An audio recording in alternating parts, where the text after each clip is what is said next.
SchnitzelNinja! Hey guys, we have the apparent second half of this ADRE complaint filed by Laura against Clayton after they had their encounter. And if you saw the last video, Clayton didn't want to represent Laura anymore. She contacted the broker. She ended up filing an ADRE complaint. Well, in this newly obtained document, it is not simply 62 pages, it is 186 pages. And in it, we have Clayton's side. It's going to include, I think, texts, emails, all kinds of stuff in here. So we are going to go over this. The first new page is this letter from August 31st, 2023. If you remember from before, the other video, and if you looked at the document yourself, it was filed on 8/29/23. That's when Laura filed the complaint. So now, if we go to our new page, 8/29/23, 2 days later, 8/31/23, Laura receives a response from this Kathy from Compliance Specialist Audits and Investigations Department.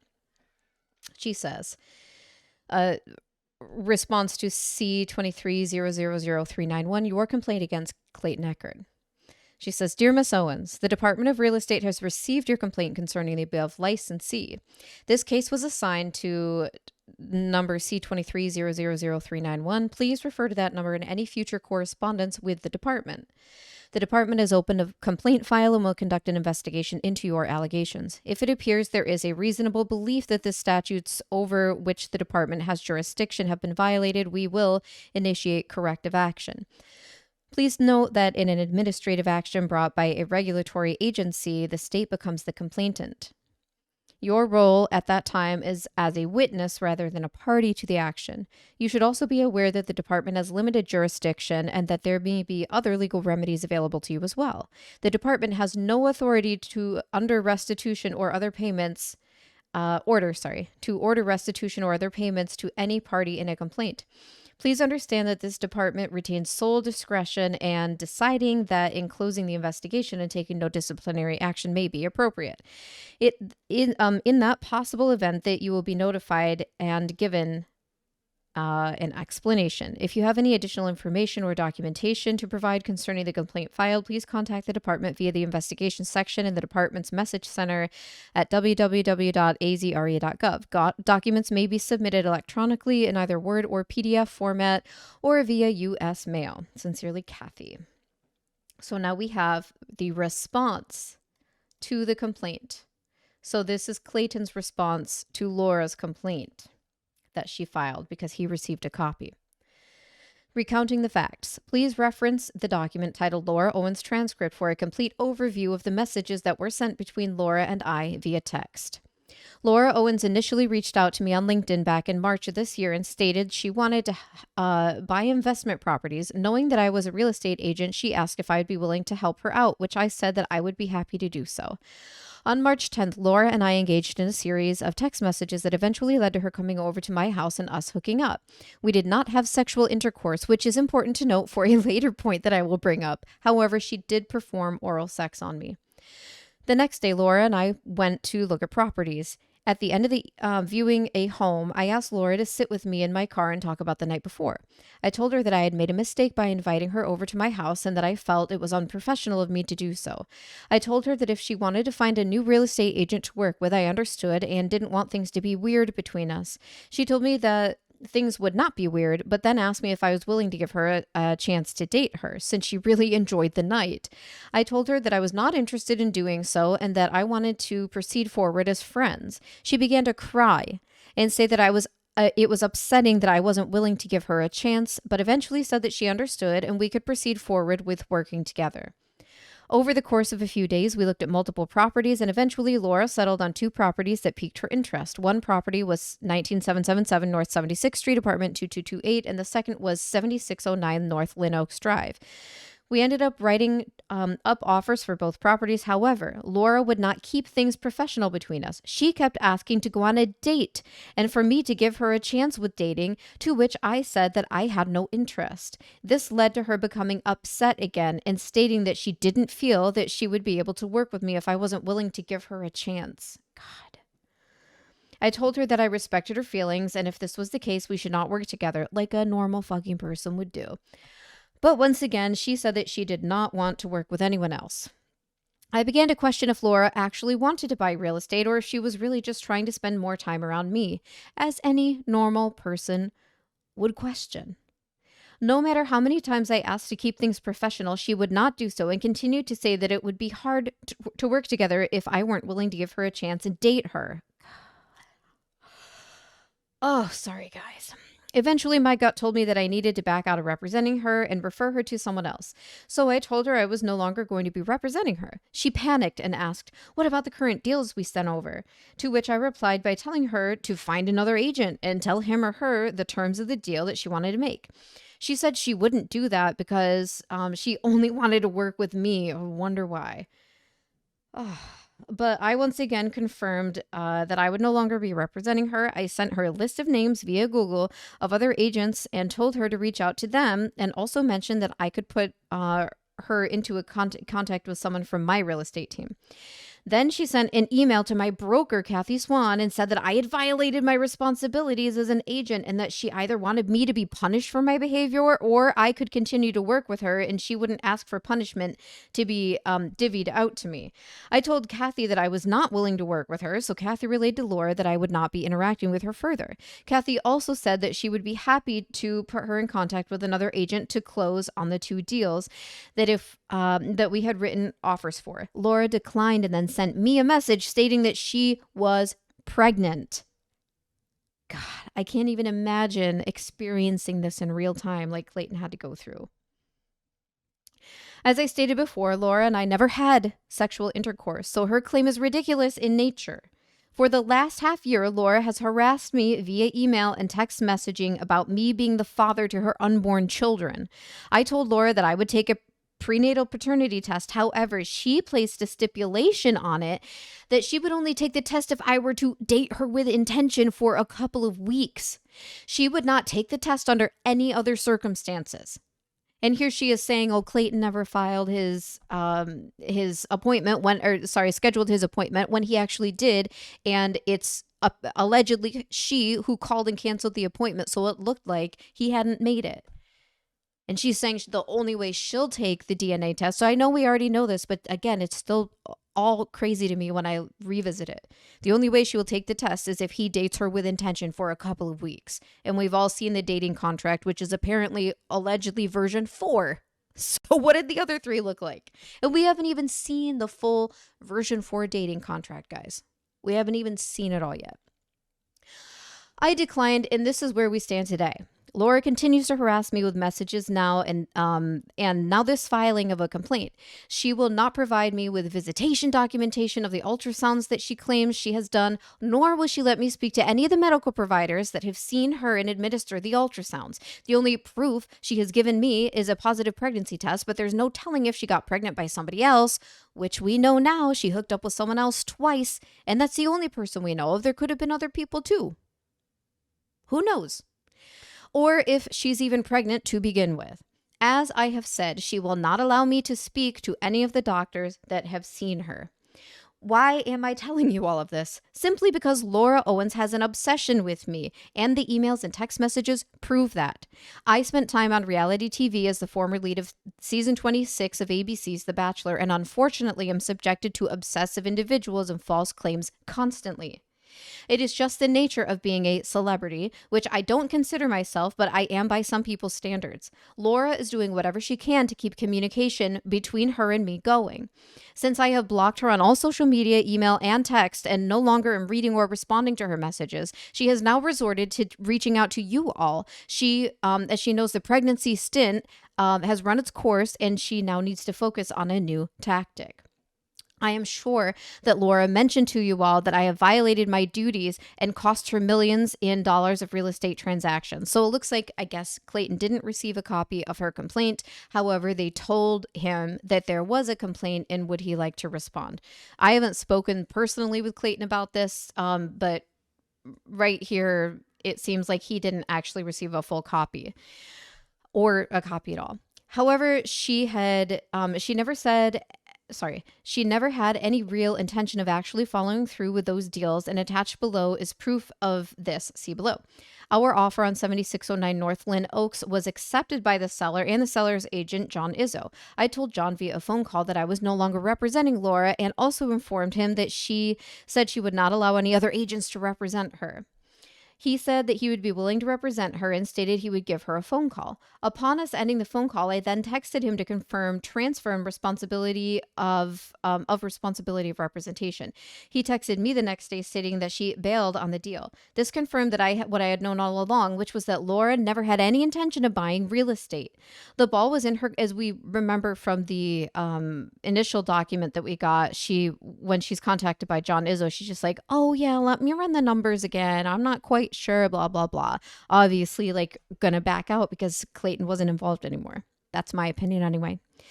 The ball was in her court to move forward with the deal, and as she was first in position to go under contract on the home, and yet she backed out. She just used that initial introductory line, there we go, on LinkedIn to get closer to me. You are welcome to look through all the documentation I have sent over in the Google Drive link below. It's a lot, but I have captured all of it, as I plan on suing her for defamation of character and emotional damage. Now, that hasn't happened yet. Clayton probably didn't realize at the time, I'm not trying to speak for him, but I'm just thinking, probably didn't realize at the time that she would eventually be indicted on 14 felony counts in the state of Arizona. A lot of what she got indicted on hadn't happened yet. The deposition hadn't happened yet. The June 10th, 2024 trial hadn't happened yet. She hadn't been recommended, to the county attorney for investigation yet. And don't forget, the MCAO has all of everything. Clayton has everything, and they have everything. So anything digital, how is she going to try to explain this stuff away? That's my big question. She going to say someone hacked her email and sent all of this stuff and did all of this stuff? It's such an old story, and it's so ridiculous to begin with. Nobody is going to believe that, in my opinion. Nobody. I have been documenting everything she continues to send to build up more of a case for when I decide to take action. For your all's purposes, I tried to keep it concise just to have you reference the image below and document that I bolded above, Laura Owens transcript, as those pertain directly to the real estate transactions. Everything else deals with her claiming she's pregnant, and I doubt it's important for your investigation. I will, however, showcase her mental state, and I think that's important to note because I picked up on it earlier, and is why I told her I could not represent her further. I have provided everything I have shown why it was not in anyone's best interest that I represent her, nor continue to communicate with her. She currently is threatening to go public and to defame me, as you can see by the LO email 96 folder within the Drive link. I receive 5 emails a day on average from her, even though I never respond. As I said before, this has gone on for over half a year now. Fucking insane. If you do decide to read all of the messages, make sure you read them in chronological order and read all of it, as full context is needed in order to make any judgment. Just as anything that Laura claims and anything having to do with Laura, you need the full context to understand what is happening. The reason I say this is because in Laura's most recent messages, she is blatantly lying about me not being willing to take the prenatal paternity test. I said I would take one at any point, but that I would not do it if her stipulation is us having to date exclusively for a week or two, if that was involved. She never agreed to my request and continued to say that her stipulation was the only way that she would schedule the test. But once I went back to not responding to her messages, she started saying that she would not do this, that she would do it with no stipulations. Then I responded, okay, let's schedule it, to which she went right back to adding her stipulation.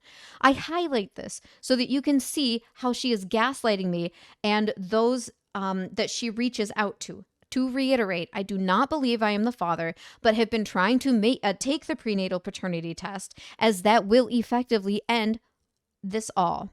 And as we all found out, of course, she found another way to get around it, another excuse to use and say, well, it doesn't say 0 fetal DNA. It just says little to no. When at Ravgen, the lowest they can say is little to no because they can't promise from this test that there is nothing there. You know what you could do to promise? A fucking ultrasound or sonogram, a real one. That's how you could prove it. At least that you're pregnant in the first place. Start there and then get the DNA test. But of course, I think as many of us feel, she was never pregnant. Ever. Ever. Maybe she was trying to get pregnant by somebody else. But it's my opinion that she was never, ever pregnant. Ever. Ever in her life. Ever. She knows this too, which is why she ultimately has been objecting to taking one. The Google Drive file was too large to submit via your website. There's a lot of stuff in there. So here is the Google Drive link of the folder that you can access. If this link, I did not redact this. This document came as is. So yeah. If you have any further questions, feel free to reach out to me via my cell or my email. I am happy to come in and speak in person or whatever all you need from me. Whatever you all need from me. I just would like to move on from all of this as it has been a very mentally taxing last half year. All right, so here we have a text from Clayton to John Izzo, the realtor, the seller's realtor for that one property. It says from Clayton, "Hey John, I am sending you this text to transfer responsibility and representation of the contract with my former client Laura Owens on the property at 7609 Northland Oaks. A referral fee will suffice for bringing the deal to you. Thank you." John says, "Thank you. I'll keep you posted." Clayton says, "Thanks." John says, "Just like you said, she bailed. Thanks for trying." Clayton says, "Apologize for bringing her your way. Have a great weekend. No harm, no foul." Now here we have text transcript between Laura Owens and Clayton Echard. The messages from Laura are in bold font. Messages from Clayton are in regular font. So here's their first interaction. This is the LinkedIn message at 7:20 a.m. on May 17th. This is Laura. "Hi, I'm looking to connect with similar-minded young entrepreneurs in Scottsdale. I see that you work for the Zabat Group, and I actually contacted them recently. They were going to connect me with someone who could help me find investment properties, but haven't yet. Let me know if you can help." Clayton responds, "Hi, Laura. I'm all for building connections with good people, good people in Scottsdale, especially since I'm relatively new here." Again, she talks before about like all this experience he had and how he has an eye for this. Like, I love Clayton. I think he's a great guy, but he was so new to this. But there are probably a lot of other people who knew more than he did at this point because he was so new. "I'm starting to lean into the investment side of things as of lately. So I'd be happy to talk further with you and see how much I can help or see how I can help. Shoot me a text. If it works for you, I'd love to meet in person to talk more." So same day, about 30 minutes later, Laura says, "Hi, Clayton. It's Laura Owens from LinkedIn. Super eager to get started investing and already connected with a hard money lender who will fund 85% LTV once I find the right properties. I'm especially interested in 85254 if you know of anything." By the way, LTV that she mentions here is loan to value. That's what that means. Clayton says, "Hey, Laura, if you can, please send back over to me the following information. This will help me get a much better idea of what it is you're after." Well, I think we know what it is she's after. We have since learned. So this is just the home specifications, bed, number of beds, bath, square footage, that kind of stuff that he's asking her here. She says, "Preferred location, Scottsdale only. Preferred these zip codes for investments. Also looking for an owner-occupied property for me, which I would want at the Optima Kierland or Landmark." Those are different locations like around the Scottsdale area. "But might consider Optima Camelview. Price range, min-max around $750K, but hope to raise my budget as I continue on my investment journey." How did that turn out? Dwelling type, any. Beds, no min-max for investments, but for the Optima, I am fine with just one bedroom or even a studio. Square footage, any. Interior, home design, any. Special features. It includes Clayton Echard in the basement. Just kidding. Houses in Arizona don't have basements. Special features. For investments, I don't have any strict requirements, although I would love a casita if it were permitted that could be rented in addition to the house. Clayton will live in the house. I will live in the casita. Just kidding. Okay, so with the investment property, are you looking at an Airbnb? Clayton says long-term rental, a fix and flipper, or just anything that will get you a particular return. And as for the property for yourself, what are the specifications you're looking for in those complexes as far as square footage, bed, bath, price point? I actually live in the Optima Sonoran Village location, but was looking at Camel View and Kierland not too long ago. Love all the amenities. What a coincidence. Did Laura know already? Did she already look up his address? Did she already know where he was living? She says, anything that will get me a return. Initially, I just wanted to do Airbnbs for cash flow, but I'm liking the idea of really anything that makes good money. And as for the property for myself, staying under $750K as well as the cheaper the better, since and the cheaper the better, since I'd rather spend money on more investments than getting myself a giant place. Optima seems amazing. I have a friend who lives there and I fell in love with it when I went to visit her. I didn't know there was Optima Sonoran Village. Okay. But I'd be interested in any of the Optimas. I really care more about the amenities they offer than the location. Haha. Clayton, audio message paraphrased. Hey, so I figured I'd just send you an audio message can you imagine how just giddy she was getting this audio message from Clayton? Hey, so I figured I'd just send you an audio message since it'll be easier than to type it out. So for the Airbnbs, I'm actually trying to do the same thing myself. And I've been looking the last month and 2.5 months. And what you'll find with Airbnb is they're overpriced just because they're individuals that are buying these properties and trying to fix them quickly. So they're trying to upcharge you. I'm looking to flip a 400K home and put 80K into it and then sell it. But if you're looking to make money right away with a home that is already ready to go, then I know properties that are making 95K in revenue per year.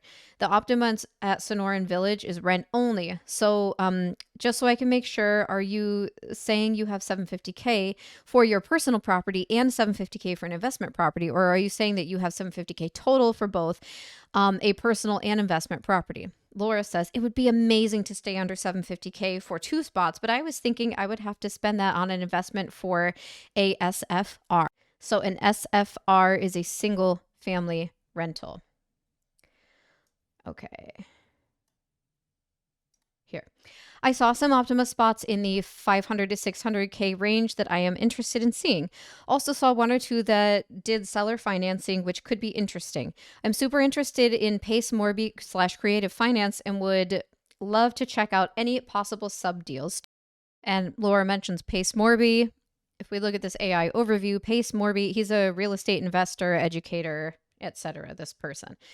It says his real estate strategy focuses on creative finance, which she also mentioned, specifically buying properties subject to taking over existing mortgage payments and using seller financing to acquire properties with little to no money down. I wonder why she wanted to do that. No bank loans and no personal credit. He emphasizes finding win-win solutions for a distressed seller. Here, I agree with you about the turnkey Airbnb spots. Definitely seem overpriced from what I've seen. If I could find something cheap and put some money into it so that it could be a revenue for producing rental or a good clip, that works too. Sorry for the super vague criteria for the investment properties. I just figure if I'm not using the property, I don't care what kind it is as long as it generates money. Clayton says in another audio message paraphrased, I hear everything you're wanting to do. A few weeks ago, I was in your exact position looking for a property for myself and one to rent to others. It would be good to know which one you are trying to prioritize first.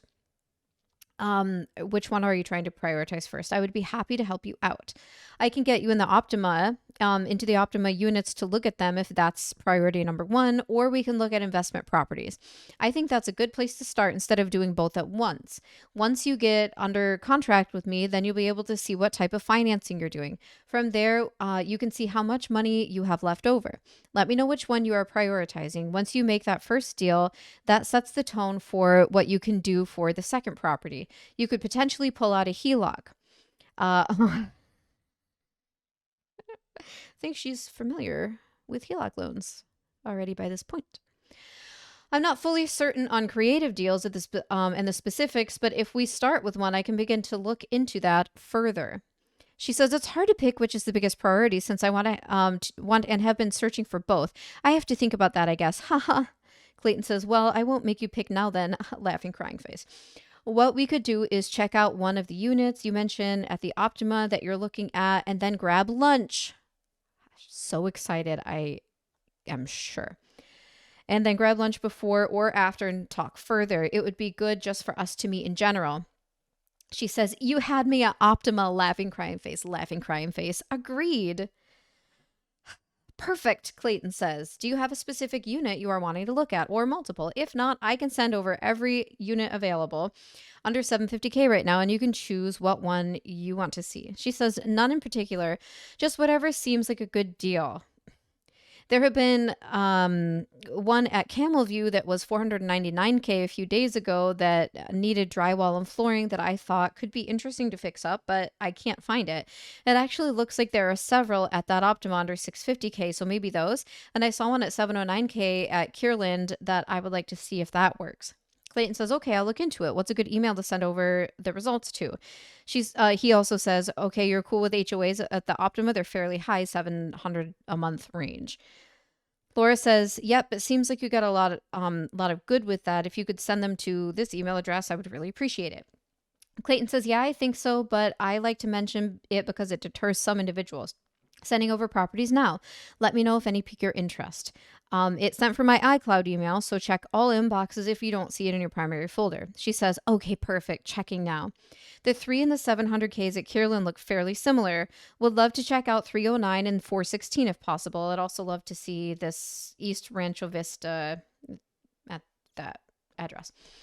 Clayton says, okay, and you prefer to see them all in one day? Also, do you have any day that works best for you? She says, doesn't matter to me if we see them in one or two. I just want to see a couple of units in each to compare. I'm out of town tomorrow through Saturday. Probably a horse show. I could probably go look that up, but I'm not going to. But am around Sunday and next week too. Later in the day works best for me, but I can be flexible. What's your schedule like? Clayton says, how about next Tuesday? My schedule is wide open after 2 p.m. Could you start seeing homes around 3 or so? I can push it to later as well. To see 4 homes will take about 2 hours max if I had to guess. Also could do Monday anytime from 2 to 7. Laura says Tuesday works for me. I found the one I mentioned that had the drywall issue. It's this number, 545K, but it says 499K here. Did they decide to raise the price? How dare they? Laughing, crying face. Clayton says, trust the link I sent. All the listings I send you are coming from a database that are the most accurate. Third-party websites such as Redfin get all their data from the MLS, but are more likely to have errors. If you can, just give me a start time on Tuesday for showings, and then I'll set a schedule and send it over to you. Also, I know you mentioned getting a hard money loan for the investment property, but would you go conventional for a primary residence, and have you obtained a pre-qualification letter? She says, I just wish the price hadn't gone up, but maybe they did renovate the renovations listed. Is 4 too late to start? If it is, I can try to move something around to 3, to do 3. Wish we could do lunch before, but I'll be working. What about a drink after? What's better than lunch? A late night drink. I wouldn't necessarily go conventional, but I'm talking to my lender later today, and we'll discuss getting a pre-qual letter if I do. I know the units, the plus or minus 600K will DSCR, and I might do that instead since I might consider renting out my primary down the line if I find an investment I'd rather move into. I know Optima has a 6-month minimum for that. I'm self-employed and might do a non-QM loan that would have similar rates to the DSCR, so I want to do whatever is easy. So Laura mentions these two acronyms. A DSCR loan, which is a debt service coverage ratio, is a non-QM mortgage, which the QM mortgage is a non-qualified mortgage. So it is a non-qualified mortgage for real estate investors that qualifies based on the property's rental income rather than the borrower's personal income, W-2s, or tax returns. I wonder what Laura's reasoning for wanting to do this would be based on the borrower's personal income, W-2s, of which she claims she had none. The non-qualified mortgage is a loan. A loan is a home loan that does not meet the strict standard criteria set by the Consumer Finance Protection Bureau, the CFPB, for conventional or government-backed loans designed for credit-worthy borrowers with non-traditional income. Her non-traditional income is money from her parents. Or unique financial situations. They offer flexible documentation such as bank statement programs for the self-employed rather than standard W-2s and tax returns. Totally get that, but now we know her situation, especially now because of the bankruptcy case and the meetings of creditors that we have been able to listen to and or watch. Super interesting. Clayton responds, audio message here, paraphrased. Looking at the MLS 3003, I don't see that it ever was at 499K. The MLS is most accurate, so I'm not sure what happened. I'm going to look into each optimal location and make sure we can schedule all the locations around 4 p.m. We can try to grab a drink afterwards. I don't have anything Tuesday evening. No, Clayton, don't say that. Don't say it. Actually, now that I say that, I might have something I have to hop on. I'll look into it. I know about the DCSR. I am self-employed as well, so I was going through the same process / similar boat. I'll get back to you on the scheduling the showings. Okay, it looks like all 4 places can accommodate evening showing times up until 8 p.m. So if we start at 4, timing won't be an issue. Do you want to see the properties in Kierland first or Old Town? If one is closer to your work, then I would assume you may want to start there. She says, Kierland is closer. I can't play the voice message for some reason, so do you mind texting what you said? Sorry. He says, I was just talking about how I am in a very similar position to you with the non-QM and DSCR loan options. She says, he says, okay, I'll schedule them starting at 4 p.m. in Kierland. I'll send over the schedule once I receive confirmation on them all. She says, thanks. He says, you're welcome. Laura says, just got the message to play. Yes, definitely. Sounds like we're in the same boat with our investment journey. Ha ha. Mm-hmm. Totally. Exactly the same boat. Just what I was thinking. Okay, so here are the 4 properties. Clayton's showing her that he's scheduled them. Looks like they're all like 15-minute increments.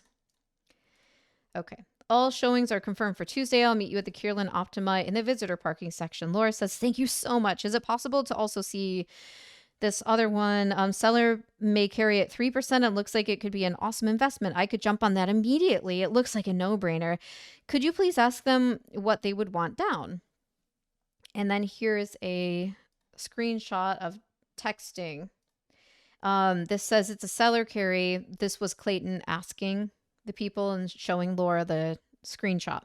It's a seller carry, $425K purchase price, 20% down, 3% interest rate, 10-year carry. You could probably get it for $400K, a 2-bed, 2-bath condo, though. So, North Scottsdale, Greyhawk area, great rental area. Clayton asks, what's the address? The guy says, just slide me a little finder's fee. Laughing, crying face. So this is the 19777 North 76 property that we have heard ad nauseum referenced in all of this paperwork. Clayton Echard. How funny. I had an agent on my team just text me this an hour ago. Oh, okay. She knows what an investment property. She knows I want an investment property, so she sent it over, but I'm not interested in it, so don't worry. I wouldn't be competing again. This says, maybe Laura Owens. Ha ha ha ha. You found it first. You sure you're not interested? I can totally pass on it and look for another. Clayton says, no, we can go see it for you. I'm wanting an investment property in the Old Town area. Can you talk on the phone? Just wanted to touch base on that property. Probably was super excited to get on the phone with Clayton. Laura says, I can in an hour or so if that works. I just got to San Juan Capistrano for a horse show, but we'll be done in a bit. Clayton says, okay, no worries. I suppose I can just text it in here, ... I was thinking with this particular property, the fact that you sent it to me and the fact that one of my coworkers did it too, it may be being viewed as many people and that could be a hot home. So if you really want it, I would suggest going to see it sooner than later. It could be under contract by next week. I know you said you were out of town this weekend, but if you could go see it today, sounds like, yeah, she can't. It might be the best approach. That is, if you think it's a no-brainer and love the property. If you just like it and are okay with possibly being sold to someone else, then we can put in a request to see it next week and see if it makes it up until then. Up to you. Laura says, I would love to, but I just got to California. I'm back Saturday evening. Maybe we could see it later in the day Sunday. I have plans in the AM. I also want a spot in Old Town. Haha. Clayton says, okay, could you do around 5 or 6 p.m. on Sunday? Laura, yep, I can. Do you think I should figure out how to put something together before then if it's that hot? I don't really care what it looks like if it will cash flow. Clayton responds, as in put together an offer? I can do that for you. Just to confirm, you aren't currently working with any other agents, correct? Laura says, yeah. As in try to put together an offer before, but if I can't by then or would want to think on it, I would like to still see it Sunday. It's written so terribly. It's so hard to read. I would be curious if they would accept less down or if they would extend the 10-year loan. Nope, I'm not working with another agent. Clayton says, what terms would you like to see? I can call the agent and see if they'd be willing to do it. As in, what percentage down do you want to pay and how long would you want the loan terms to be? Laura says, the smallest amount down possible. And the longest loan they will do. Do you think it's turnkey or will it need work before I can rent it out? Clayton says, audio message, it's paraphrased. Okay, so I talked with the agent and this is what he told me. They've had around 6 offers already and many have wanted to do less down, $450K with 10%, which they have rejected. The seller needs the cash from this property, so 10% down is not enough. Agent said seller is trying to get 70 to 100K from this deal to put down. I did the math and that is around 16% down. So I think you could offer 17%. Seller may consider 13 to 15 seller carry with balloon payment at end. It is turnkey, but there is an interim occupant currently. No major repairs needed. Laura says, will he do seller carry back and hold second? If he will do that, I have a lender to fund the 17%, but he wants first position. Clayton says, let me ask. Laura says, thank you. Let's do this. Clayton, and you would be offering at list $425K, correct? He also says, talk to the agent again. He highly doubt that your seller would take that. If you were to foreclose, then he would lose the home to your lender, which is a lot of risk. I don't think he'll even bring that offer to the seller. Sounds like a no-go from what I'm gathering. So as we know, they did end up, Liz Max Investments, this company that Laura was or wasn't or doesn't know if she was, whatever's going on with that owner of the company, they did end up purchasing a different property and that they were turning into an Airbnb. And that one did default back to, because it went into forfeiture, because they weren't making their proper payments and everything.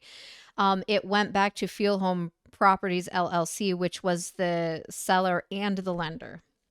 So while I'm not an expert, it sounds like exactly what this person was saying, that the reason they didn't want to do the deal she offered is exactly what ended up happening to this Field Home Properties LLC. Laura says, shoot, I had that all ready to go. I'll see if I can convince the lender to take a second. I think I will be able to get it done. Just wish I was able to see it before. Clayton says, well, I could walk through the property tomorrow and FaceTime you. Man, I bet she just felt so special with all of this special treatment from Clayton.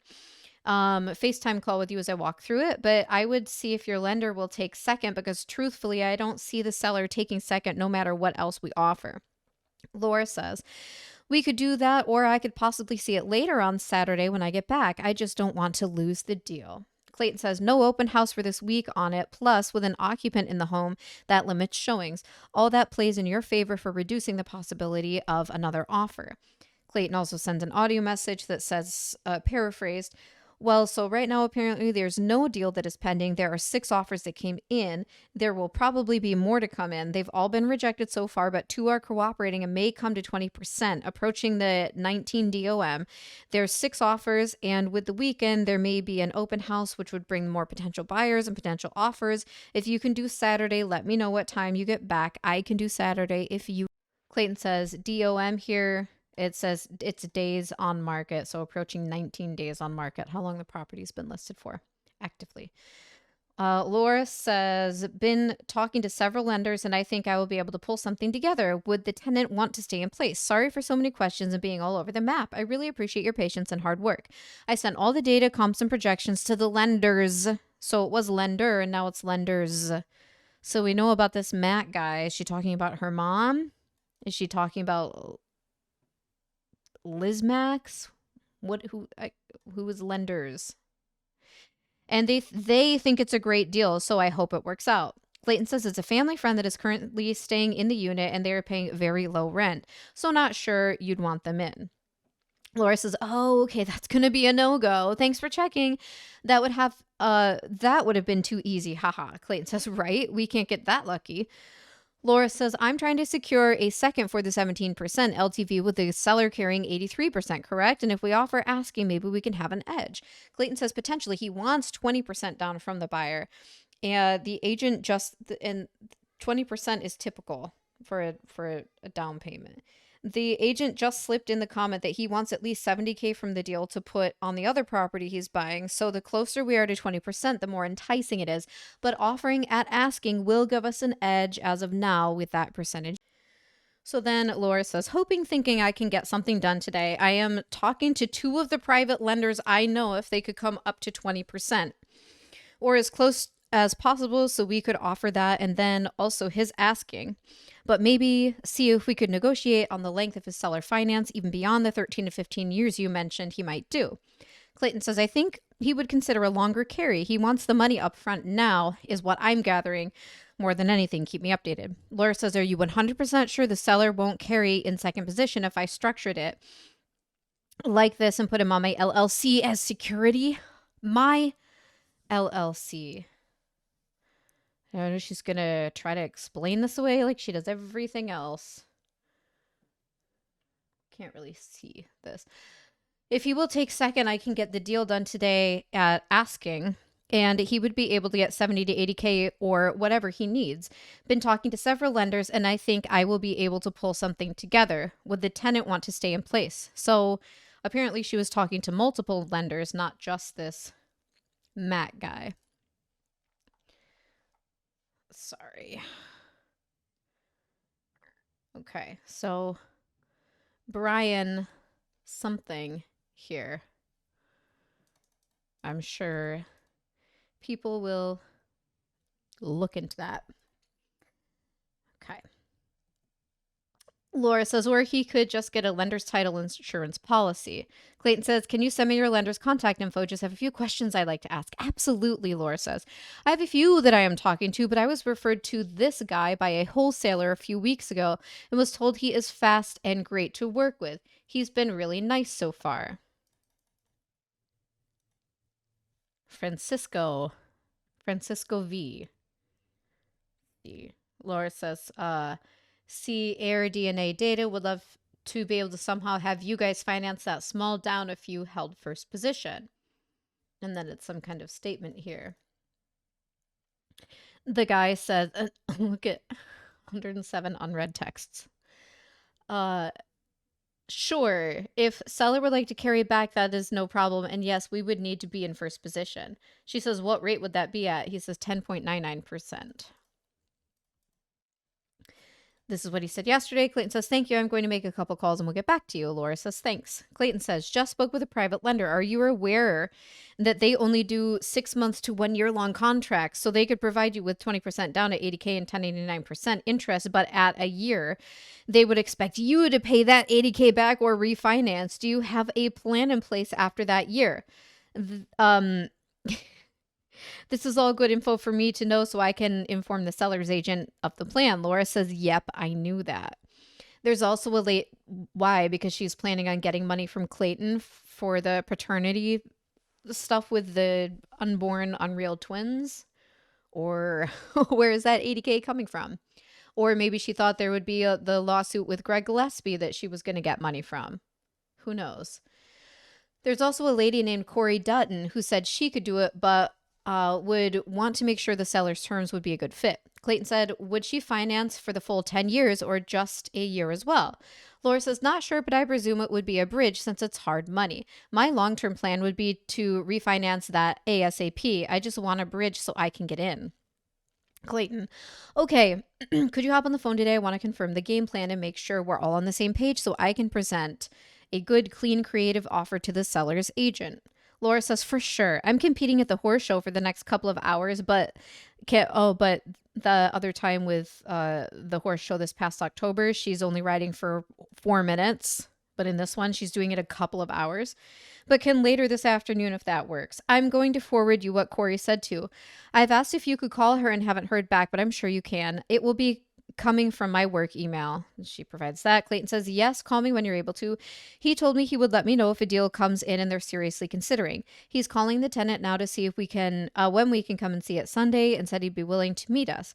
So I think a good conversation between us three could be highly impactful. He mentioned how this seller doesn't want to take second position at all. And apparently they've had 40 or so creative deals come in already on it and most have backed out. So the seller is starting to be wary of investors. We just need to instill confidence back in him. At the end of the day, the seller wants to be protected in the event of a default. So as long as we can show him his money is safe, I think we can get this done. Laura says, but he won't do second at all, cry face. Clayton says that's what he's saying now, but if we can protect his money through a title insurance plan or through taking a position in your LLC, then maybe he'll consider. Your LLC. Laura, okay, I bet we can convince him. Thanks for working so hard on this. I really appreciate it.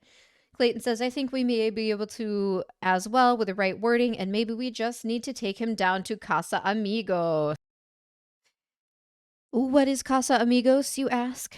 Casa Amigos in Old Town Scottsdale is a popular 2-story Mexican restaurant and high-energy nightclub known for its Tulum-inspired vibrant atmosphere, featuring a rooftop bar, live DJs, dancing, and VIP bottle service. It offers a mix of modern Mexican cuisine, cocktails, and interactive games.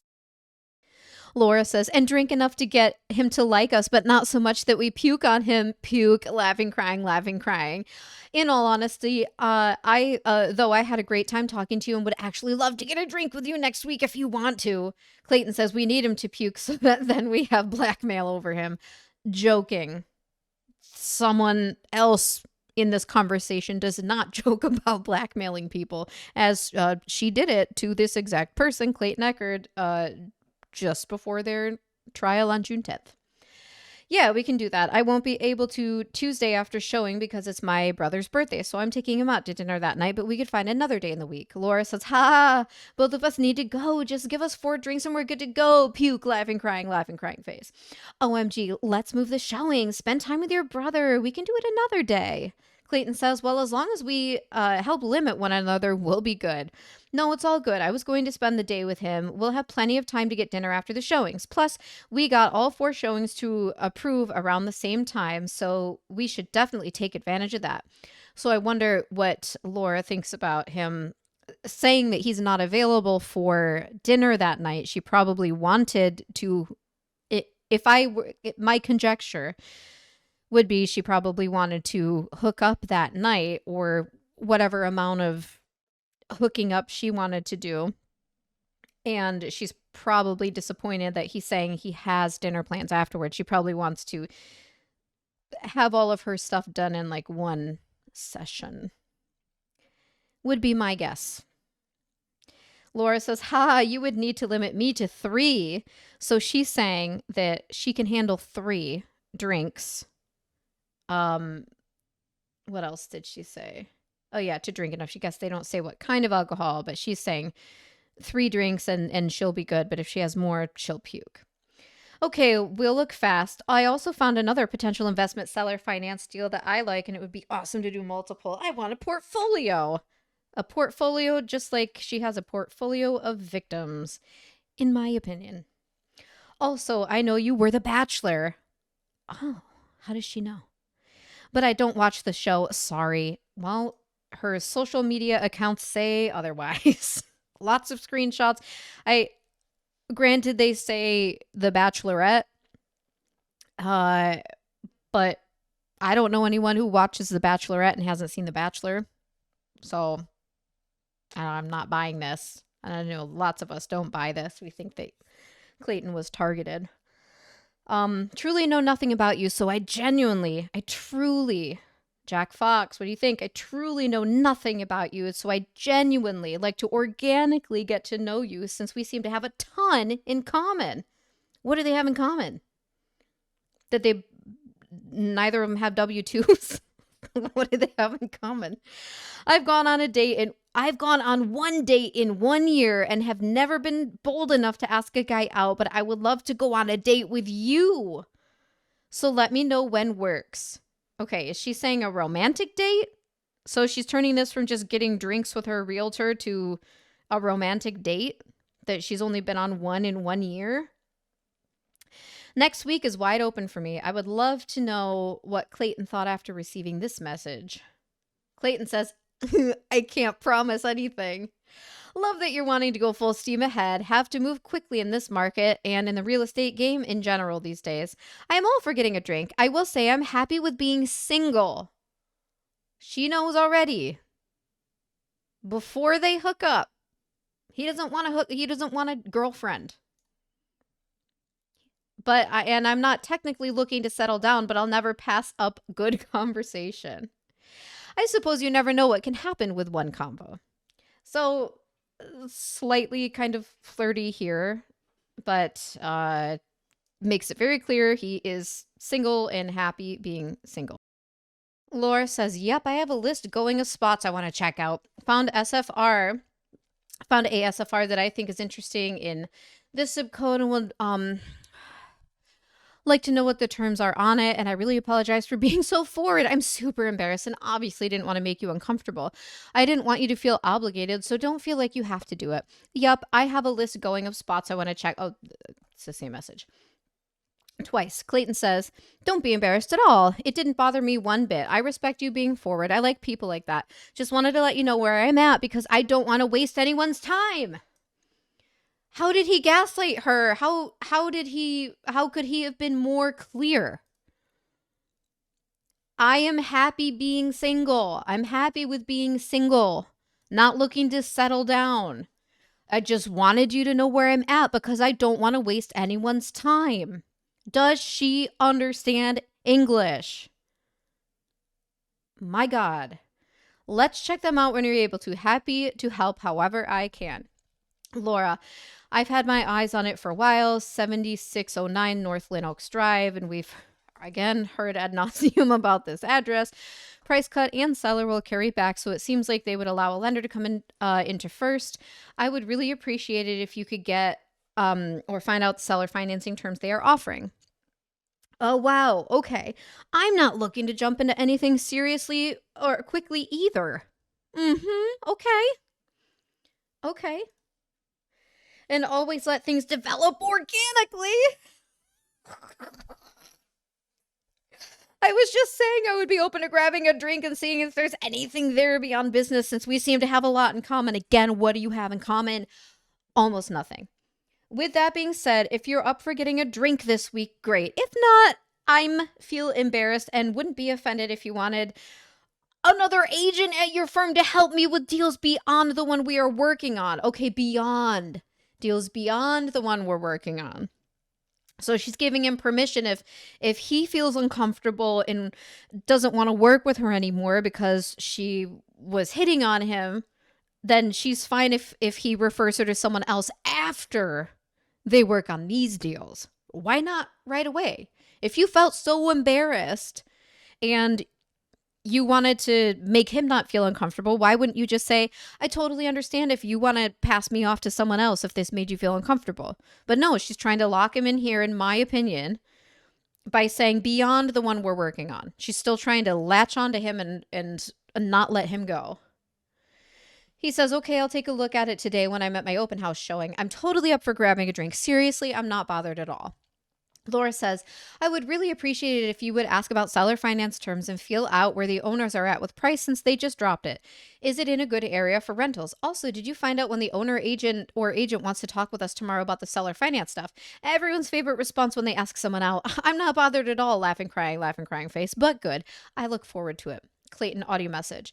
Yeah, I'll take a look into it and let you know the terms once I figure it out. So she's not letting this go. Like if she were so embarrassed, if you did this and you were embarrassed, would you keep talking about it? Or would you just like try to like hide it away and never have to address it again? It's, to me, in my opinion, clear she's still trying to make something of it to try to see if she can elicit a different response or get him to budge a little bit and say, oh, no, well, I'd love to go out with you, or something. Like she's trying to get more out of him by continuing to push and poke the issue here. Okay. I talked with the agent of the house that we're seeing tomorrow, and he said they won't do second position. I was going to say if there's a way he could protect his investment. You're not going to default. Okay. Well, you got that one wrong, Clayton. And are good on your end. I think we need to prove to the sellers that you're good on your end. They could take a position in your LLC, so if you default, you could prove that you have the funds they could capture. I'm actually kind of glad we got this so late into this whole story, so it gives us more context of what was actually her financial situation at the time. I don't know if you want to take that position yourself, but it would instill confidence in them. That's a pretty easy sell, and we can show the numbers that she does have the funds. Let me know your thoughts on that. It puts more risk on your end, but if you're confident that you won't default, then it'll show the sellers that you're serious and they'll be more comfortable with taking second position. Laura says, sorry, I missed your call on a horse. Oh my gosh, she's just on a horse this whole day. No 4 minutes of riding this time. On a horse and can't hold my phone to my ear or use earbuds while I'm riding at the show or getting eliminated. Haha. Oh, whoops. Can you text? Clayton audio message paraphrased. It's all good. I can send you this voice message. It's just about 7609 Lynn Oaks Drive, and there are terms. Okay. I guess I'll read these. So I know this is a lot of real estate and offered talk in this document. Seller carries 5 to 7 years, 4% interest rate, 10% down minimum, will not take second position at all. Not willing to take a position in your LLC. Reason the price dropped was because a buyer backed out at the last second after changing terms. Have more than a few offers at list currently. Used as a long-term rental, tenants were paying $4,500 a month. Furniture currently in there that she would sell for $5,000. We would have to take second position and seller would take first to get a deal done. Laura says, just got done and listened. My two established LLCs are co-owned by me and my mom. So she had no confusion here with the two LLCs. I'm assuming it's Quartet Farms and, oh my God, Liz Max. Maybe she says later. I don't know. Co-owned. I wish she would tell that to Jennifer, but Jennifer's going to know. Jennifer knows all of this. Co-owned. My two established LLCs are co-owned by me and my mom. So I doubt she wouldn't want him added to those, but I could have that conversation with her if needed. But I think there's an easier way. Oh, what's your suggestion? I just started a real estate LLC a couple of weeks ago, so I wouldn't have to commingle my real property with the assets we have together. My thought was I would put the house into that LLC and add him on so that if I defaulted, which is 1,000,000% would never happen, he would have gotten the benefit of all my payments and would own the house again. Clayton Echard, and the private lender would have no issue with that, correct? I imagine they wouldn't, but just asking because I haven't done what you're suggesting yet, so I'm curious. Would you be okay with me taking a screenshot of that message and sending it to the listing agent, or do you want to think it through more before tossing it out there? Laura, of course, send it over. Nope, I actually learned about doing that from a private money lender. I can explain it more tomorrow to the lender if that would help. If I were him, I would prefer that since it would provide more assurance than adding him to my other LLCs. So she's saying even aside from Lizmax, she has other LLCs, plural, where for all he knows, the balance is 300K one day and I empty it all out the next. At least if he was on the LLC I bought the house in, he would have long-term assurance. I would want him off it as soon as I was done with the 17 to 20% private money lender. Then he would go back to being the bank just for the 80 to 83% I would owe that he originally offered as seller finance terms. Would it be more helpful if I try to get a contract agreement together to show the agent tomorrow? Clayton asks, can you see the property at noon tomorrow? He also says in an audio message, we can see that property tomorrow. He's going to talk to the tenant to see when we can go. He won't meet with us. He said he's busy. Maybe he is. He's hesitant. Too risky to do the LLC situation. No skin in the game from your end. They're hesitant, but at least if we see it and like it, we can show we're serious by at least seeing it. I'll get back to you with the times when he gets back to me. And there's a second message he sends that says, if we see it tomorrow and like it, we can write up a contract. What you're trying to do, I haven't done specifically. If you want to write up a descriptive agreement, I don't think it will hurt. I have an inkling that he hasn't done this deal and neither have I. I wonder why. I see where you're coming from and I think we can protect everybody. I think the agent just needs to be more receptive and he doesn't quite understand what we're trying to do. I don't think anyone understands what Laura Owens is trying to do. Yep, Laura says, that works for me, but I feel bad making you go if you have friends in town. I can go on my own if they'll let me. I'm bummed we can't meet the agent to tag team him on this. I still have a couple lenders mulling around going into second. If we end up needing to do it super creatively, I know exactly how I want to do that. Even though I haven't done it with houses, I've done 40 show horse flips between 50 and 175K. No, she has not. And the one horse, as we had seen with that lawsuit, she sold for like way over what the price was, and she changed the horse's name and said that it was a horse that it wasn't. And I have structured deals creatively as both a buyer and a seller.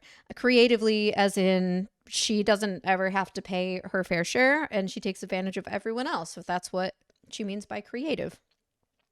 I think it's a good enough deal that I want to make an offer. Clayton, I'm not meeting them until 5 p.m., so no worries. You want to write up an offer now or go see it tomorrow, then write it up? Laura says, what do you think is best? I know I'm going to want to, but I don't know if I need to figure out how to structure it before you do. Clayton says, well, I think the seller wants us to see it so that they take us more seriously. Sight unseen worries some sellers. Laura says, okay, then let's see it first, but you can be ready to go with an offer tomorrow if we like it. Clayton says, yep, I'll write up the offer and get it over by the end of tomorrow if you want to. Laura says, okay, what do you need from me to write up the offer? FYI, I think there's a good chance I have someone for second position on the condo and the house you checked in on that I would need to put 10% down on. I'll know by tonight. Also, no real estate drink Wednesday or Thursday. Oh, non-real estate drink Wednesday or Thursday. So again, she's still trying to push. Like I was saying up above, she's not letting it go. She's still trying to push the drinks. She's still trying to push what if he would possibly consider being with her. I think the fact that he said he's not, what was it? That he's not like specifically looking for a relationship, something like that. It left a little tiny window open for her to be like, okay, well, maybe I can get in here and maybe I can change his mind. Maybe I can convince him enough to invite me over, have a night with him, and say I'm pregnant. That's my opinion. Those are my thoughts. Clayton Echard, just what exact terms you're offering? Offer price, percent down, duration, ask for seller carry, also whether you're offering a stake in your LLC, title insurance, etc. Okay, well, with second position, this could really open us up to deals. Let's do Thursday. Laura, and I think Thursday is the drinks. Laura, what do you think will be the Max, he would allow for the duration of seller carry. I don't want to offend him by asking for too much. Yes, Moneybag. And yes, winky face for the drink. Clayton, maybe 15. That's an easier ask, though. Can't see them being at the end of the day. You can't let your feelings get in the way of this RE game, real estate game. Great and great, upside down smile face. Now I just need to pull myself out of bed. I am wiped from today and laid down to take a nap. I'm so comfy right now. Okay, another slightly flirty message from Clayton, offering up a little bit of personal info. Laura, okay then, and yes, need to put my big girl pants on for real estate investment if I want to build a portfolio. Also, I know I'm getting to be able to get someone who will do second. I love a good challenge. And being in bed sounds so nice right now. I'd find it hard to get up too. I just got home and I can't wait to get out of riding clothes and into my comfy clothes. What'd you do today? Clayton said, manifest it. I got out of bed, thankfully. And we don't know how much time is in between these texts. May have another showing tomorrow. It's all picking up quickly. I worked out this morning, sat at an open house for a few hours, did a photo shoot for a mental health event. The one that she got him canceled from, I wonder? And went out to lunch with my cousins. I may go get a standing mirror and some patio furniture now. What's on your agenda for the rest of the day? So Clayton's being nice to her. I'm going to make it happen. Watch me. Well, you made something happen. She made something happen. That's amazing. Congrats. I may be keeping you busy with how many I want to buy. You need to get your first investment. I was thinking more about your construction new build strategy, and I love it. Sounds like a challenge with a big payout. Sounds like a very busy day. Do your cousins live here too? It's awesome that you're into mental health. I'm super passionate about that too. Would love to hear more about that. So funny. I've been online shopping for a standing mirror the last couple of days. Not much on the agenda. Checking on the horses, taking a shower, and figuring out how to con you into thinking I'm pregnant with your twins. Oops. And figuring out how to structure this deal. Super exciting Saturday night. Upside down smile face. You? What does she mean, you? I thought he just answered. He says, I have no doubt we're going to make it happen. This is a paraphrased audio message. I don't mind being busy. I'd rather be busy than have nothing to do. I'm going to IKEA now to get furniture for my place. The construction stuff is going to be awesome. Maybe we could get you into that if it makes sense with builder pricing. Sat a home today where the guy is going to flip the home for 150 to 200K over build price. We'll keep working with that as time goes on. My cousins live in Miami and just came in for a wedding. I would need a few hours of your time to talk about mental health. We can talk about it during a drink. Oh, we all know what happens, so reading this just a little painful. Sounds like you'll have a responsible night. I may go home and sit out on my balcony, or I may go all out and party. It depends on how IKEA goes. Laura says, good luck at IKEA. Hopefully I end up there soon buying furniture for STR. I worked out this AM, but I'm thinking I'm going to do a second now. Your getting out of bed motivated me to not be lazy. I'm obsessed with working out. That she is. And you have never have too many glute work. You can never have too many glute workouts, in my opinion. Clayton, I actually really like IKEA. Well, the shopping part, not the assembly. Laura says, okay, well, now you're making me feel like I need to do another. And Clayton says, never can do too much glute work. I'm caked up myself. Upside down smiley face. Laura says, yes. And then this is 100,000%. Hate the assembly part. Might need some help. Looking good on the second. Fingers and toes crossed. A night in Old Town sounds more fun than doing a booty band workout. I'm sure my butt beats yours. It was given a nickname in high school, laughing crying face. Clayton says, crossing everything. What was the nickname? I think you are severely underestimating me. I have a strong lower body. Okay, guys, this is uncomfortable to read through. Maybe Laura Owens. It's more fun if you guess. Maybe you'll figure it out when you see me. I'm all for a good man's butt, but I win best butt peach. Trust me. What did you decide to do for the rest of the night? I'm listening to a creative finance podcast, living it up. Clayton says, we'll see. Just eating pizza and assembling IKEA furniture. How's the podcast? Laura says, guess I'll need to throw in another lower body workout in the AM just to make sure I win. I'm a little competitive if you can't tell.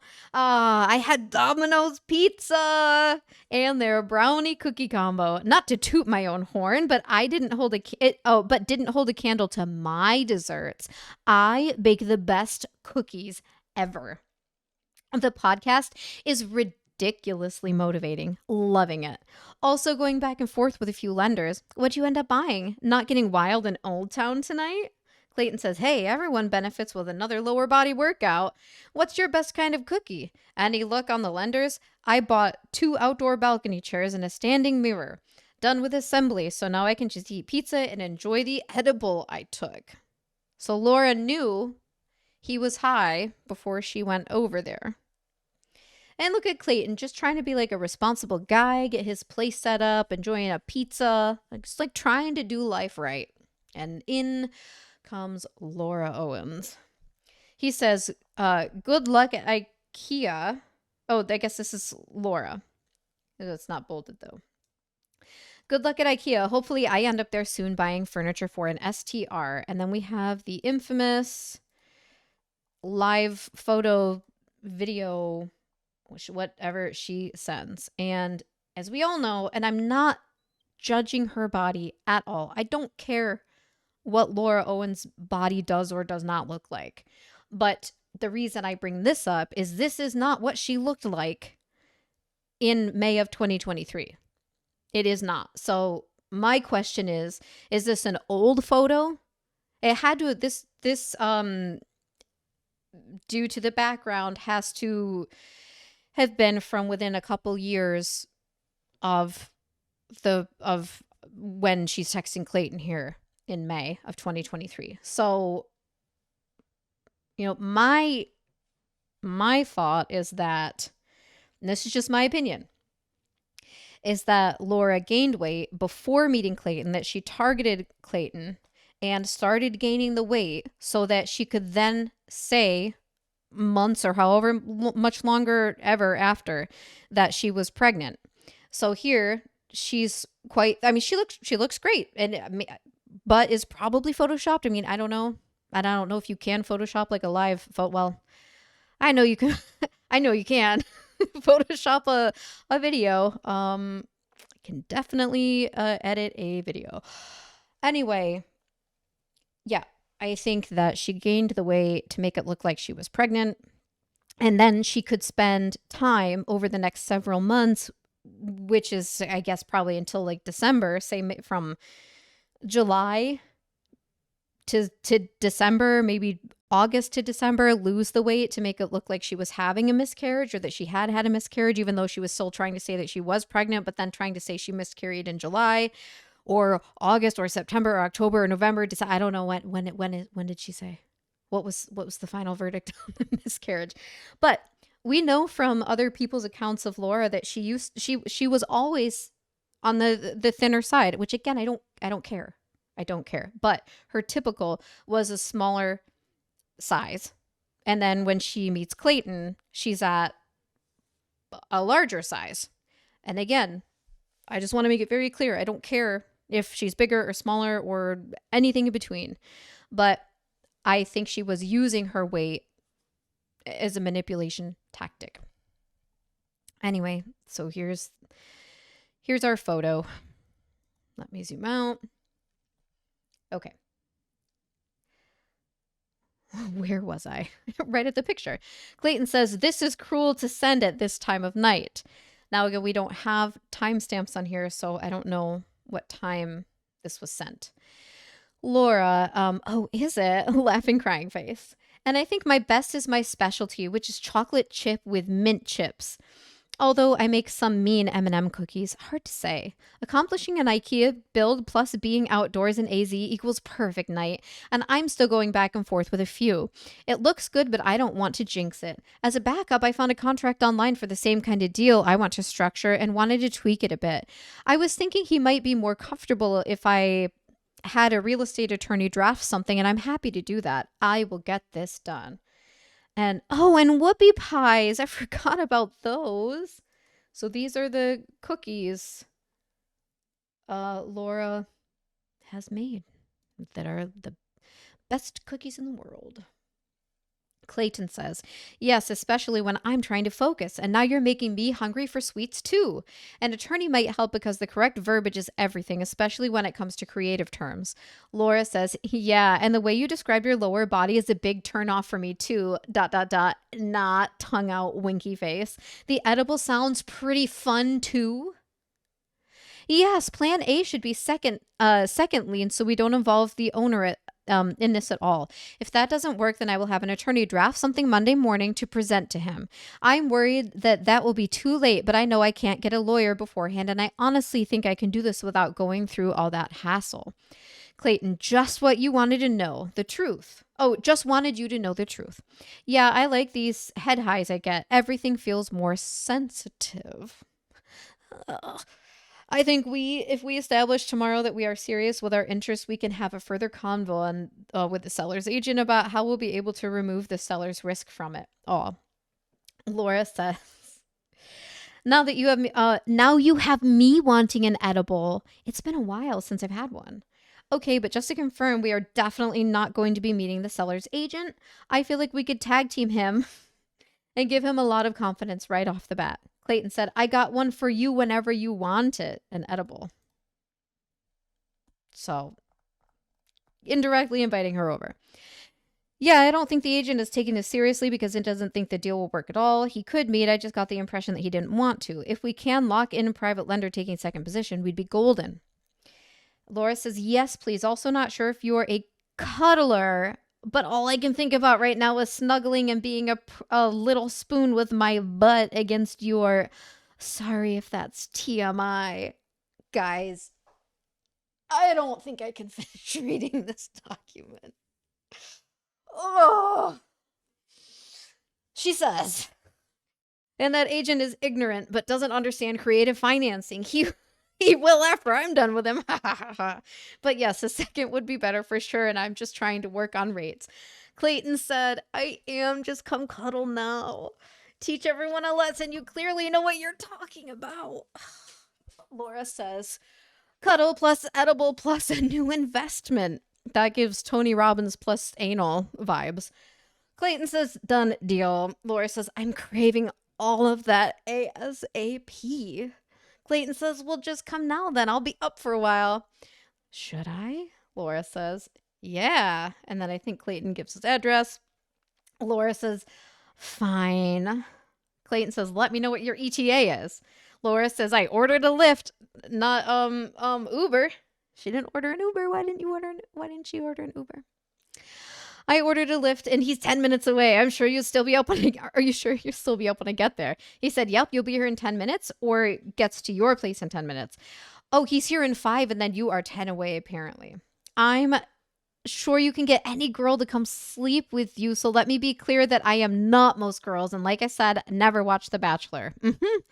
So you're only getting me in bed to cuddle. And I'm wearing what I was wearing to bed, not what I would wear on a date, FYI. Clayton says, okay, that's not too long. Yeah, I respect you and whatever decisions you take. Trust me, I won't be judging. Laura says, the driver is so slow and has been a minute away for like 5 minutes. He's just pulling up. All good, Clayton says. Laura, this complex is huge. Clayton, yeah, so you'll get dropped off by visitor parking. There's a glass elevator with steps next to it that you'll take up to the upper level. Now, to my understanding, this is not the first time Laura has been to this complex. She knows how big it is. She's acting like she's never been here before, to my understanding. She has been here before. So she says, walk past that, going back now. Now this is the next day. Thank God that is done. Okay, the next day. Laura, There's a lender mentor of mine who has an interesting strategy to do this with the seller holding first and then second, third behind that. So almost like a more conventional piggyback, but with HM. I don't honestly understand it entirely, but he said he would provide the seller what he said it would provide the seller what he wants. He's going to make a call and get back to me on it. I also have several others who said they might be able to help with the second, but that's the guy I like the most. Here, when Laura says HM, that's hard money. So the hard money, the cash. Like I said, I'm going to get a sample contract for the LLC option we talked about in case I don't get subordinate financing on time. Another option would be if he allowed me short term to keep him on the LLC with a guarantee that I would have a junior lien secured by the end of 1 to 3 months. So he would know he wouldn't have to carry long term. Once I secure good second lenders, I think we will be good buying up one SF property after another one. Pardon me. If we can't get it in time and I want to get an offer in, it seems like the seller and his agent's big concerns are, understandably, that they have no idea who I am. I think if they were told how I became interested in creative finance and gotten up to dozens of private money lenders, it could get the deal done. You don't know my story either, or really anything about me, even though she says they have so much in common. Well, you don't really know anything about me. And I think if you did, you could confidently advocate for me. In all honesty, though, it requires me being vulnerable and isn't the first thing I'd want to tell someone I have any interest in dating like you. But if you think it is needed to get the deal done, let me know. I think it would involve alcohol and a 50-50 chance ugly crying. Well, we got one of those, didn't we? Audio message from Clayton paraphrased. So I just talked with my broker and with the creative deals, it all comes down to a good title company. He is sending me a recommendation. Title companies make or break a deal. We just need to get a purchase contract and put in additional terms on what we're wanting. If you like the home, we can sit in my car and we can type out the contract and terms here or there. Anyway, I was just thinking how much work Clayton put into working with her and how much of his time he put into this and research and trying to do a great job. And then he never got paid for any of it. And then on top of that, she threatens to sue him for $1.4 million. Give me a break. Aside from the whole faking pregnancy and claiming he raped her and all that other stuff.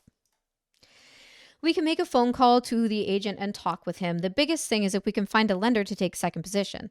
That's the biggest hang up with not being able to find one currently. The agent messaged me and asked me to tell him how it goes, so if it seems like there's interest. I wanted to touch base with you, had a lot of thoughts racing through my mind. It'll be good to have a discussion to tell you what I have going on in my life. A lot of stress and anxiety, and good things too. I didn't have time this morning to talk with you and had to process some things. We'll have a good discussion here soon and get things rolling. Laura says, can't play it back right now. Can you text?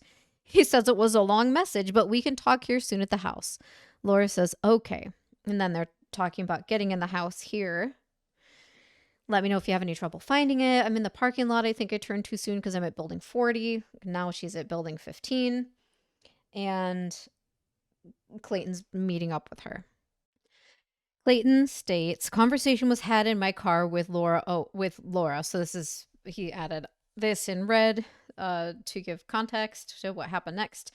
During the conversation, I told her that I made a mistake by being intimate with her, in which she performed oral sex on me twice. No vaginal penetration occurred. This is important to note for later. And mixing work and pleasure. I shouldn't have done that and was beating myself about it because I knew that I shouldn't have done so. But being under the influence of marijuana made me have poor judgment. I reiterated that there is no excuse, but that I felt I owed her an explanation and apology. She started crying in my car and said that it hurts that I don't want to explore a relationship further with her, but she understands where I'm coming from. I guess that changed. She kept reiterating that even though she didn't go through exactly what I did, she understands me more than most people probably can and could help me out greatly by being a part of my life. Well, look how great that turned out. Laura says, I truly appreciate your opening up to me and am here for you 24/7 if you want someone to talk to or just listen. So even after having their night together, after Clayton before that was saying he's not interested and she kept pushing and pushing and pushing, and then he finally invites her over, and after he tells her, I don't want to date you, I not only do I not want a relationship, I don't want one with you. He tells her, not in those exact words, but he does not want to date her. And even after all of this, well, she sees the angle, in my opinion, where it's like, oh, well, I can still say that I can be his friend and that I can help him and I have experience with this or that and can, still be a part of his life and try to get close to him now through a friendship. This is something I feel like I've noticed about Laura Owens is when she doesn't get in with one angle, she tries another. And if she doesn't get in with that angle, she tries another. She will try to poke holes in whatever thing she's trying to poke holes in or trying to get into until she gets one. And I personally saw the same thing with the body cam footage from January 29th. It felt to me that she was trying all of these different tactics to manipulate and control the police, and they weren't having any of it. And so finally, by the end of it all, she's just yelling at them because she knows she can't control them. So now she starts to get nasty and yell at them because she's angry that she can't control the situation. So Clayton says, thank you so much. I really do appreciate it. Haven't heard back from the agent yet, hoping by the end of the night. Laura sent a 4-page picture document of her story in Chicken Soup for the Soul, which has been removed because they found it. Well, I don't want to speak for them, but they removed it from their website. So they must have found that there was something like unbelievable about it, not true about it, having context to things. Anyway, they decided to remove it from their online publication, in which she documented a mentally abusive ex that treated her poorly. A mentally abusive ex. Now, is this just Clayton not mentioning any physical abuse, or did Laura tell him that Mike was only mentally abusive to her? I don't know. That treated her poorly on a plane, and a girl overheard the conversation and passed her a note saying to get out of the relationship. She ended up taking her advice and ending the relationship. Well, Laura is not the one who ended that relationship. I know you don't know me well and I can't imagine what you were going through, but maybe this will help you understand why I feel like I can help you and be there for you as you learn to love yourself again. My story, not last year's that I told you about, which must have been Greg Glass. Oh, that must have been the graping in New Jersey. Is the featured story for learning to love yourself in the 30th anniversary edition of Chicken Soup for the Soul, which again has been removed from the online publication. It comes out in June, but here's what I wrote. Laura got a private money lender. Done. So it doesn't give any more context here. Just, I guess she attached the 4-page thing. Sorry for all the text. Spoke to him about Lynn Oaks as well, and I think we should write up an offer for that too. Clayton says, kudos to you for sharing that story. I'm sure it will help many, and it's why I shared my own to help others. An actual genuine thing being said by one of these people. So just to confirm, this lender will take second position. And what are his terms? 20% down payment on the one today and on Lynn Oaks. Does he have any other terms? Laura, thanks. I just want you to know I do somewhat get what you're struggling with in terms of loving yourself. The terms are, it's just this back and forth with this relationship or personal stuff with this business stuff. The terms are confusing, but he will end up getting way more down than he wanted, like $200K. Same for the Lynn Oak. So instead of this $70K, which I think they were saying before this guy wanted, then she's saying with this super fancy, cool, out of the box deal, he's going to get $200K down. Same for Lynn Oaks. I am going to use a transaction coordinator. I have to explain it to you, and it's slightly confusing. Oh. He can provide proof of funds as well. So is this Matt, transaction coordinator, with the proof of funds? Clayton, sadly, many people feel that pain, but it's nice to know we're not alone in it all. So he's trying to just put an end to really discussing any of that. And that's how I take it anyway.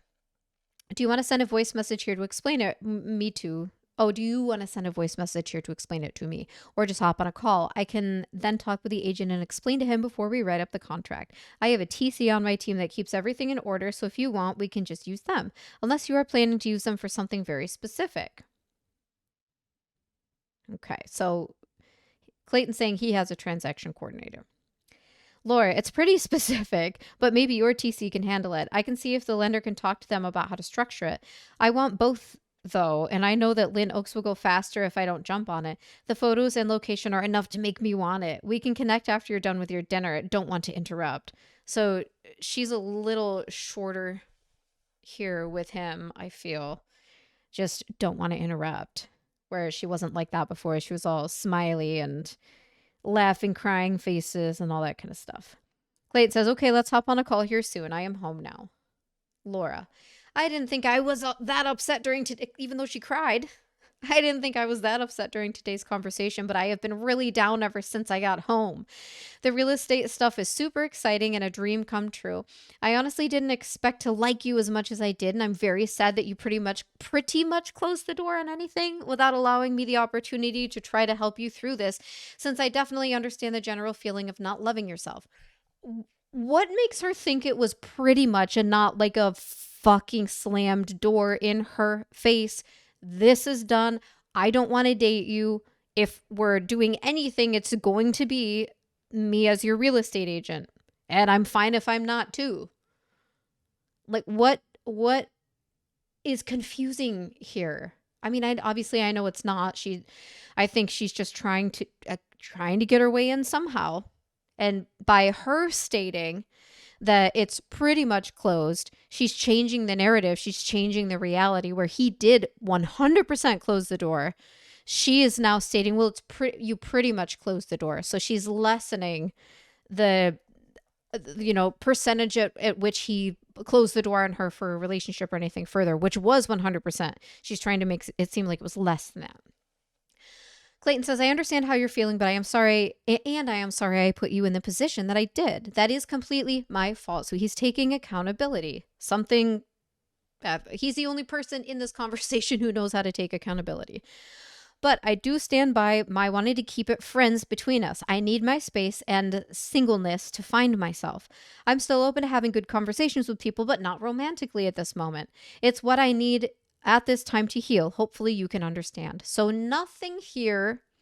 I personally wish he wouldn't have even offered to be friends, because I feel like that's still in her mind kind of leaving the possibility open. Like when someone's just really wanting that connection and that relationship, they'll find any little thing to read into or any little way to get in.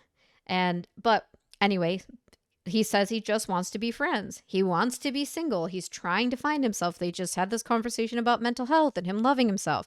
He's telling her what he needs. Open to having good conversation. That's what I need. Hopefully you can understand. If you want to move forward with the deals, let me know and we can jump on a call and structure an offer. If you'd rather go with someone else, though, I totally get it. Exactly. He's totally fine. If she doesn't, after what happened, he takes accountability for it. He's totally fine if she wants to go with a different agent. He's not trying to hold on to her for her money or anything like that. He's taking full accountability and saying, I understand if you don't want to work together anymore.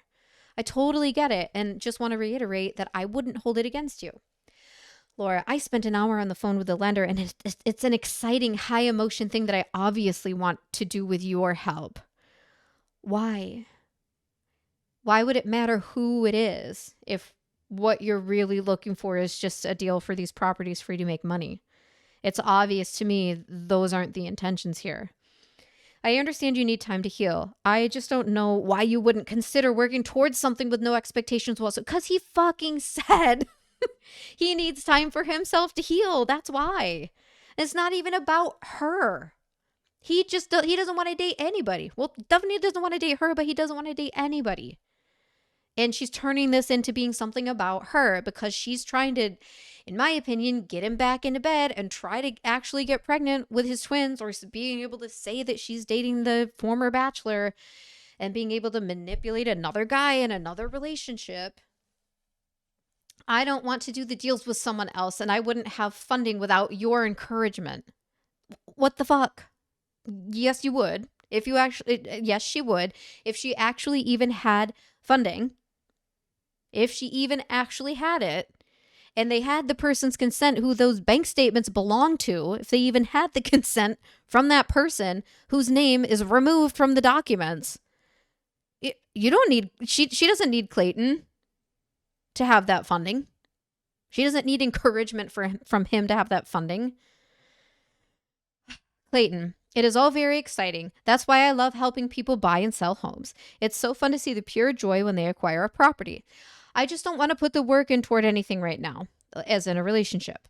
Thinking about it gives me anxiety. I've taken on a lot, so I'm just trying to focus on finding my balance and peace. So he's focusing it all on him. He's not making it about her. He's saying, it's me, not you. Laura, maybe with me it wouldn't be work. Oh, that's not true. I understand you've tried lots of things before that haven't helped you, but haven't given me the opportunity to help you. Sorry, guys. I have so many things to say. I'm sure you all do too, hearing all of this.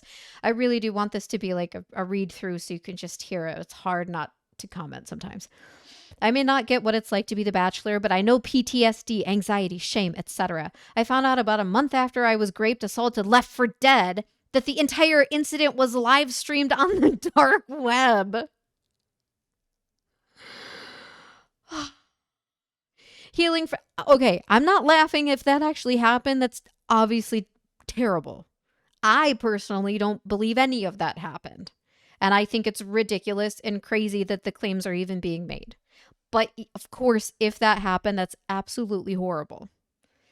Healing from that took a lot of hard work, and I felt like no one understood me, which is why I'm sure you're what you're dealing with, which is what I'm sure you're dealing with. I can't imagine how much anxiety you are feeling with just a few of the things you told me you have been through, but I'm more empathetic than 99.99% of people you'll meet. And would love to listen. I'm sure you're thinking that working towards a relationship and seeing if there is a bond is work and another commitment for you, but I'm not. More than anything, I'm looking for a best friend who I have emotional intimacy with, and the physical is secondary. I truly have no expectations except to see if that naturally develops without your halting it. I'm just asking you to consider if she were empathetic, that more empathetic than 99.99% of the people in the whole entire world, she would say, I totally understand you need time to work on yourself. Love to be here for you as a friend.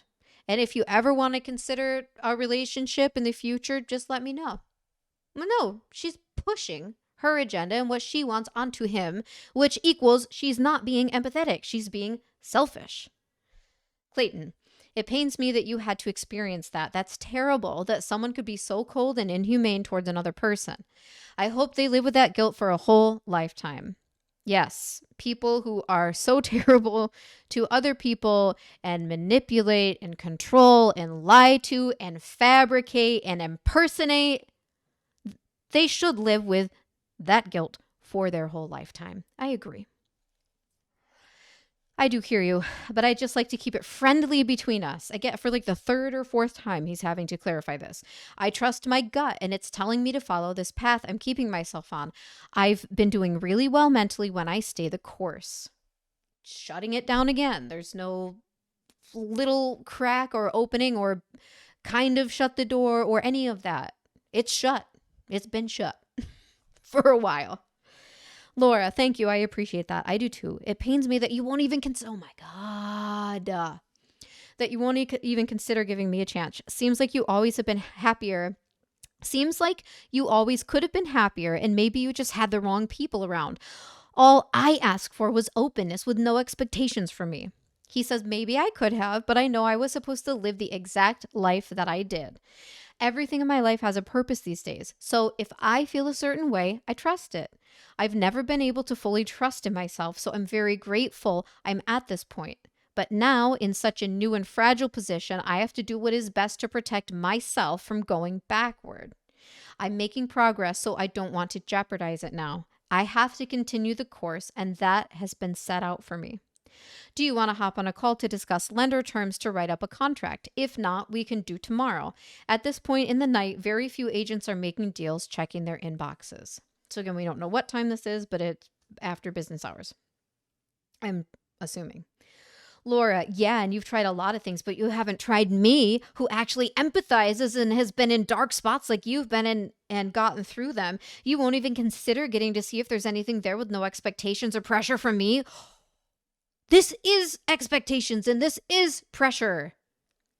And she is not empathizing.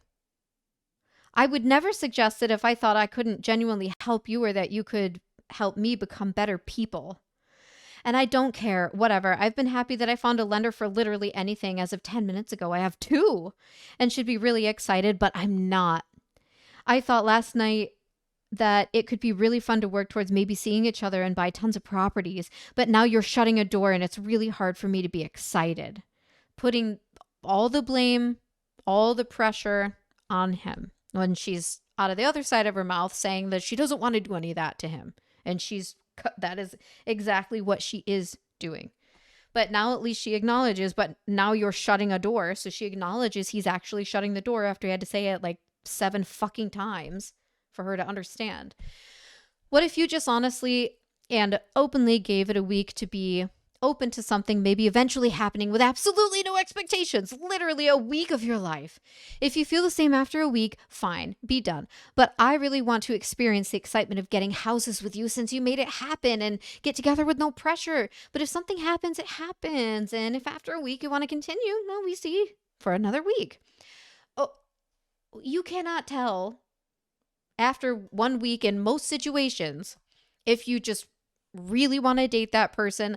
They could be so fake in that 1 week of time, especially if that's the time set to be like, hey, see how great I am in this 1 week. Of course, they're going to put their best foot forward and seem like they're like a perfect person. And they're going to be manipulating you, learning about you and what you like and what you need and what your preferences are. And they're going to do all that shit to reel you in. And then eventually the real person always comes out.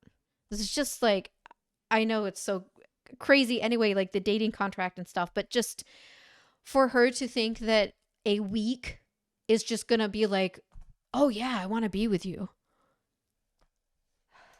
It's just so, again, so much. Sorry, I'm adding so much commentary.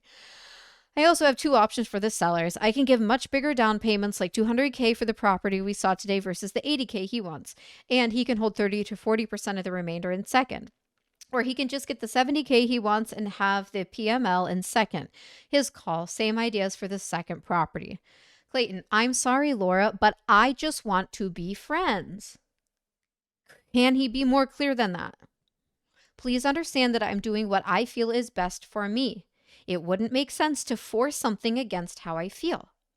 That's great on both of those lender options. I will run both by him tomorrow. We'll keep you updated on what he says. I'm heading to bed. Good night. He's trying to end the conversation. He doesn't want to talk with her about this stuff anymore.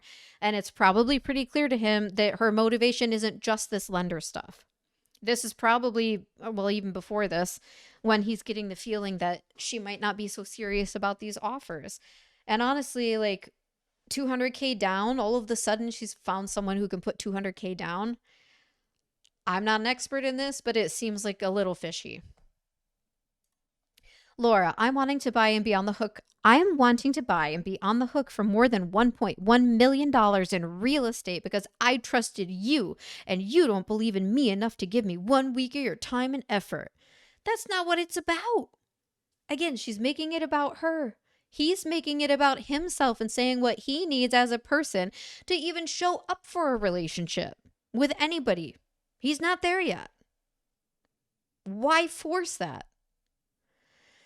I'm really doubting myself at this point. I had been so sure of myself and now I just don't know. I asked you to open your heart to me for a week. Think about how that makes me feel. Me. And let me know in the morning.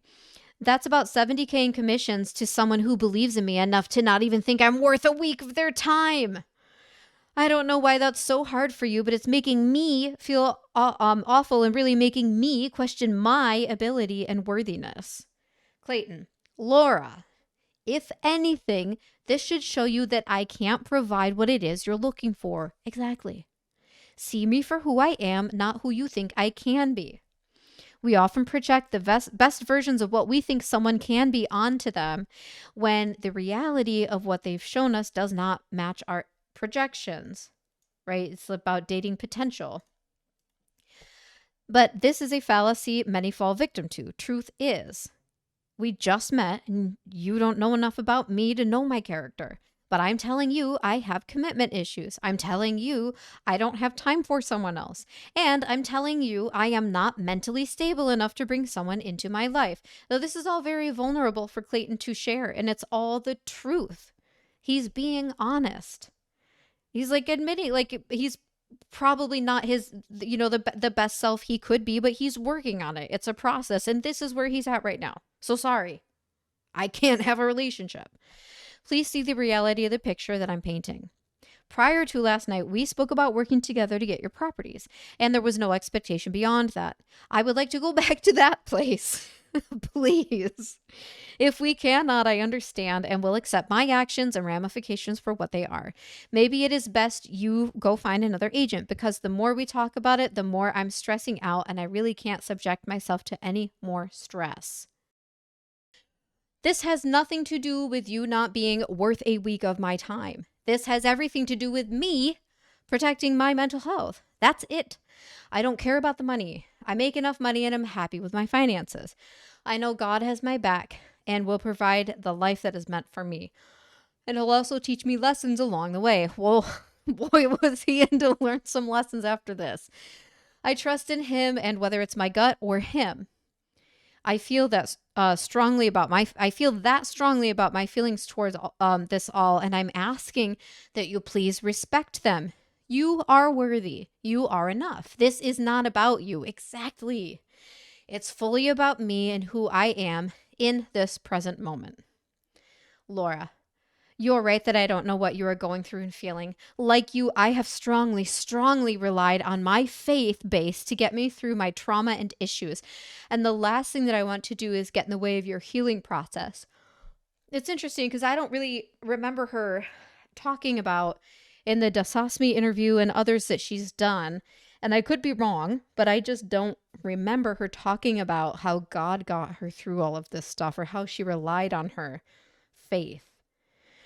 If you are listening to this and please put a comment on the video and let me know. I'll probably also look into it a little bit after I record this.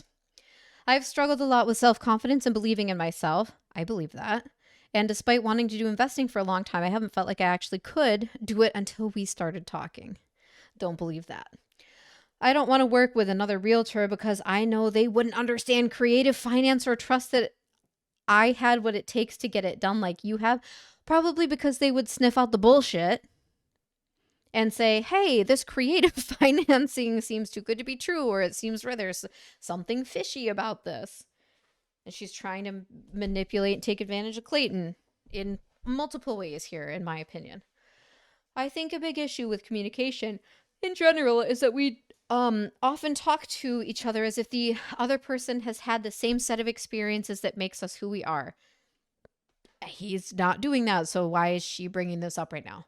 You obviously haven't known this about my background, but my family was told my dad needed to enter hospice care back in December. Okay, so another December.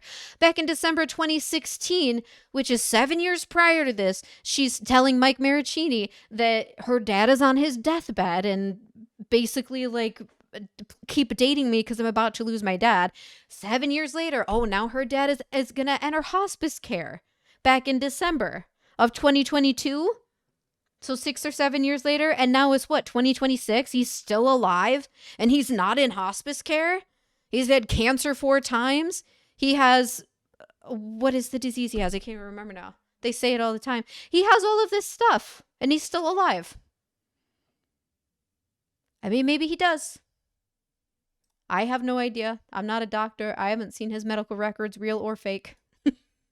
if there are fake ones to be had. Parkinson's. That is what they say he has had for a long time. Anyway, she always uses this. So my dad is sick. My dad is, and again, maybe he has really actually had cancer and he does have Parkinson's and all this stuff, but it's something she uses, she has multiple times uses as an excuse. I don't say this to make you feel sorry for me, but because maybe it will make you understand where I'm coming from. After that happened to me in March of last year, I pretty much wrote off ever needing a relationship again and was fine with it. Going through this experience with my family has really changed all of that. My dad was one of the top radio talk show hosts of all time. Of all time. Not just the Bay Area, but of all time. Well, that's interesting because I had never heard of him until this case. For my whole life, was larger than life figure. He dealt with serious depression and anxiety after his mom offed herself before I was born, and that followed him for my whole life. He smoked weed all the time to deal with that. Well, I don't know if we had heard that before. Now at the end of his life, he's not anxious, and I think he's a much kinder person despite the fact that he can't walk on his own and has to have a caregiver with him at all times. So he hasn't been able to walk since like December of 2022. Is that true? I'm gonna look into that. He knows that it isn't about fame and money, but love. His biggest dream in life now is to make it until his first grandchild is born next month. Whose ultrasound I use and say they look like something physically wrong has occurred. Every birthday and holiday is probably the last we will celebrate together for the last 7 years. And it hasn't made me sad or bitter, but rather it's made me more grateful. Maybe you can understand why I'm saying that why I ask for 1 week your time. I'm sure that 1 week sounds like an impossible amount of time to make any sort of progress. Exactly. When you're going to overcome trauma and anxiety. And I get that it's not even about that. And I get that more than you know because I have been there. But when you are threatened with only having one more day, week, or even hour, oh, that sounds like the blog that she wrote for Medium, the 5-minute thing, or even hour. It makes you realize that at the end of the day, the only thing that matters is telling people how you really feel about them. I don't want you to respond that you feel sorry for me and my family, or that you can't imagine what we're going through, etc. I wouldn't ask God to have given me any other life despite the personal trauma I've been through. I am a much more empathetic person because of it, and I wouldn't want my life to have been different at all. Had I not been through what I'd been through, I wouldn't be able to help other people, and at the end of the day, that's what it's all about. I'm saying all of this because even though I obviously don't know you well, I can tell that you have a tremendous heart and kindness in your soul that is so unique. And I honestly haven't seen it in another guy. In a week, you have been encouraging and vulnerable, and I haven't experienced that with someone else. Okay, same old story, same old playbook. You've made me believe in myself enough to take action in following my dreams in a way that I haven't been able to before. With however much time God gives me, whether it's 1 more day or 70 years, I want to surround myself with people like you who have the courage to say that they're going through a hard time, and that it can be I can be there for. I'm sorry if what I said before made you feel like I wasn't truly hearing you out, because I am. Can you imagine just reading, like getting sent this wall of text? It didn't fall on deaf ears. I can't begin to understand what you went through or what you are going through that has made you have anxiety, commitment issues, etc., and won't say, I get it, because I don't. Only you know what that's like. The qualities I have seen in you that you think are weaknesses, I see as strengths. You are kind, in tune with your emotions, whether you think you are or not, and have a beautiful faith base. I apologize for the essay this turned out to be. But thank you for reading it. I haven't bared my soul like this to a man ever. Well, we have proof that's not true. But I know you wouldn't judge me. I knew you wouldn't judge me for it. Anyway, I hope that you don't shut me out, and that you realize that with the fragility of life and time, you have nothing to lose by allowing someone like me, who is probably the opposite of most girls you met in. I bet she is the opposite of every girl Clayton has ever met. I don't have a timeline, and I don't want to pressure you, but I hope you will get to know me and consider the possibility of this maybe being something more. So even though he's closed the door, she sends this huge essay about all of these things and is trying to push the door open. Who knows? Maybe it will be nothing, but I think that an immediate no feels safe, but will you at least think about it? And regardless, I would like you to be my realtor. And and I know I said a ton in the message above, and don't feel like you need to give a long response. Just a yes or no is fine. I want to see him just say no. Clayton Echard, thank you for sharing all of that. I hope letting it out brings you a sense of peace. Suppressing issues only allows them to compound, so I'm glad you're addressing them, as it will allow you to heal. I am happy to work with you as your realtor and hope I can continue to be a positive light that keeps you, helps you believe more in yourself, because it's a choice that we all have and the power to make. It's just not easy to get there most times and stay there consistently, but it is possible. I will say, though, with full certainty, that this can be nothing more between us than friends. This is my boundary that I am setting, and I ask that you respect it. It's what I need, and it's what I feel. I shouldn't have invited you over when I was heavily under the influence of weed. I've realized I'm using weed as a coping mechanism to avoid my pain, and that is not healthy at all. I need to go to a therapist and begin dealing with this all because I'm not happy with this place I've gotten to. It was my fault for crossing that line that I would have not done had I been sober. But that all falls on my shoulders, not yours. I am not mad at you, nor am I placing any blame on you. This is a me problem that it's time I address. Laura, I just asked that you give time to consider it, and you gave it 7 minutes.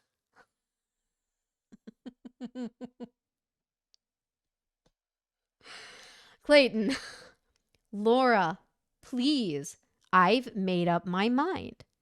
And you persistently questioning my decision shows me you aren't respecting my boundaries. Exactly. That frustrates me because I surround myself with people that ultimately support me, not question my decision making. I think it's best you find someone else to work with because your questioning of my decisions is really adding a bunch of stress to me in my morning. Respectfully, I cannot have that kind of energy in my life. Totally valid, especially after all of this. That certainly wasn't my intention, Laura says. It was the opposite. Clayton, well, that is what happened, but it's okay. I am not holding anger against you for it. I just want us to be friends and keep it at that for good. Like, we're never dating. If you can accept that, great, then let's do that and keep working together. If you cannot, that is okay, but please let me know. Laura, are you completely shutting the door on it, even down the line, even if we are just friends now? Yes, that is correct. Finally, after all of this, yes, that is correct. She finally gets a direct, like, Clayton's not trying to like be nice or soften it at all or just focus on it on how it's a me problem, like a Clayton problem. He's just very blatantly like, yes, that is correct. Completely shutting the door now, next week, next year, forever. Laura says, got it. What I said deserved more than 5 minutes of thought and knee-jerk reaction response. None of that was knee-jerk reaction response, in my opinion. If that is how little consideration you give to my thoughts and feelings, and if you believe in me and who I am so little that you would forever shut a door on me, you can't possibly believe in me and my instincts enough to want to represent me in my best interest as a realtor. Okay, fine. He said it was fine. He said she could go find someone else. Go find someone else. That makes me incredibly sad to hear you, and don't want to subject you to having to deal with me any further since I've clearly been nothing but stress in your life.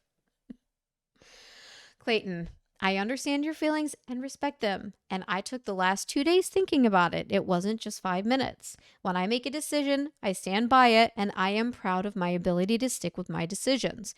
There was a time when I didn't have the confidence in myself to do so. I'm sorry this is how things have gone, and I am very much sorry for my part in it. I wish you the best, Laura. I really do. Laura says, it only happened Saturday night, so you weren't thinking about this and my feelings for 2 days. You decided hours after I left. I'm crying in bed and have been all morning, feeling like I can't do anything, let alone buy houses. Maybe the way you always have been thinking and dealing with things isn't actually working for you, because it doesn't seem like it is. What a fucking bitch. I know myself well enough to know that you are the only one who made me feel like I could do this, and that I don't think I will be able to move forward with another realtor, even though I really want Toby Properties and Toby Properties to buy, really want to buy properties and take the next step. I know what is best for me is for you to represent me. Then she could just say, fine. Like, even if she wanted to try to push the relationship stuff, like, in the future, do the deal first. And then say, hey, we worked really well together over that. Would you want to go out and get another drink and celebrate? No, she has to have it right now, and it has to be her way, or all hell breaks loose. Clayton, you do have it in you to buy these properties. And there are plenty of realtors out there that are more well-versed than I am, especially on creative deals. I've only been a realtor for 2 months, so you could find many realtors in the area with more experience and knowledge. And there's a lot of kind-hearted and encouraging realtors I've met as well that would be great for you! ! I believe you'll find the perfect realtor for you, but it sometimes takes meeting a few or more of them to finally find the best one for you. That individual is not me, however.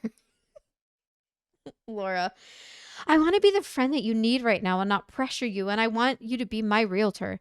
I'm sorry. I want to put the offers in today and was calling you to tell you how to structure them. Clayton, I forgive you, but I do not feel comfortable with representing you at the moment. I will let you know if things change, but I need some space. Laura, I will give you space, but what can we do about the houses that the realtors are calling you back on today that we were going to offer on? Clayton, thank you. If I were you, I would contact another realtor, tell them that the house is a house you're interested in, and have them reach out to those agents with your proposed offers. Laura, I have dealt with other realtors who have made me feel like I can't do this, but you made me feel like I could do anything I wanted to with real estate. In reading back my messages, my intentions were obviously good, but I wasn't a good friend in listening to you, and that is what you need right now and what I would like to be for you. Please give me the opportunity to do that for you, and please help with what I need right now, which is to prove to myself that I can do this. I can even have the lender call you directly with the way to structure it so you don't need to talk to me. One of the lenders just messaged me to say he is on the phone as we speak with his transaction coordinator, and I am panicking. He already has your number, so I don't know if he's going to call you, but just a heads up. Clayton says, you can tell him to call me, because he doesn't want to leave her in a lurch right now. Like, if this was all real and really happening, which I'm not saying it was all fake, but if this is real and he's believing her, he doesn't want to leave her,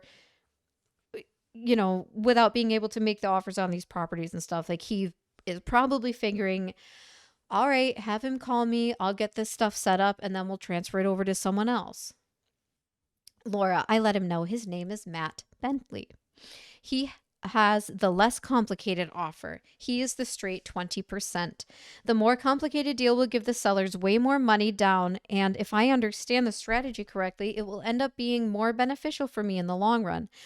They are very different options. Can I explain that strategy to you at some point today so you can craft the second offer? He says, can you talk here soon? I think it would be best to focus on sending out the first offer today. We can begin discussing the second, but today it would be good to get a contracted offer out. Laura says, yes, I meant the second offer for the first. The seller will have 2 options to pick from. I will explain it to you.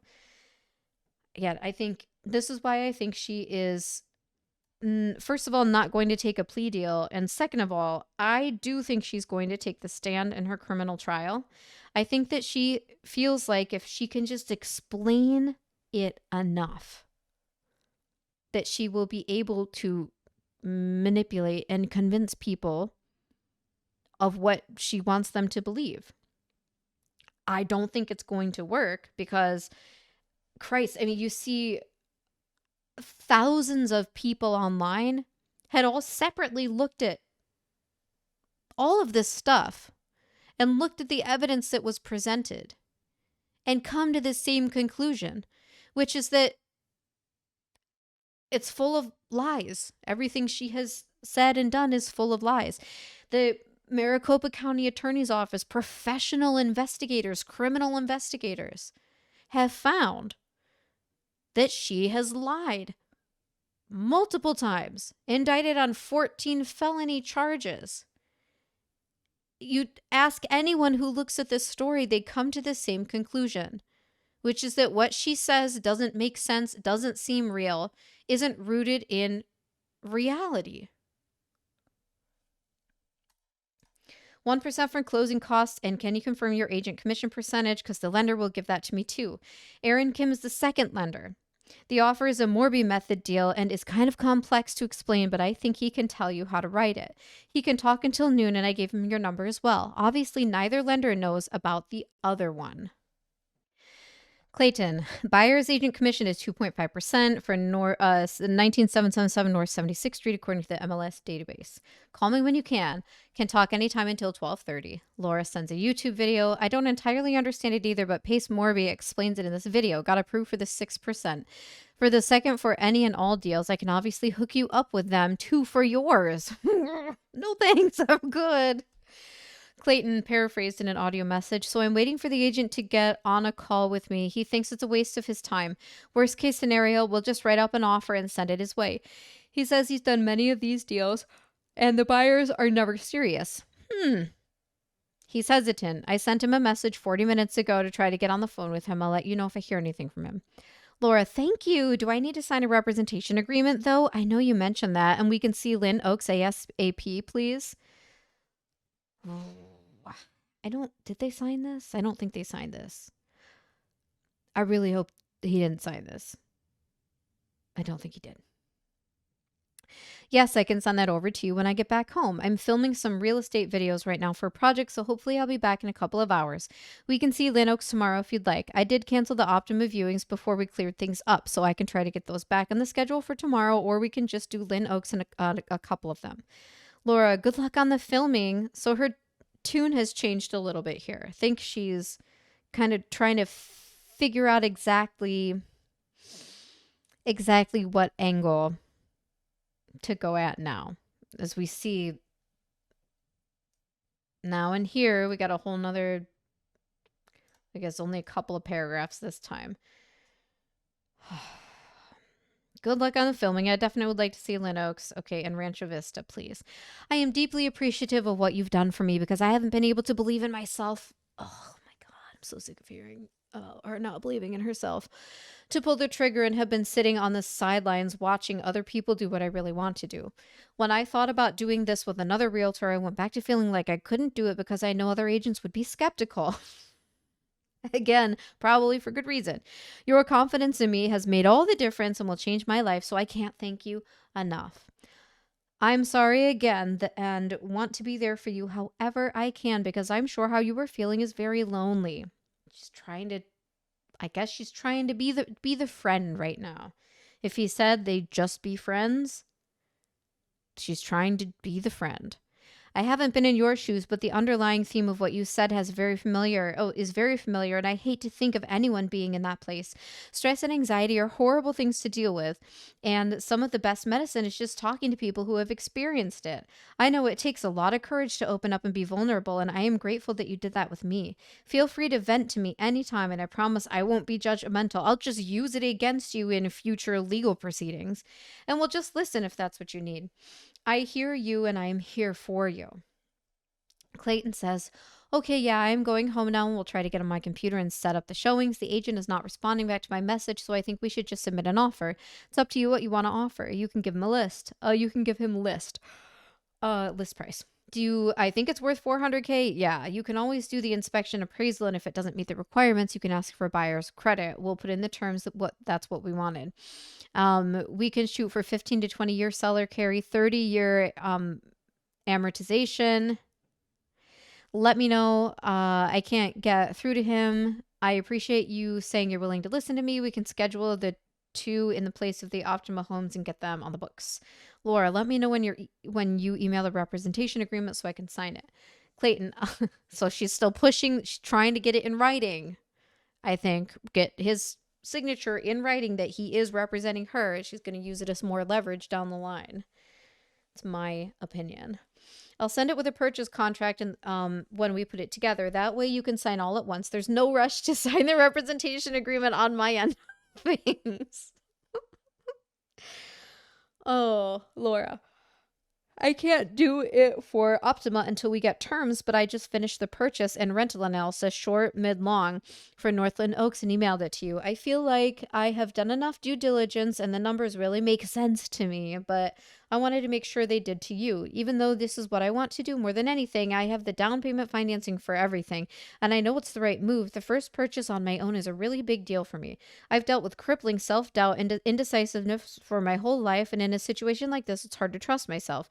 Your guidance is so appreciated, and even though you haven't been doing this long, you are really amazing at your job, and I hope you are proud of yourself for it. So she's trying to raise him up, be a good friend, make him feel comfortable. She's sharing more, about the self-doubt and indecisiveness, more crippling, more about trying to seem like she's being really vulnerable, saying thank you so much, like you've been such a huge help to me, and I hope you're proud of yourself. She's, again, all these things, like if a genuine person is saying them, that's really nice and that's really great. But I think she's trying to use it as another manipulation tactic. Clayton, but you still want to see Optima tomorrow, correct? I will schedule both showings here tonight and then check the analysis and run my own on Lynn Oaks tomorrow. The first deal is big and it should be every bit nerve-wracking. But if the numbers make sense, then it makes sense. And once you do one, you'll want to do more. That's how I felt about my dance class tonight. But see, I mean, I think the mistakes that Clayton, it's not fair for me to say because he had no idea what he was dealing with in her. Like he saw red flags, but it was a whole fleet of ships, not just like a single red flag. He had no idea was coming. But I do wish he wouldn't discuss anything personal with her because like I said before, you even give that she's trying to be vulnerable and open and get him to feel closer to her, and now she's getting what she wants. He's starting to talk more about like more personal things again, and she's trying to pull that out of him. He's just being like, we're just friends and I'm just sharing with her and trying to be supportive of her and genuine, and she's probably thinking, yes, like he's opening up again. Great. Like I have the foot in the door again now. He says, when I got there, I was almost frozen and couldn't move for the first couple of minutes, but then I told myself to just go for it. And now that I'm done with this class, I can't wait to do another. Let's do our due diligence and knock the first deal out of the park. We got this. Laura says, of course I do. And thank you. I think we will buy and sell a lot together. That's so awesome about dance. What kind? Could I go with you sometime? I do dance all the time at my place. But never in public, and I think it would be a big confidence booster. So glad you got to have that experience. Anxiety has nothing on us. I'm just being an idiot and imagining her dancing around the casita by herself, around all of the things in there and the dogs. Anyway, Clayton, you're welcome. Hopefully the market starts to turn a little more so there's more favorable conditions. But for now, we'll take what we can get. Hip hop. I'll let you know if I do another public class, but I'm signing up for private classes now. I need more one-on-one coaching. And then audio message, just so we're on the same page, the 7137 El Rancho Vista Drive, thought you said there's an occupant in there until December. What I'm looking at, this is showing there's no flooring and renovation of $17,000 is needed. That one needs work. It says it's vacant, so are we looking at different units? Oh, Laura, I'm so sorry. I meant this one. So, did she? Did she mean this one? If she was intentionally lying about meaning this one, why?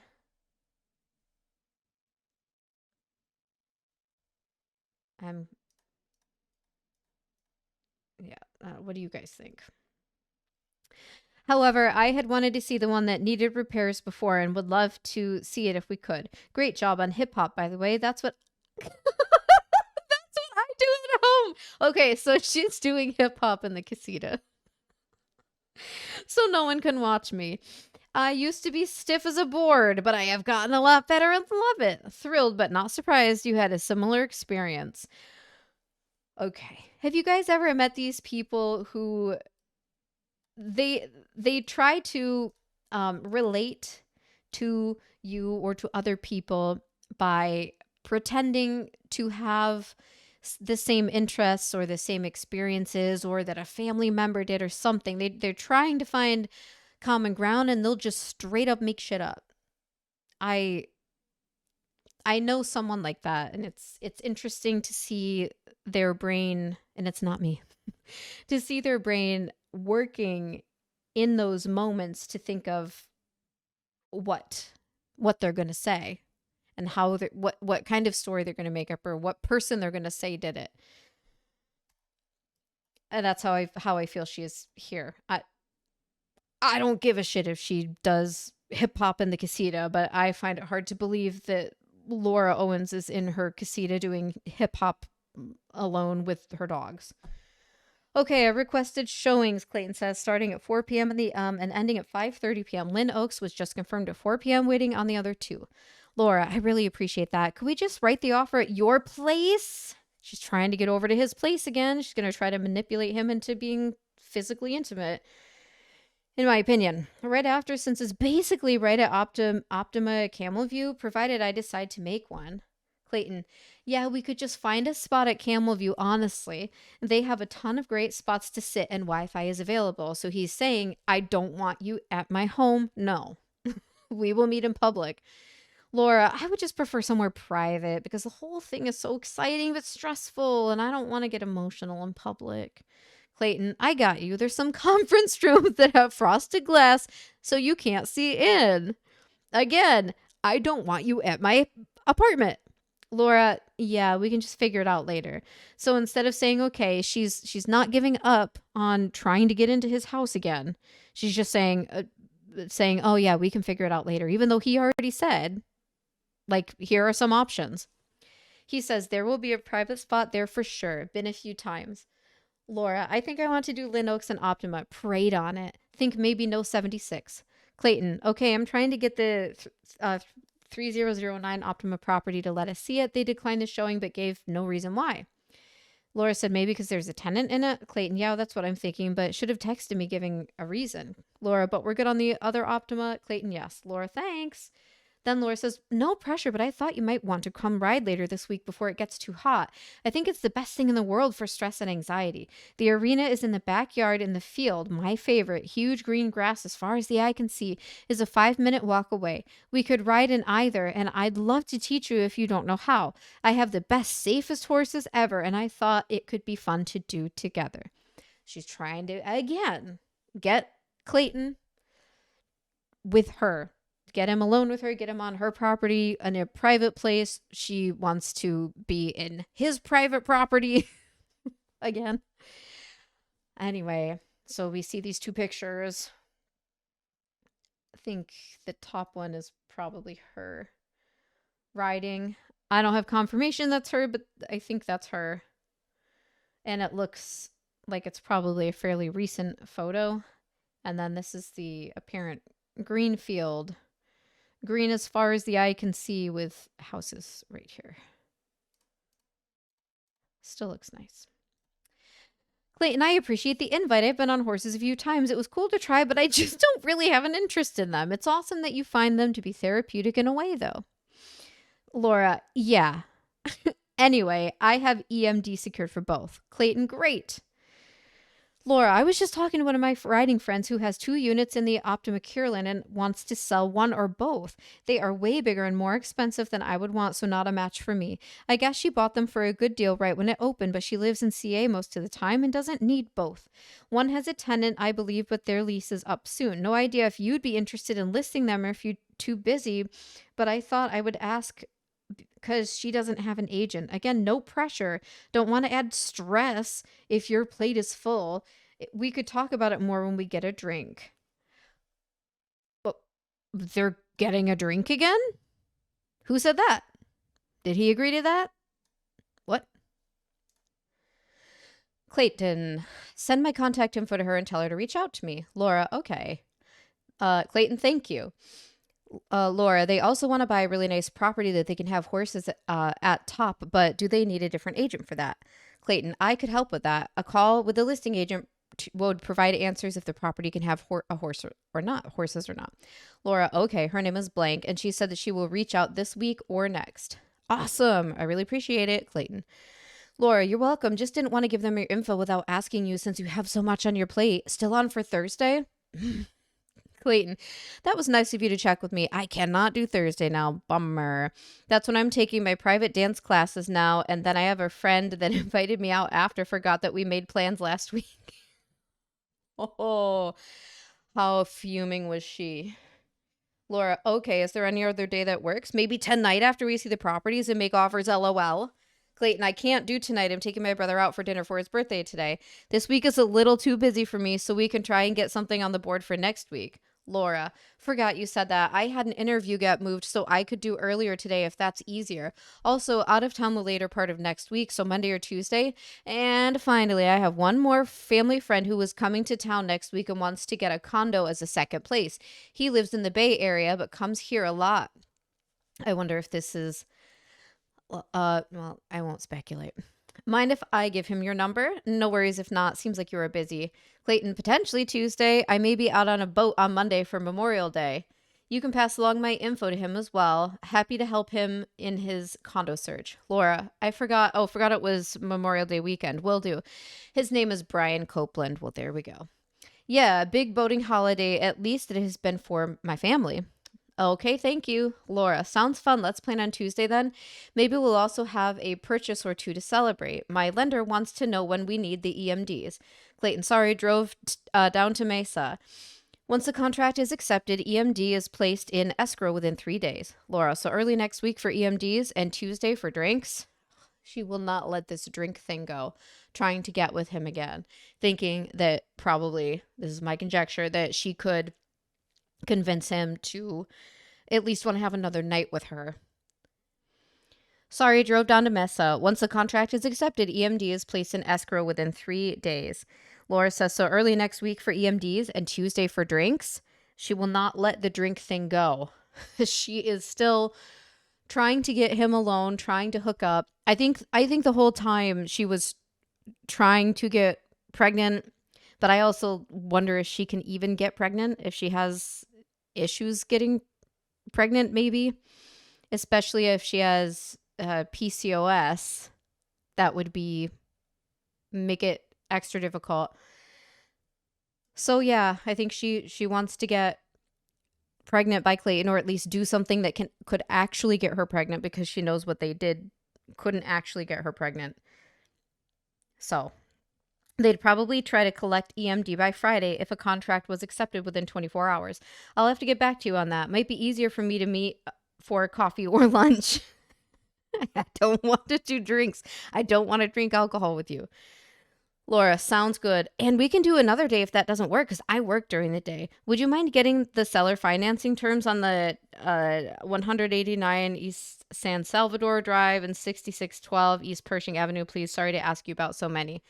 Clayton, I will work on getting info on those here soon. See you at 4 p.m. at Lynn Oaks. Laura, Thanks, sounds good. Are you in there? The guard isn't letting me in. Are you seriously so ridiculously talented and have such a great eye for design? And I'm pumped to have you as 10% owner.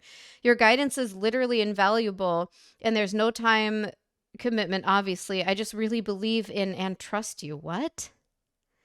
Would you be really mad if I told you that you looked... Oh my God. Girl, give it up. I guess you can't when you're trying to con. Which is my opinion that this is what she's doing. You would be really mad. Would you be really mad if I told you that you look super handsome and that combined with your being super confident and smart about everything made it hard to keep my hands to myself? If that makes you mad, I'm really sorry. I want to respect your boundaries, but I didn't know if that was maybe a somewhat reciprocated feeling.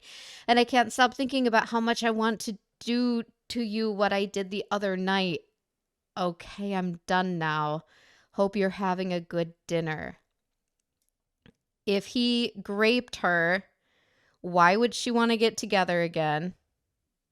And I know there can be trauma with those situations and they can be super difficult to understand. I know that. But in this situation, and she's saying, do what I did, do to you what I did the other night, which in my opinion falls in line with Clayton's story that she performed 2 blowjobs on him. If they had sex, I don't think someone would say it this way. Okay. Clayton, I appreciate the compliments, but yes, please only make comments to me that you would a friend. I appreciate it. I will send over the 2 contracts this morning. I have a dentist appointment at 10 a.m., so after that I can hop on. He's being too honest. He doesn't have to tell her he has a dentist appointment. He could just say, I can hop on at 11:30 or at 11 a.m., but that he's honest to a fault. Not that this is a fault to be honest about this stuff, but even in these little things, he's just like, gives way more information than she would need. So after that, I can hop on a call and walk through everything with you from a contract standpoint. What time would work for you? Also, do you have a pre-qualification letter or proof of funds for the private lender? That would be great to have as a document to send these sellers with the contract. Laura, oh my God, I'm flexible. I feel like I say that every time this like wall of text from her comes up. I'm flexible on the time, and the lender had offered proof of funds, so that's not an issue. I can get by that by the time we talk. No pre-qual letter, though, since I am not working with a bank. The private lender will provide whatever else I need. On another note, I think you are the best, most talented person in real estate I could ever find, and I've talked to others. I really do. Working with you is definitely in my best interest for all the reasons I have told you before. I don't think, though, that I will ever not hope that at some point it turns into more, even if it's not today, tomorrow, months from now, or a year from now. I think she's telling the truth. I understand you aren't ready because you've got your own stuff going on and can be your friend right now. I wouldn't wait around for you. Okay. But if you see this as so black and white as a friendship that there's no gray area for even maybe down the line, I think that it would be hard for me. I think that would be hard for me to work with you.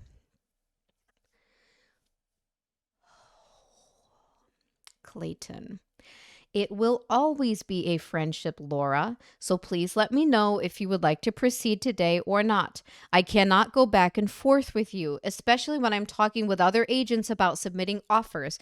It hurts my credibility if I keep backing out. So if you back out today, I understand. But if you do, I cannot work with you any further. I want to help you out, but from a friendly, professional sense. I've made my intentions clear, and regardless of what you choose to do, I just hope we can have a mutual respect for each other's decisions. And in my opinion, this is where Clayton goes wrong, that he's even offering a friendship. This gave, and he didn't do it on purpose. I'm not saying that, but he's allowing her to be in his life in more than just a professional way. And I know we have the benefit of knowing everything now that we do, and that he had no idea at that time. But in general, you got to just cut this stuff off and not have anything open or any ties to it. Especially with a friendship, you can see she continually pushes the boundary because he has said friendship. Laura, the last thing I want to do is do something to harm your credibility with realtors when I genuinely believe you are great at your job and when I have the funding to do it. Then why did she file this complaint? If the last thing she wants to do is harm his credibility with realtors, why file the complaint? Clayton, so you can move forward just as friends and only friends from here on out? If so, I'll send the contracts over to sign here soon. If not, then I will send over the contracts and respectfully will discontinue working together. He's being incredibly reasonable. Laura, I want you to submit offers and go forward with both. I believe in you and want you to succeed and help you do that. In fact, that's what I want. I want to make something very clear. I wouldn't have asked you to JV with me or refer you to my friends just because I could see something developing in the future with you. That's my money and my credibility with friends at stake, which are two things that I have worked hard to build and wouldn't jeopardize. I'm speechless. Clearly, I believe in you. Please, with asterisk, please read this without giving me an impulsive answer. She's again trying to control and trying to manipulate, in my opinion. I'm only saying that because if I were you and felt backed into a corner, not listened to, and overwhelmed like I'm sure you do right now, I would glaze over this, think to myself, this girl doesn't listen and can't take no for an answer. It's because she knows that is what she's doing. She knows that's what she's doing, and that's how she's making him feel. And say in the nicest possible way a version of fuck off and find another realtor. And yes, I did go into yesterday as friends and client and tried to suppress any feelings. You said you struggled with decision making and were proud of how far you had come with that. And since you've now said no, you're feeling like I am not listening to you or respecting you for that. I respect you more than you know. And it's largely because you have been open with me about your stress and anxiety. She keeps using this as a weapon against him. Well, you opened up to me about all this stuff. So obviously you must trust me somewhat. Like that must mean you don't want to just be friends, which I relate to so much. As someone who has given back black and white answers when backed into a corner and been too ashamed to change my mind later on. Sometimes I've been panicked and made a decision and then been too ashamed to go back on it, even if it was to my detriment. Wow, look at that fucking truth right there. Holy shit. Panicked and made a decision and then been too ashamed to go back on it, even if it was to my detriment. That is striking me in this moment, and I haven't read this before this reading right now. That is like the most truth she has ever stated about herself. Wow. Oh, here's more. And now again, these are text messages. So imagine what this looks like on your phone when you receive this wall of messages. Okay. You were clear about just wanting to have conversations and nothing romantic. Then we hooked up, and I don't believe that weed was entirely at fault for that decision. Okay, before she's saying that he raped her because he was so high, and now she's saying she's not blaming them hooking up on the weed. And then you drew a line in the sand again. You were clear about just wanting to have conversations and nothing romantic. Then we hooked up, and I don't believe that weed was entirely at fault for that decision. So she's saying like Clayton wanted to hook up with her. It wasn't just the weed talking. And then you drew a line in the sand again. From my perspective, no didn't mean no, and yes didn't mean yes. When I panic, my go-to is no. Like, no, I'm not gonna let you go without victimizing you. What is she talking about? And the more I am pushed, the more I would do anything to relieve the pressure. And the firmer the no, at least in the moment. But really, there's so few absolutes and a million shades of gray. I've been too stubborn to change my mind after these decisions, and I have regretted it. Think about how you approach real estate and what you have said to me about properties. Have any of them been a slam dunk yes or no? To me, there's been a lot of gray. No right answer, but no wrong one either. You've been so confident in there being no absolute. She's such a gaslighter, in my opinion. This feels very gaslighty, trying to use other things that he shared with her against him, trying to convince him that he doesn't know, even though he said it in his gut, and a bunch of other things that he knows he's not ever going to be with her romantically. She's trying to convince him that he doesn't know. He is actually not sure. Just think about all this other stuff. So there's no way you can be absolutely sure that you don't want to be with me even in the future. I'm asking you to feel the same level of commitment to maybe there's something there down the line, as you would too. Maybe we should add a pull-out couch to the living room. You cannot fucking equate these two things. My God. Just like I won't pressure you either way on that, I won't pressure you to continue to be my realtor either if you don't want to be. I really do respect. Then why didn't she just let him go? Again, I know that we all know that what she's saying isn't true. At least that's my opinion. That's the conclusion I have come to. But a reasonable person in this situation, we wouldn't even be here, obviously. We wouldn't even be reading these types of messages, and Clayton wouldn't have been either. I really do respect you and want what's best for you, but I know that we could be a powerhouse in REI and maybe more. If you think I've made real estate investment, if you think I've made some good points here and will just have an open mind to maybe, I absolutely promise you I will never bring it up again, okay? Or ask you and will just allow things to develop or not develop as they're meant to. Literally, the only answer I would ask for in response to all of this is one word: maybe. Trying to control how he even answers. Then we can just talk about the offers. I also am finishing letters to the homeowners that I would like you to send off with the offers if possible. Clayton, I hear you. I feel the way I feel. Could things change? Sure. Don't say that. Don't say that. If you're going through a breakup like this, or not a breakup like this, but a situation like this where you're having to tell someone like you're just not interested, don't acknowledge that sure, maybe in another fucking universe things could change. Don't even say it. Danger, danger, danger. Many things change in my life, but will they? Probably not. All I can control are my present feelings, and how I feel is what I'm telling you. I just don't want there to be a push by you down the road to be more than friends. How about this? If we want to be more than friends, I will let you know. But until then, if that day ever comes, let's keep it friendly.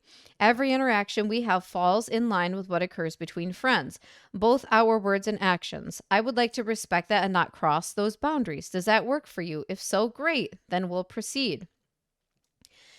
This, I'm not saying it Clayton did anything wrong, but this gave Laura false hope. If he's saying, could things change? Sure. She has, in her mind, the green light to keep trying, to keep clinging. The fact that you read what I said and gave that response makes me respect you even more as a person, because I'm sure it was hard for you to not just get pissed off. I admire you and respect you for that. I really do. Look, I don't know you well like your family and friends and like your family and friends do, and I don't have the expertise that your therapist has. Oh my God. But I'm sure you know what it feels like to hate feelings like there is a right and wrong answer to everything. This whole page is her text messages to Clayton. When everyone else seems to see a middle ground, to doubt yourself and feel like you've made the wrong choice, even though you've agonized over making a decision for an absurd amount of time, to refuse to change your mind even when presented with new information because it was so hard for you to get to an original decision in the first place, if that makes any sense. For the sake of my self-esteem, I'd like to think that what happened wasn't just because you were under the influence. In fact, I know that we both find each other attractive and wouldn't believe you if you said otherwise. I hear you when you said I heard you when you said you don't love yourself right now and can't involve another person until you do. I respect that, but wish you could see yourself through my eyes. I embarked the very same Northland Oaks property on 1228. Oh, bookmarked, sorry. When it was originally on the market, I looked at it over and over again, but didn't even have the confidence to ask an agent to find out the terms until we connected. Is that because she didn't ask Jan permission? You guys remember that? She was saying, what did she say? She can't even eat a bowl of cereal without asking her mom for permission. I don't remember what exactly she said, but it was weird. This is weird too. And not true in my opinion. Thanks to you, I'm feeling totally ready to make multiple offers. And because I believe in you enough, feel like your knowledge is indispensable to these properties being a success. In fact, it's your ability to make decisions, which you said was a big weakness, that has given me so much confidence. I'm smart enough to know that what that brings to the equation is worth much more than 10% ownership on a deed. If you're not, so she's I know she mentioned this up above a little bit, but she's off. Is she trying to get him 10% ownership in on the deal? Can you imagine if he had done that? Oh my God. I'm so glad this didn't happen. Oh. If you're not involved in this equation and I'm left without you, a realtor, I won't have the courage to make these offers. Trust me. You make me feel confident, and that is already making me love myself more. I know you said you were struggling with loving yourself, so maybe I can show you why you should. Again, if this were genuine, like these are nice things to say to somebody. But in my opinion, it's completely manipulative and controlling and disingenuous. Saying every interaction, words, and actions fall in line with what occurs between friends sounds like contractual wording, like her dating contract. And I've drawn too many lines in the sand in my life to draw another. I'm not dumb. And no, you are not trying to avoid seeing me for a drink, even though that's exactly what she thinks, because she kept pushing it. She could tell he didn't want to go out for drinks with her. But I would ask that you give me the benefit of the doubt here, and that we get one next week without expectations, not pushing nor suppressing feelings. As my realtor, friend, and maybe more in the future, I want us to help each other, not be so black and white, and instead have very open dialogue where we help each other see the gray. Just like you should feel free to tell me what type of flooring you think a place needs to be valuable, you should feel free to hold my hand or kiss me. What kind of fucking comparison is this bullshit? Oh my God. Like I feel, part of me feels bad that she's so desperate to have a close connection with another human being. But if no means no, no means no. And if she claims that she was raped by Mike Maricini and physically abused, sexually abused, and that she was raped in New Jersey, and that Greg Gillespie did all of this stuff to her, wouldn't she, like, of most of anybody, understand that no means no?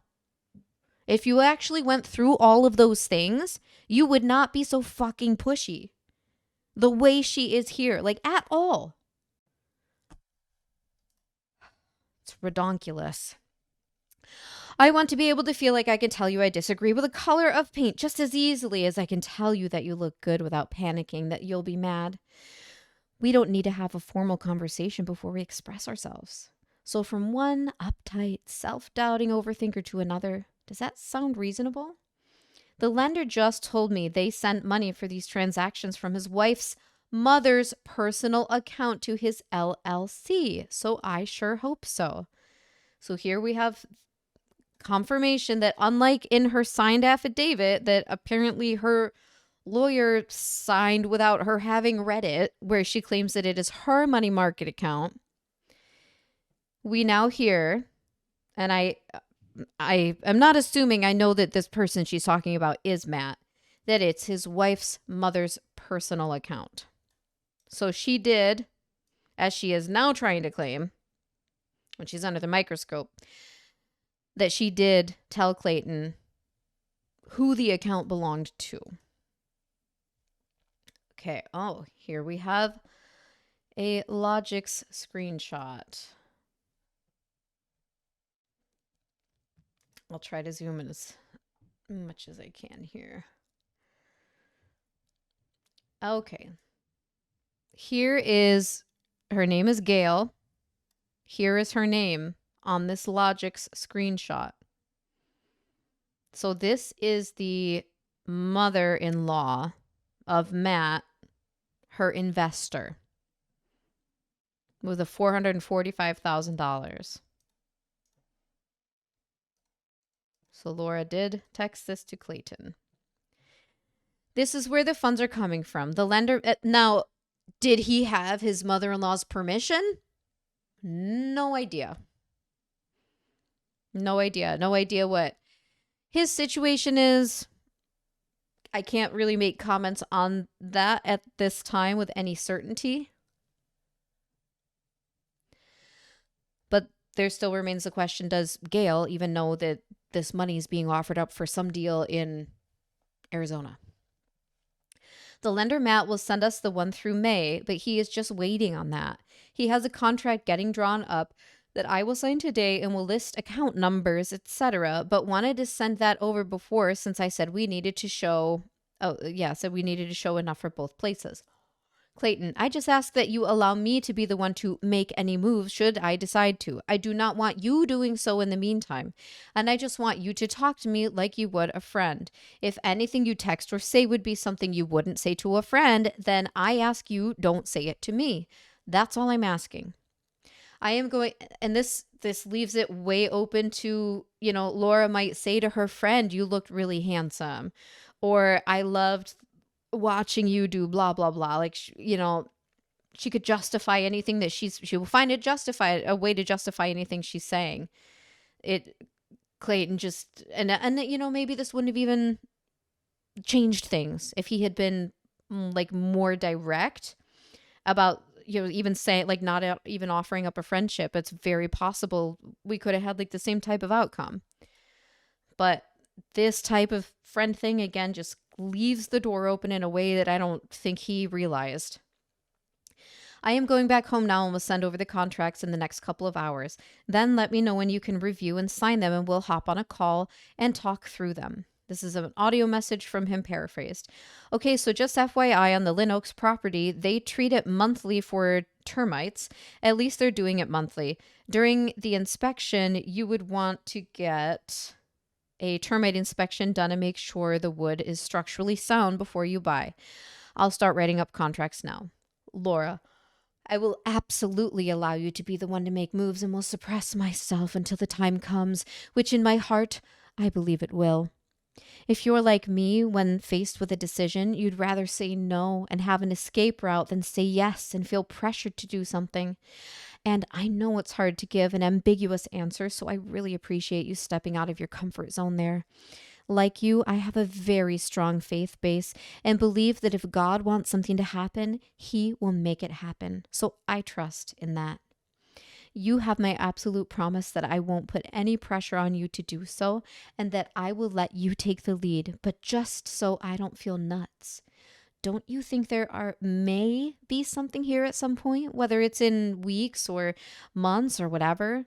I honestly think we both know the answer, but you have my word. I won't ask you again.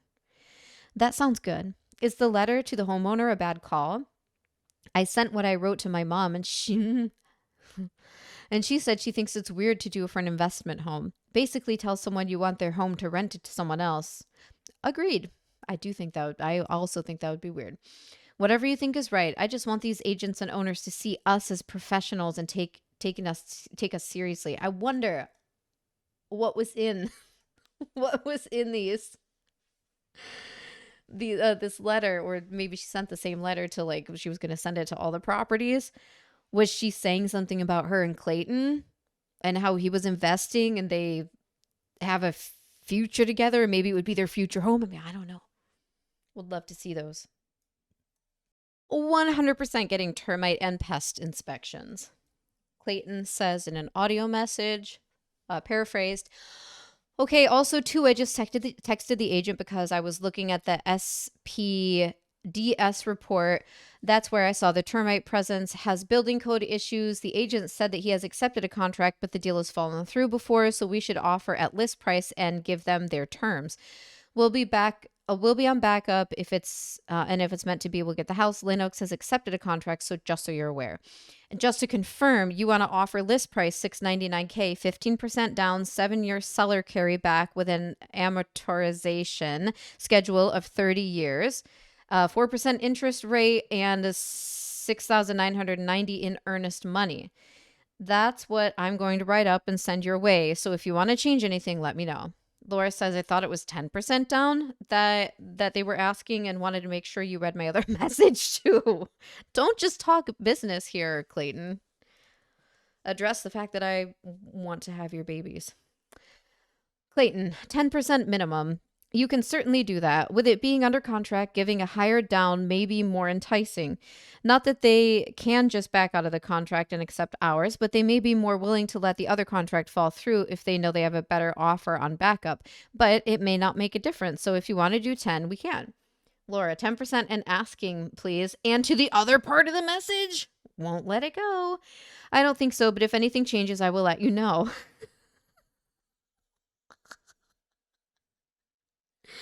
Would you pay earnest money in the form of a check or wire transfer? Laura, you don't think there might be? Really? Asking you, is this with no expectation of commitment because of it, just in general? I don't really know what to say if you're a no there. Wire, I think that's just the easy answer to give me. Clayton, I'm giving you my honest answer, which is no. There we go. Nice and direct. Laura, well, that's really hurtful, and I think I deserve a chance at some point. Why the fuck does she think she deserves a chance? She doesn't deserve shit. With Clayton. Clayton, okay, and I respect your feelings on it all, but I'm telling you mine. So I would like to not be asked again moving forward, as you said you would not do. Laura, I think you feel backed into a corner, and so you've shut down at the moment, but I just want you to keep your heart open to the possibility of something and give me a real chance. That's not asking a lot of you. I won't make a move until you do, I promise. Also, it's not going in my personal name. It's going to be from my LLC, if that makes a difference for paperwork. Clayton, thank you. What is the name of your LLC? Laura, LizMax LLC. So sorry, that's wrong. EIN for LizMax Investments is LizMax Investments LLC. Gotcha. Thank you, Clayton says. Laura then sends these logics, which we now know belong to Gail, who is her investor Matt's mother-in-law. Most recent statement for proof of funds. And we've seen this before. It's Gail's logic statement saying in the money market account it has this $446,000. Laura, I've only asked you these questions because it would be very hard to be around you if you absolutely see us as only as friends and nothing else. And if you're not willing to at some point on your timeline open your heart to the possibility that there might be more. Clayton, I understand where you're coming from. I appreciate you letting me know. Would you be purchasing a home warranty plan on either property? It's optional to do so, but from some of the contracts ask about it. From what I've heard and been told, home warranty plans are somewhat of a waste because they fight like hell to not have to pay money out of an appliance in the home breaks. Oh, if an appliance in the home breaks. Laura, no home warranty. I got one on the place I have with my parents and they cover nothing. Okay. I got one on the place. Like she's taking some ownership of the whole process of purchasing their Scottsdale home. Clayton, right, that's what I've heard. Can you send me your current address so I can put it on the purchase contract or the LLC address? Laura, I don't know how to take your other answer. I obviously felt something that I want to explore at some point in time, and I'm saying that if you are, what number is this again? Okay, 100,000% positive. You only feel a friend vibe that it would be hard to work together.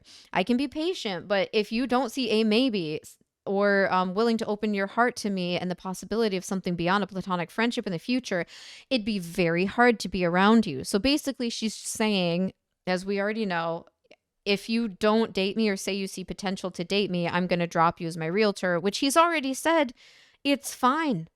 Go, like, I'll recommend you to someone else. That's fine. She's still trying to play this game and make it seem like it's a thing and threaten him not making his commission on these purchases. I'm literally only asking you for that chance, not a guarantee, but a chance. Clayton, there's usually a chance for most things, so sure, I suppose there's a chance. Oh, so she broke him down enough to where he would concede, yeah, sure, maybe in some other universe there would be a chance. And he's probably just trying to be like, Jesus, fuck, just stop fucking talking about this, please. Can we work on this deal? Okay, first contract blank has been sent to your email. Working on the second now. Laura, thank you, signed. Clayton, you read through it all? Oh, I wonder how long in between him sending it over and her signing it was. If it was like 10 minutes or 2. Do you want to go over both contracts once I'm finished with the second? At least talk through each section? I skimmed the numbers, Laura says, but sure, and I trust you. So now that he's conceded there might be a chance someday, somehow, some way, now she's back to this being nice and giving compliments. It's a compliment to trust somebody. Clayton, let's go over it tonight when I get back home. We can submit the contracts before all that, but I'd like to at least walk you through it. Laura, okay, that works. I just don't want to miss out on them. And then Clayton goes into the terms for these. Laura's saying for the price $425 or $400, whatever you think. Clayton says the ones I sent are the terms we had discussed. Laura says, I know that works for me. Like you said, the amount doesn't really matter in the long run if it's amortized. Clayton says, how badly do you want this property? If you love it, offer $425K. If you're okay with losing out on the deal, offer $400K. Laura, I definitely think if you think it's a good investment, I definitely want it if you think it's a good investment. She's trying to put all this onus, and then if something fell through or the property, you know, there was something wrong about it, she's going to try to put all this on Clayton, all this blame. I trusted him. He said he thought it was a good investment. That's what I see potentially happening if this had all gone through. You're getting 10% if I get it to help me figure out how to make it look rentable. If you think we can do that, then $425K. Why not $425K? We can make it work. So I don't know. I don't know much about this. I wonder if she's talking about 10% ownership. Is that what she said before? Or is it 10% like commission off of, like she's going to give him more than he should get? I don't know. I'm not going to pretend like I do. So if I said it wrong earlier, my apologies. Clayton, okay, writing it up now. Laura, you think we can make it look nice enough, right? Like you have ideas? I have 0 design ideas. It just makes me think of the casita. I need to spend some time on Pinterest. Haha. Clayton, depends on if you decide to furnish or focus more on paint, lighting, etc., and what your budget is. You can always buy and put up put it up unfurnished and see if someone bites on the price. And if not, then you can start updating it and adding furniture. Laura, very, very true. This is why you're my partner. Look, if we hadn't done anything, it would be one thing, but since we did, it's hard to pretend it didn't happen, at least for me. In reading this back, if you feel like the odds of you seeing me as anything other than a friend are slim to none, it would be very hard to work together. Oh my God. Does she not? I know she gets the hint. It's just, she wins the award for persistence. In the deepest part of your heart, not just patronizing me, do you genuinely feel like there would never be anything between us? I'm fine with things being on your timetable, not making moves myself and not mentioning this after offers are submitted, but clearly it's important to me to make sure we are somewhat on the same page. Clayton, I told you how I feel today, but I don't know what I'll feel tomorrow or months or years from now. Please let me know if you're going to back out of these contracts before I send them over. Because if I send them over and you back out, it's really going to hurt my credibility. Second contract is completed and sent over. So this, again, he has said he's already established that he is worried that she is going to back out and that if she does, it's going to hurt his credibility and his reputation. So, I mean, do you blame? And that's why he didn't get more than like a reprimand or whatever he ends up getting. I think we'll maybe see it later down in the document here. But why he didn't get more punishment? I mean, I don't even know if these people read through this whole thing and this whole exchange. Um, I but I think it's clear that he was worried she was gonna back out, which she basically ended up doing with the new guy, John. Laura, okay, can we just do a date sometime and see how we feel? I won't back out, I promise you. I really think you are amazing and want us to start the tons of deals. I want to skyrocket your credibility, not lower it. Clayton, I can't promise a date because, as I said before, I want us to be friends for now, but we can grab coffee or lunch at some point. In my opinion, should not have even offered any of this. If nothing else, since we have these contracts all ready to go, let's proceed with them. Can you confirm you'll stick with an accepted contract and make every effort in good faith to bring it to closing? I get it if the house has flaws and we can't fix without a major price adjustment that the seller doesn't agree to, in which case I would expect you to back out. But you promise to fulfill these contracts if all goes well from a transaction standpoint. I ask because I feel a lot of hesitancy from you, and like I said, if you back out at any point with no good reason, in bad faith, I added that myself, it will really hurt my credibility and will have taken up a good amount of my time too. I don't want to waste my time or hurt my credibility, especially as I'm just getting started. Laura, I absolutely promise you I won't back out. I would really appreciate it if we could do dinner or drinks. Why? Again, I mean, we know she's pushing dinner and drinks. She wants to be, in my opinion, together with him later at night. After being inebriated, she already gave him a hint that if, she has more than 3 drinks, she's going to be drunk and might puke.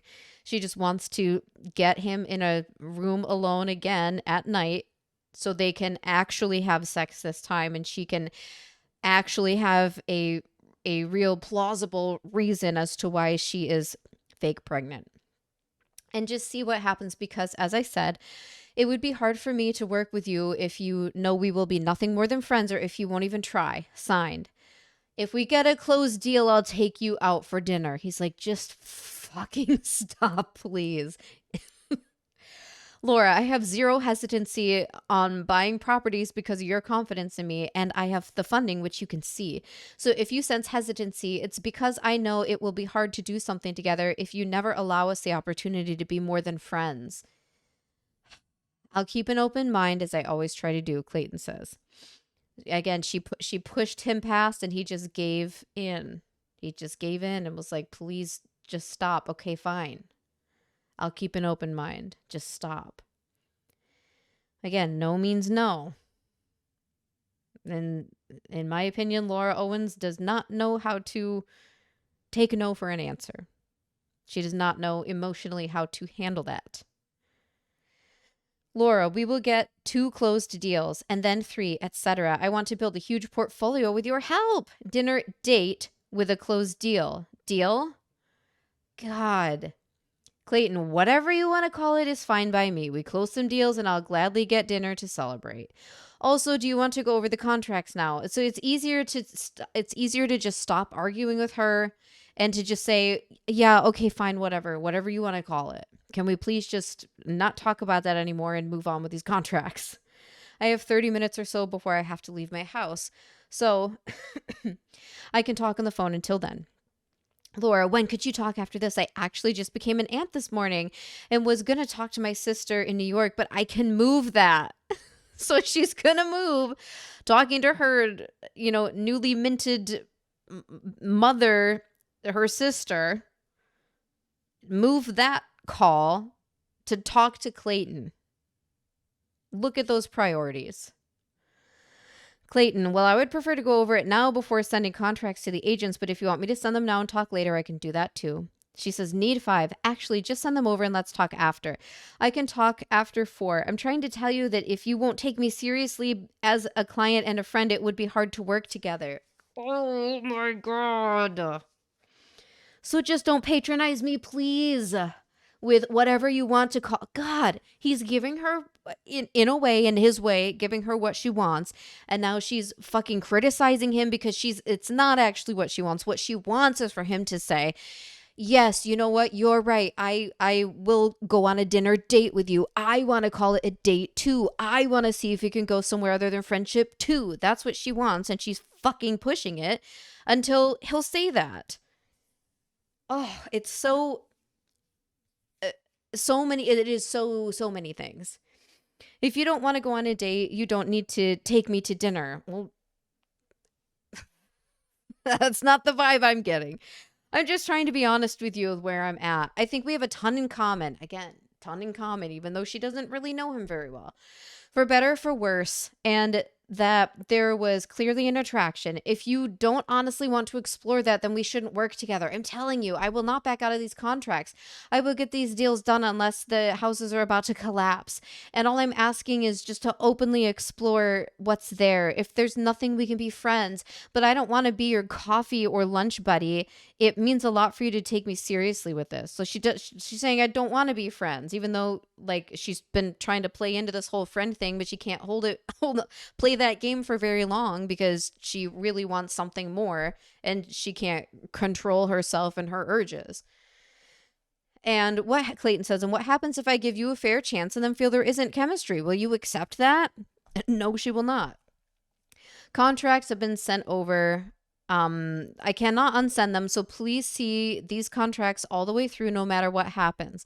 I'll keep an open mind, but I need you to assure me that you will hold up your end and not back out no matter the reason unless the house has legitimate defects. Deal? Laura, yes, but can we please actually hang out as two people who might actually have a romantic connection instead of as two friends with stringent rules? Your physical reaction to us hooking up showed we had chemistry. She's basically saying, like, your dick got hard and you orgasmed twice with blowjobs. We had chemistry, so there has to be a part of you that thinks there is. Clayton, there is sexual chemistry. Yes, I was saying from a romantic standpoint, because sexual chemistry and romance are not the same thing. But I'll give it a chance. We'll get dinner once a contract is finalized, and I'll keep an open mind at dinner. That I can promise. So this gives like Greg Gillespie vibes to me, where he's trying to, and I haven't asked Clayton specifically about this, and I'm not saying that he is saying this is what happened. This is just my opinion and my interpretation of it and the connection that I see, which is when Greg Gillespie is kind of playing this game where, you know, stating the facts and stating what he wanted to have happen and how he felt wasn't working. Then he finally is like placating Laura and saying, okay, well, is this what I fucking have to do to get you to stop? Okay, fine. I'll say that I'll date you for 2 weeks. I'll say that we'll try it. You're playing into this game that obviously like she will not let up on. She is so fucking relentless. And you see it through this. You see through the Mike Maricini text. You see through her communications with Greg Gillespie. It's the same every single time. So Clayton is finally pushed to the point where he's like, yes, all right, I'll have an open mind. I can promise that. Laura, in my mind, romance is caring about someone, doing whatever you can to make them successful, being their cheerleader we heard this before, when they're down, and being their friend, all of which are qualities I think we have already shown each other. He says, yeah, those are all great things to have in a relationship. I'm heading out to work on a project. I'll keep you updated on what I hear from the agents, and we can jump on a call later to discuss the contract. And I don't break my promises, Clayton. And just so you understand, as someone who is interested in you, as someone beyond, as a friend or client, I will do everything in my power to show and tell people how good you are at your job, because I truly believe it and I believe in you. I think your knowledge is indispensable with what I'm trying to do, and I know we will do millions and millions of dollars in deals. I think they did a $200,000 deal, which is in her owing Clayton attorney's fees and costs. I think we made a good team. You have my word. I will not back out. And I know that feelings aren't usually one-sided, and I do think you feel there could be something with me, but your stress and trauma are getting in the way. Again, she's using those as weapons against him. Things that he was vulnerable and opened up about, she's using against him. It's really fucking shit when people do that. I think we could be a very good team working and romantically. In reading this back, I have pushed you. So it's probably he didn't respond, and this is probably a new message. This is what I have seen she tends to do. Is, she doesn't get a response. She keeps adding on and adding on and adding on. And sometimes it's just to rehash what she just said or to put a different spin on it. Sometimes it's her creating some type of medical emergency, which she did with Mike Maricini all the time when he wasn't responding. And sometimes he was literally just with friends, or he was like with someone sick in the hospital, or he was sick or he's working. And it's just these walls and walls and walls of text. In reading this back, I have pushed you when you clearly would only be going out with me out of keeping your end of the deal. I know how much value I can bring to someone's life, and I shouldn't need to convince you to. So again, he gave her what she seemingly wanted, which is saying, okay, fine, we can call it a date. Okay, fine. Like, I'll go to dinner with you. I'll keep an open mind. Great. And now it's still not enough. She is, again, criticizing it and saying that, well, she doesn't want it if it's just that. She wants him to say, like, I'm madly in love with you. I want to fuck you up and down. Like, I want to date you. This is what she wants. And she's still not getting it. And so she gets little piece by little piece, like makes little and little and a little more progress and keeps pushing it until she gets more. And Clayton has shown that he will give a little more. So with this type of person, it's no surprise that she is continuing to push. If she got a little the last couple times she pushed, she's going to keep pushing. Okay. Give me a fair chance, only if we close a sale. That makes me feel pretty bad, and I certainly don't want to be your obligation. If you don't feel that there might be anything romantically between us, but I do, then I understand. But we shouldn't go under contract because it would be really hard for me to work with you if that's the case. I want to do deals with you so badly. I feel like I could really support you and vice versa, but you should want to try that, not feel like you have to. He's already said he doesn't want to. And she's trying to force him into wanting to, but she doesn't just want him to say it. She's trying to force him into actually feeling that. And you can't do that to somebody. That doesn't work. And in fact, it pushes them further away. I have no interest in you because of the TV show, nor do I have any desire to watch it. So she keeps pushing. She keeps making a point about how she never watched it and she's not with him because of that. Which to me is a bit of a red flag. Why do you keep bringing up, oh no, I promise it's not because you were on The Bachelor. I promise it's not because of this. She keeps bringing it up. That makes me feel like it is because of those things. I'm genuinely intrigued and motivated by who you are as a person, and your belief in me has made me take the one action I've wanted to for so long but didn't think I could. I hope I've given you some confidence as well and built you up because you deserve it. If all that is there, we share and understand similar mental health issues. What is missing? Oh, sorry. And there's sexual chemistry. I find you ridiculously attractive. I don't know what is okay, that's not something you say to a friend. I don't say that to my friends anyway. I don't know what is missing that wouldn't make me someone you would be excited to explore something with. I meant what I said, that I won't back out under any circumstances if you give us a chance, but I don't think getting dinner only if a deal closes is trying, nor is having stringent rules. It's your call and you need to do whatever you think is right. This is leading down the whole like dating contract path here. I'm all in or out depending on whatever you want to do. Audio message paraphrased. Laura, it's aggravating me. I'm telling you, I'll keep an open mind. I can't promise anything. I'm going to talk to other people as anyone would who is dating around. I'm just being real with you. I'll keep an open mind. When I'm dating, I meet a lot of great people that meet all the qualities that you have said. I know what I bring to the table. I get a lot of interest. I'm not BSing you. I'm keeping it real. I found the qualities you say you have and more. I don't know who's going to provide that. I told you I'm going to keep an open mind. I submitted the contracts and it sounds like you're going to back out. If nothing else, I would like to do these contracts and work through these deals with me. If you back out, now my credibility is on the line. I can't promise you anything. I continually said, please let me know if you're going to back out. My credibility is on the line. You're going to make me look bad. Please give me confirmation that you're not going to back out. You're messing with my time and credibility. I said, please don't back out, and now you are. It's aggravating. I'm the one that is talking to these agents, and they're the ones that are not taking me seriously right now. I'm a little frustrated and would like to work through these deals, and if they fall through, then we'll stop. Let me take these 2 deals through with you, and with the confidence from these deals, you can go elsewhere and do more deals. Please make the decision now and stop going back and forth. I need you to tell me right now whether or not you want to proceed forward. Yes or no. I need it to be a definitive answer. Laura, can you talk? I came up with a solution that I think addresses both of our concerns. Since I am putting the properties in the name of the LLC and not mine personally, I was told to just add you to the add you to the LLC if I wanted you to have partial ownership. Oh my God, I'm so grateful this never happened, that Clayton never got into this situation.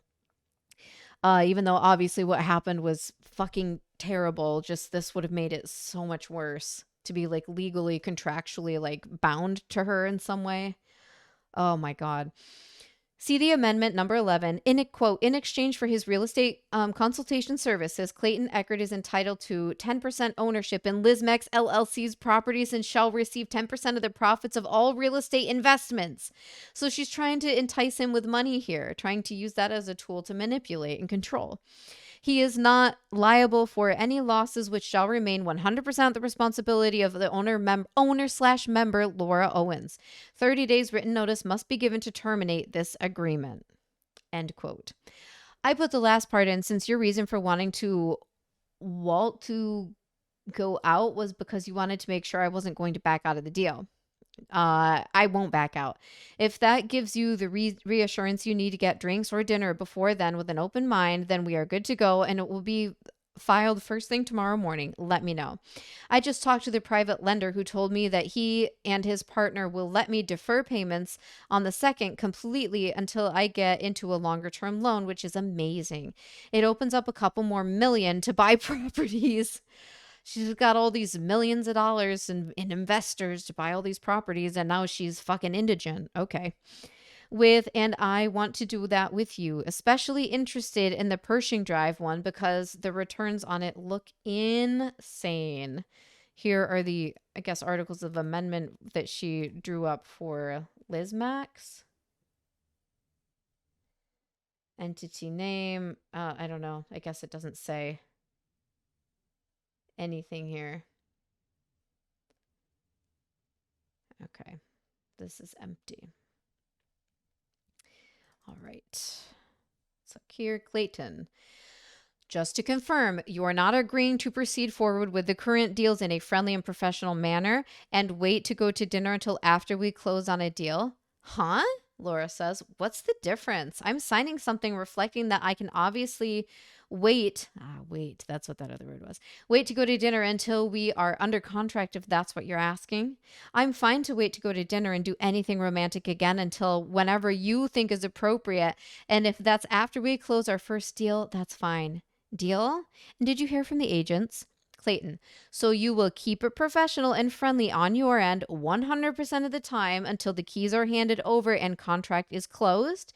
You won't expect me to go on a date prior to that point, and you won't bring up anything else about feelings toward one another, and you won't back out of the contracts at all unless there's a material defect with the property? Yes or no? Laura, I have proof of funds and no intentions of backing out. It would take a major material defect to make me do so. In fact, I want to buy more. I picked you as an investment realtor and you have been nothing but phenomenal. Obviously, something happens, trying to give him all these compliments to make him feel supported and comfortable and want to open up and want to fuck her and want to date her. Obviously, something happened when you invited me over and I expressed to you how I was feeling. I told you that if you didn't feel like there might be something there, it would be difficult to work with you, but that I would rather stay with you because I think you have been incredibly motivating and are so on top of it. However, there are almost 55,000 realtors in Arizona that I don't have the possibility of feelings for. All 55,000. No possibility of feelings there. And who can broker my deals if you don't want to do it? I have promised you I will not back out of any deals as long as you don't mislead me with pretending there may be something there just to drag it out to the close of a sale. He already told her that it was fine if she changed realtors. This was never just about the deals and just trying to get money. She has cornered him, in my opinion, into this situation. Ugh, and he didn't know how to handle a manipulator like this. I mean, who would? Especially when you don't even like really realize it's happening at first. And yes, it is my opinion that Laura Owens is a manipulator. Look at all of the thousands of pages of evidence we have. I have even told you that before we get a drink, I will sign an agreement saying that you will continue to represent me despite what happens personally. I have just asked that you will not work with me if you feel nothing is there and that you want to explore because I'm trying to protect myself. I'm not asking you to do anything unethical or that would jeopardize your job and obviously want to work with you over anyone else. Please let me know what you want to do because if you quit, which I obviously hope you don't do, I will need to figure out how to keep myself in the running on these properties and how to see more. Clayton, I've given it more thought and I believe in my heart that there is nothing between us, nor will there ever be. The way this has all went down has shown me that we are not compatible in any way, shape, or form other than friends. Clayton should have said, period, not even as friends, because a friend would not treat you this way. This entire interaction has not been good at all for my mental health. So with that being said, I will not be representing you further as a real estate agent. I wish you the best, Laura. You are very intelligent and can definitely find an agent that will work great with you. But it is not me, and my decision is 100% final. I ask that you please respect my decision and discontinue the conversation. Thank you. Laura, I have literally had the most stressful day with my sister going into labor a month early and have not felt myself at all. So she's saying, oh no, this isn't really who I am. I'm not really like this. I'm not really this pushy and this manipulative and this selfish. Oh, it's all because I'm just so stressed. I genuinely apologize and am in a very, very dark space right now and ask that you reconsider overnight since this is already in process. Do I contact your agency in the morning to get them to keep pushing the deals or what's even the status? I don't even know what I'm supposed to do. I'm genuinely panicked that you are withdrawing my offers when I don't want to lose out on either property. Please think on this overnight. I'm sorry I upset you and I could wait until close to go to dinner as more than friends. I promise it won't change my mind. I won't change my mind. And you said that you would call tonight and explain the contracts and didn't. So now I'm scrambling to figure out what I'm even on the hook for or how they can contact me without an agent. If I don't hear back from you by the morning, if I don't hear back, we hear that later. This is some foreshadowing. I will just call your agency directly once they open cause. I need to figure this out. Clayton, you are not on the hook for either of the contracts that I drafted up.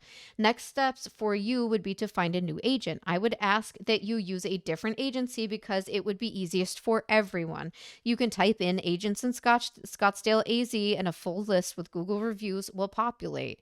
And he shows her, like, this is what you'll see. There you have all of these possibilities and 55,000 more, as she quoted the number earlier. Clayton also says, then once you talk with one you like, tell them the 2 addresses you want to make an offer on, tell them you've already seen the properties, and then they'll draft up an offer.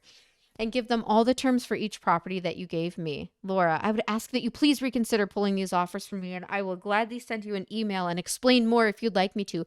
I actually don't have the confidence to do this on my own. Clayton, for my own mental health, I cannot work with you any longer. This decision is final. What I'm happy to do, pardon me, is put you in contact with my broker. He's taught me everything I know and he can close these deals with ease. I can forward him the contracts. He will have you re-sign them so that he is your agent and then you will proceed forward. It's as simple as it can get. Would you like me to do that? Laura, ignoring the question. I also don't want you to lose your credibility and would like to do the opposite, help you gain it. I promised you I wouldn't pull out and instead you pulled out on me after we already made an offer. Clayton says, see above.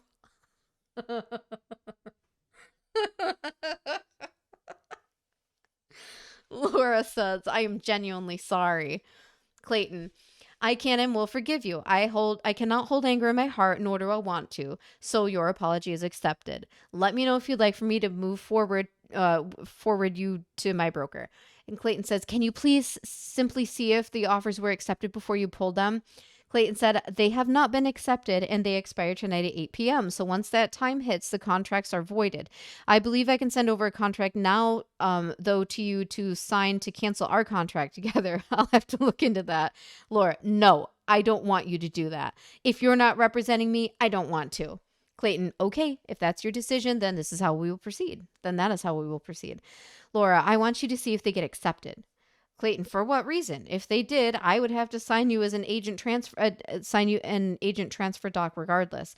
I do not want to be a part of these deals anymore. So if I were you, I would resubmit your offers with my broker's info. That will be much more of a clean offer. It won't look good if I back out after an accepted contract. It would be much better to start fresh. Plus, these agents have already questioned my credibility, so going with a new client will instill more confidence in them. Laura, you were fine being a part of them 14 hours ago, so please listen to me when I say this. Trust has been very, very hard. So now she's trying to throw on the emotional, like, look at all this stuff that happened to me. And I had this happen with a boyfriend one time where I told him I didn't think we had enough in common, and like he hadn't been through the hard stuff that I had been through in life, and we just weren't really like on the same page as people or at the same intellectual level. Not to be mean, it's just how I felt. And then he tells me this whole story about how he had this ex-girlfriend and how she died in a car accident. And they were dating at the time, his ex-girlfriend, because he claimed that she had passed away. So he hooked me in with this, like, I was about to leave him because he hadn't been through much in his life, and I just needed someone who had like a little more baggage in some ways. And then he throws this huge, like, emotional, like, heavy thing on me, and it made me do a 180. And then I ended up dating him, and long story short, I ended up finding out he was lying about everything. So I personally, and I'm sure lots of you see this too, like, see this coming from a mile away. She's just trying to make him feel bad for her and pull him back in, and it will make him feel, even she's playing on his emotions and his empathy, or trying to anyway. Trust has been very, very hard for me after the drug, grape, assault incidents that happened in March of 2022, which is why I hadn't been intimate or done anything with anyone else since then until you. Lie. That is a lie. The MCAO has evidence that she was with somebody before and after, directly after Clayton, within like a week and a half or a week. Having sex. She was having sex with another man a couple of weeks before Clayton, and then about a week after Clayton. So this is a lie. That's why it was so hard for me to believe that you actually would follow through with your word of taking me out after we closed the deal. She's like just creating this whole narrative and this whole story. Like, this is what she said was going to happen. And now she's acting like, I mean, I know he eventually like conceded and said like, okay, yeah, we can do it. But she's creating the whole story and then acting like all this stuff happened and he backed out and blah, blah, blah. And like she created the whole narrative herself. I haven't let anyone in or trusted anyone because of how misled and violated I was last year. Adding buying properties to the equation has heightened my emotions and made, again, there's so much of this page is just her, heightened my emotions and made me doubt myself even more. That's not fair to you. And if you gave me a second chance, there won't be anything that isn't friendly or professional until we go out to dinner to celebrate. And even then, if you give me a fair chance and nothing happens, then I can't ask you for anything more. Going back to trust, I don't believe real estate is meant to happen for me if my entry into it has been so awful that my agent would rather re-sign than represent me. I genuinely trust you and thought that and that you have my best interest at heart. I'm glad your broker has taught you a lot, but I don't know or trust him or any agency and will not be continuing this process with anyone else. I want to buy lots of properties and I trust you to get me there. If you won't accept my apology, I'll trust that God doesn't want me to do this.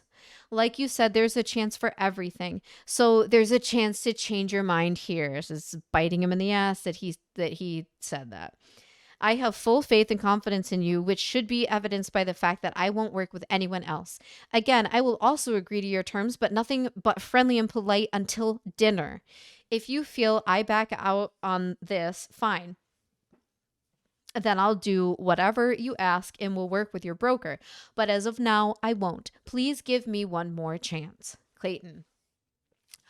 I understand where you're coming from. And like I've said before, I am sorry with all you've been through. I hope you find healing through it all. But I stand by my decision, so he's not falling for it. I will not be working with you in any capacity moving forward. I trust in God myself, and I believe He is telling me to back out of all of this. So if you feel God is telling you not to get into real estate if I don't work with you, then it sounds like God is on the same page with the outcome. If you would like to move forward with my broker, I will put you in contact with him. I will not be responding to any further text from you unless it is to transition you over to my broker. Laura, I have one final thing to say that I think you might find important and have nothing to lose by sharing it with you. I have been in a dark place, as I said yesterday, and emotionally tortured since we hooked up because I felt like I didn't know how to bring this up to you. But at this point, I might as well. I have not been on birth control since what happened to me about 15 months ago. There hasn't been a reason since, as I said, I hadn't done anything with anyone since then.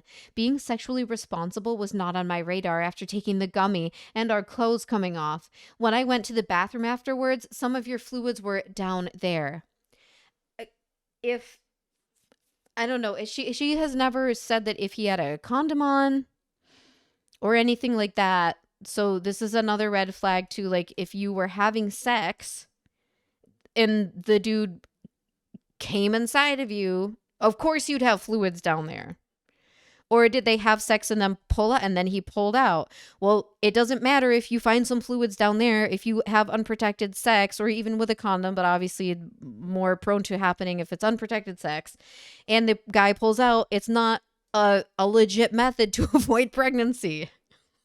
So it's just stupid on all levels.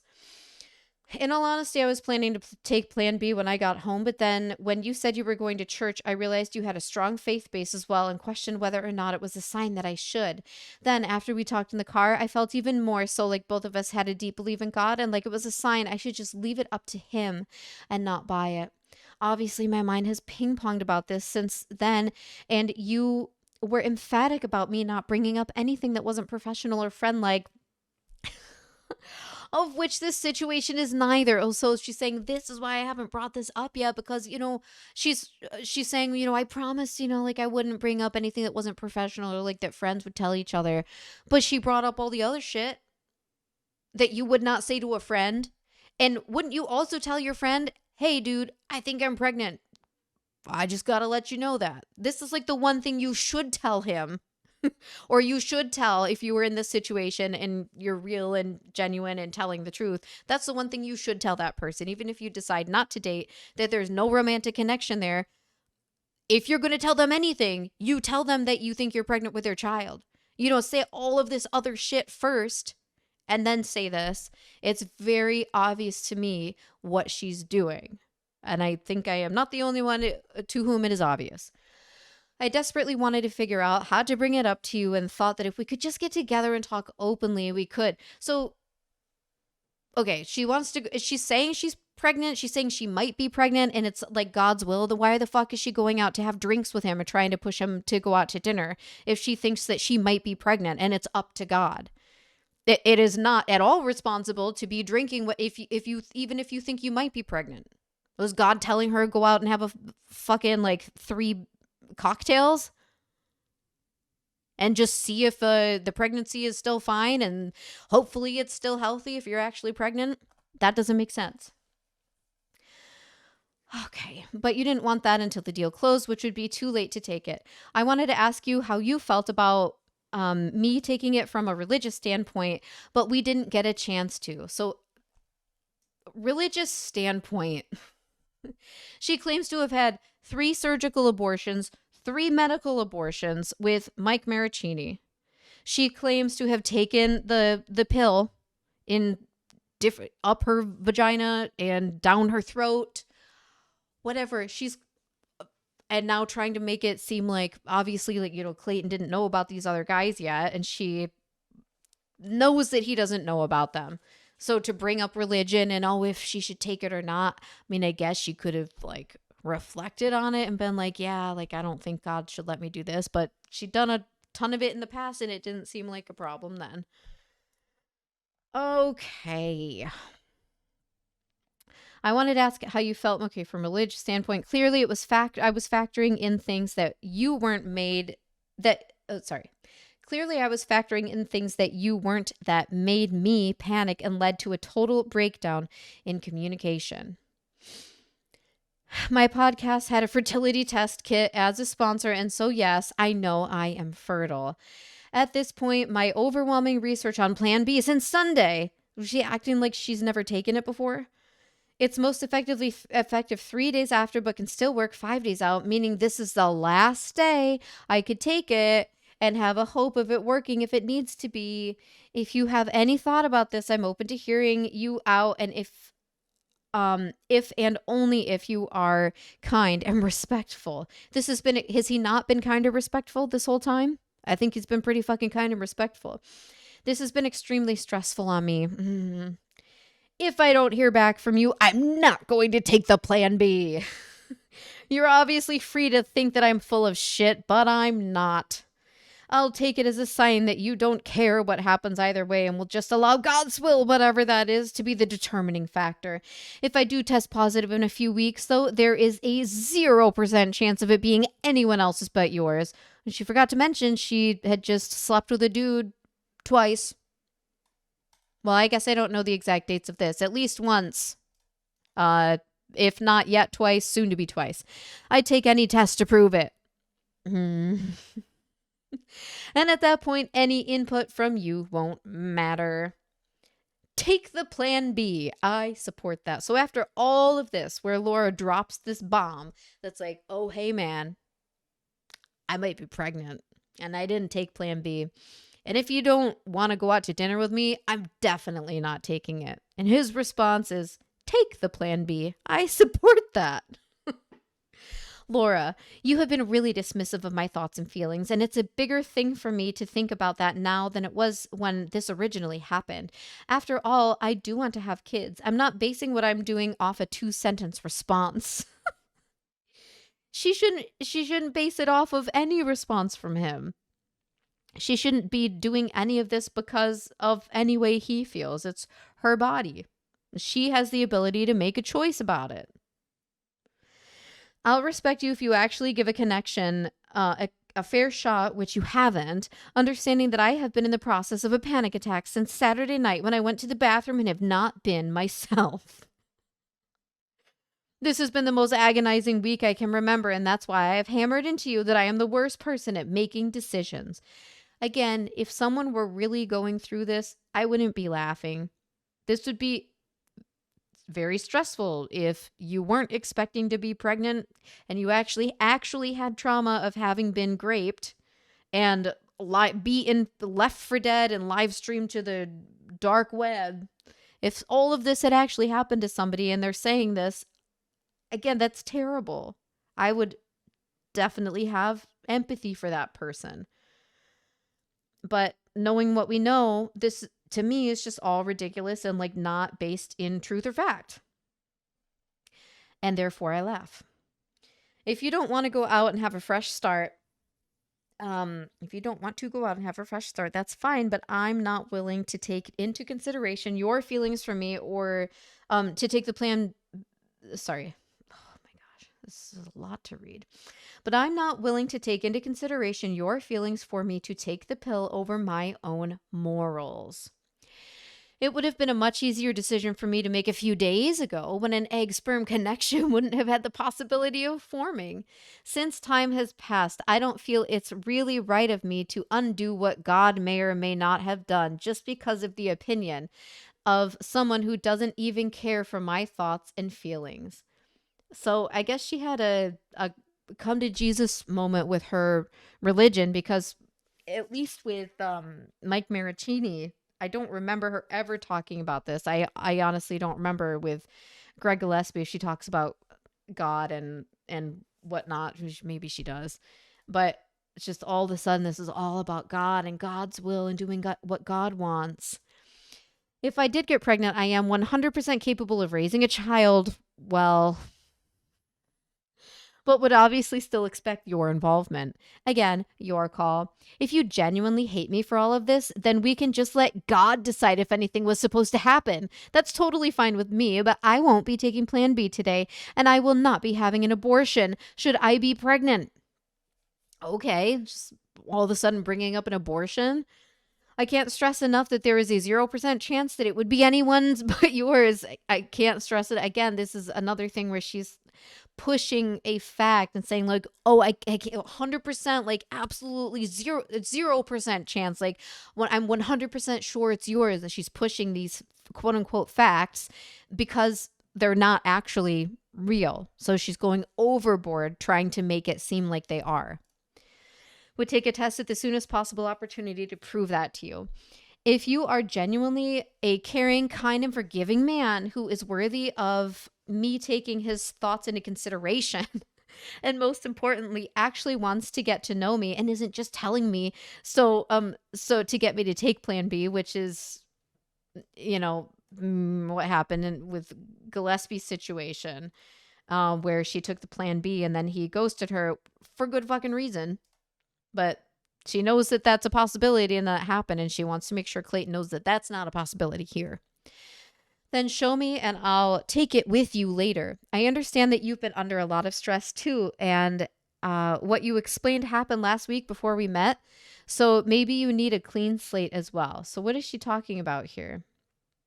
This might be the part that Laura's lawyer said was over dramatized in the podcast. Maybe he's talking about when he was, thinking about the gun in his drawer. Maybe he shared that with her. If we give it a shot and nothing comes of it, then so be it. But at least I won't have made a decision so important to me based on someone who didn't respect me and my feelings. No pressure either way. If I don't hear back, I'm not going to take it. I've always wanted to be a mom, and so maybe this is how it was supposed to happen. And then Clayton says, I blocked her primary cell number at this point. What follows from below is being sent from her work cell phone. So we have confirmation here that she does. I mean, we know we've heard about it before, but that she does have two separate devices at this time in May of 2023. Hi, it's Laura, and this is my work number. Having issues with my personal number when I tried to send this, so I am sending from here. Clayton. Laura, this is absolutely ridiculous. I don't believe you for a second, and it's honestly sad that this is what you've resorted to. You did not have my fluids down there. That's impossible because I was never inside you. You gave me head, and that's where all the fluids went. Please, you're embarrassing yourself at this point. I will be blocking you on this number as well. You need to seek professional help, yes, and I hope you will do so to take a deep dive into addressing all this trauma. I will keep you in my prayers because I know healing is possible. And Clayton has said this entire time, that he harbored no ill will against her. He didn't hold anything against her. He forgave her. He wanted her to get help and become a better version of herself. Please go take the time for yourself. You will be much happier and healthier if you do that. Laura, you're called to wait and see. Clayton, I hope you understand how sick this is of you to try and pull on me. You want me to stress about wondering if I impregnated you for weeks. Then a few weeks from now, you'll send a positive pregnancy test that you've taken from online and send it to me. I won't believe it until I see a video of you with a pregnant belly, but that won't happen because I did not come in you or even around that area. I'm perfectly fine with leaving it up to God. Goodbye. Laura, I don't deserve this, and I'm not pulling anything on you. To think that I would try to falsify a pregnancy test online is absolutely sick. Yes, it is. I agree. If I'm pregnant in a few weeks, you can come to the doctor with me. Okay. That's let's recall how that worked out. And I'll take a test right in front of you and have it confirmed. I'm that sure of what happened. If it's worth it to you to treat me like this, then fine, but I'm not taking plan B. And you can be on the hook if I got pregnant. You don't know me and how much pride I take in my reputation. She must have an interesting perspective on what a good reputation looks like. And to say what you have said about me, and this is honestly hurtful and stressful beyond comprehension. Doesn't sound like you think I even needed to take plan B, so I won't. But you're wrong. So he's trying to show some type of information on, can conception happen if sperm is on the outside of the vagina? Can you get pregnant if sperm is on the outside of the vagina? What if sperm gets near the vagina? So sperm needs to enter the vagina. This is still possible even if a partner does not ejaculate inside the vagina, though. That's not what happened. They were talking about, okay, if there's semen on the fingers and they come in contact with the vagina during the fertile window, then conception is possible. But sperm has to meet certain parameters to make natural conception possible. This means that in addition to the presence of semen in the vagina, sperm concentration, mobility, does it say? Something, and some other characteristics may play a role as well. So if a partner ejaculates and some semen touches the vagina, pregnancy is possible. If an erect penis touches the vagina or vulva, pre-cum that contains sperm can also fertilize an egg. Yes, again, which is why the pull-out method doesn't work. But as Clayton says, and I wasn't there again, but I choose to believe Clayton. I find him to be actually credible. None of his semen was anywhere near her vagina. So what she's sharing sure is true, but it's not what happened in their situation, in my opinion. Clayton, I'll leave it up to God's plan. I'm very certain of what happened, and I know you are lying. I will not be accompanying you anywhere in a few weeks. You will have no contact with me. Just stop, Laura. Be done. Reflect upon what you're doing. Does it seem right to you? See, he's giving her a chance here to even take a step back and be like, hey, I'm not going to hold this against you. The fact that you threatened to be pregnant with my kids and not take plan B and force me to be in your life forever. He's giving her a chance. He has from the very beginning given her a chance to just admit what she's done and just stop. He's not even asking her to admit it here. He's just saying hey, look, just stop. Just be done. Move on. I won't hold it against you. Just move on. Why would I ever want to be with someone like you that literally doesn't respect my decisions and won't give me a choice to set my boundaries? Exactly. You haven't let me set any boundaries for that matter, and any that I have, you pushed through. As you all just saw through the whole rest of the conversation we read through. I would never want to be with someone like that. Please, just let it all go. Laura, ask yourself why you're doing this. Please reflect now. Why are you subjecting another human being to this? You're trying to destroy my mental state. When I told you I was already stressed and wanted to stop working with you, you've continued to find a way to hold on. Why would you purposefully try and destroy someone? I don't believe you're a bad person. I just believe you're lost and confused after what all has happened. And that's okay. You went through a lot. And he's taking her at her word that she went through this other stuff, that she was raped, left for dead, and it was live streamed on the deep, dark web. He's saying you've gone through a lot. But the pain you feel, don't place it upon someone else. Release it healthily by addressing it as you're able to. You'll be much happier once you do. It won't be easy, but it'll be worth it. But to try and bring someone else into it is just cruel. Please stop. Let me go. She says, I think you're confusing me with girls who come from a very different background than mine. I would never do what you've been saying I would do, which are things that I have never heard of, but sound like something that would happen with a very cheap girl who would want to put you on the hook for a child support, which is not at all what I'm after. Except that she did file for child support a couple of months later. 3 months later. I guess less than that. About 2 months later.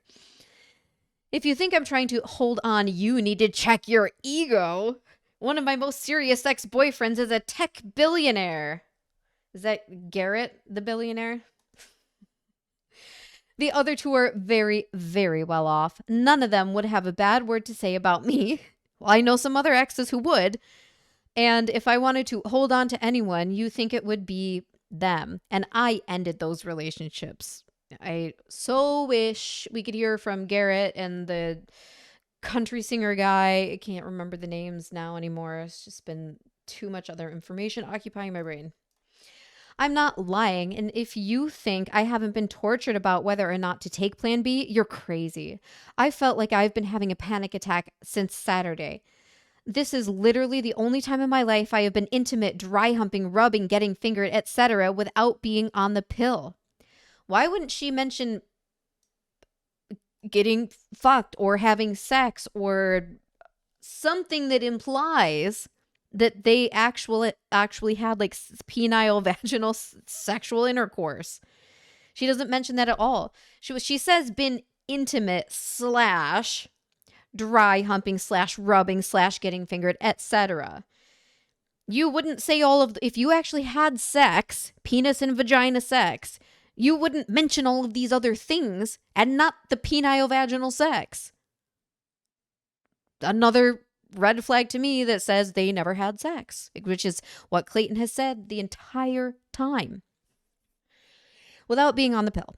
I'm sorry that I have violated your boundaries and have literally just asked for your support and kindness so I don't feel morally bankrupt if I take Plan B at this point. You can try to plant a paint. These eyes, I'm sure you guys have all seen, they're like all capital for some reason. You can try to paint a picture of me in your mind as this desperate, troubled girl because that's more pleasant to you than taking me at face value. I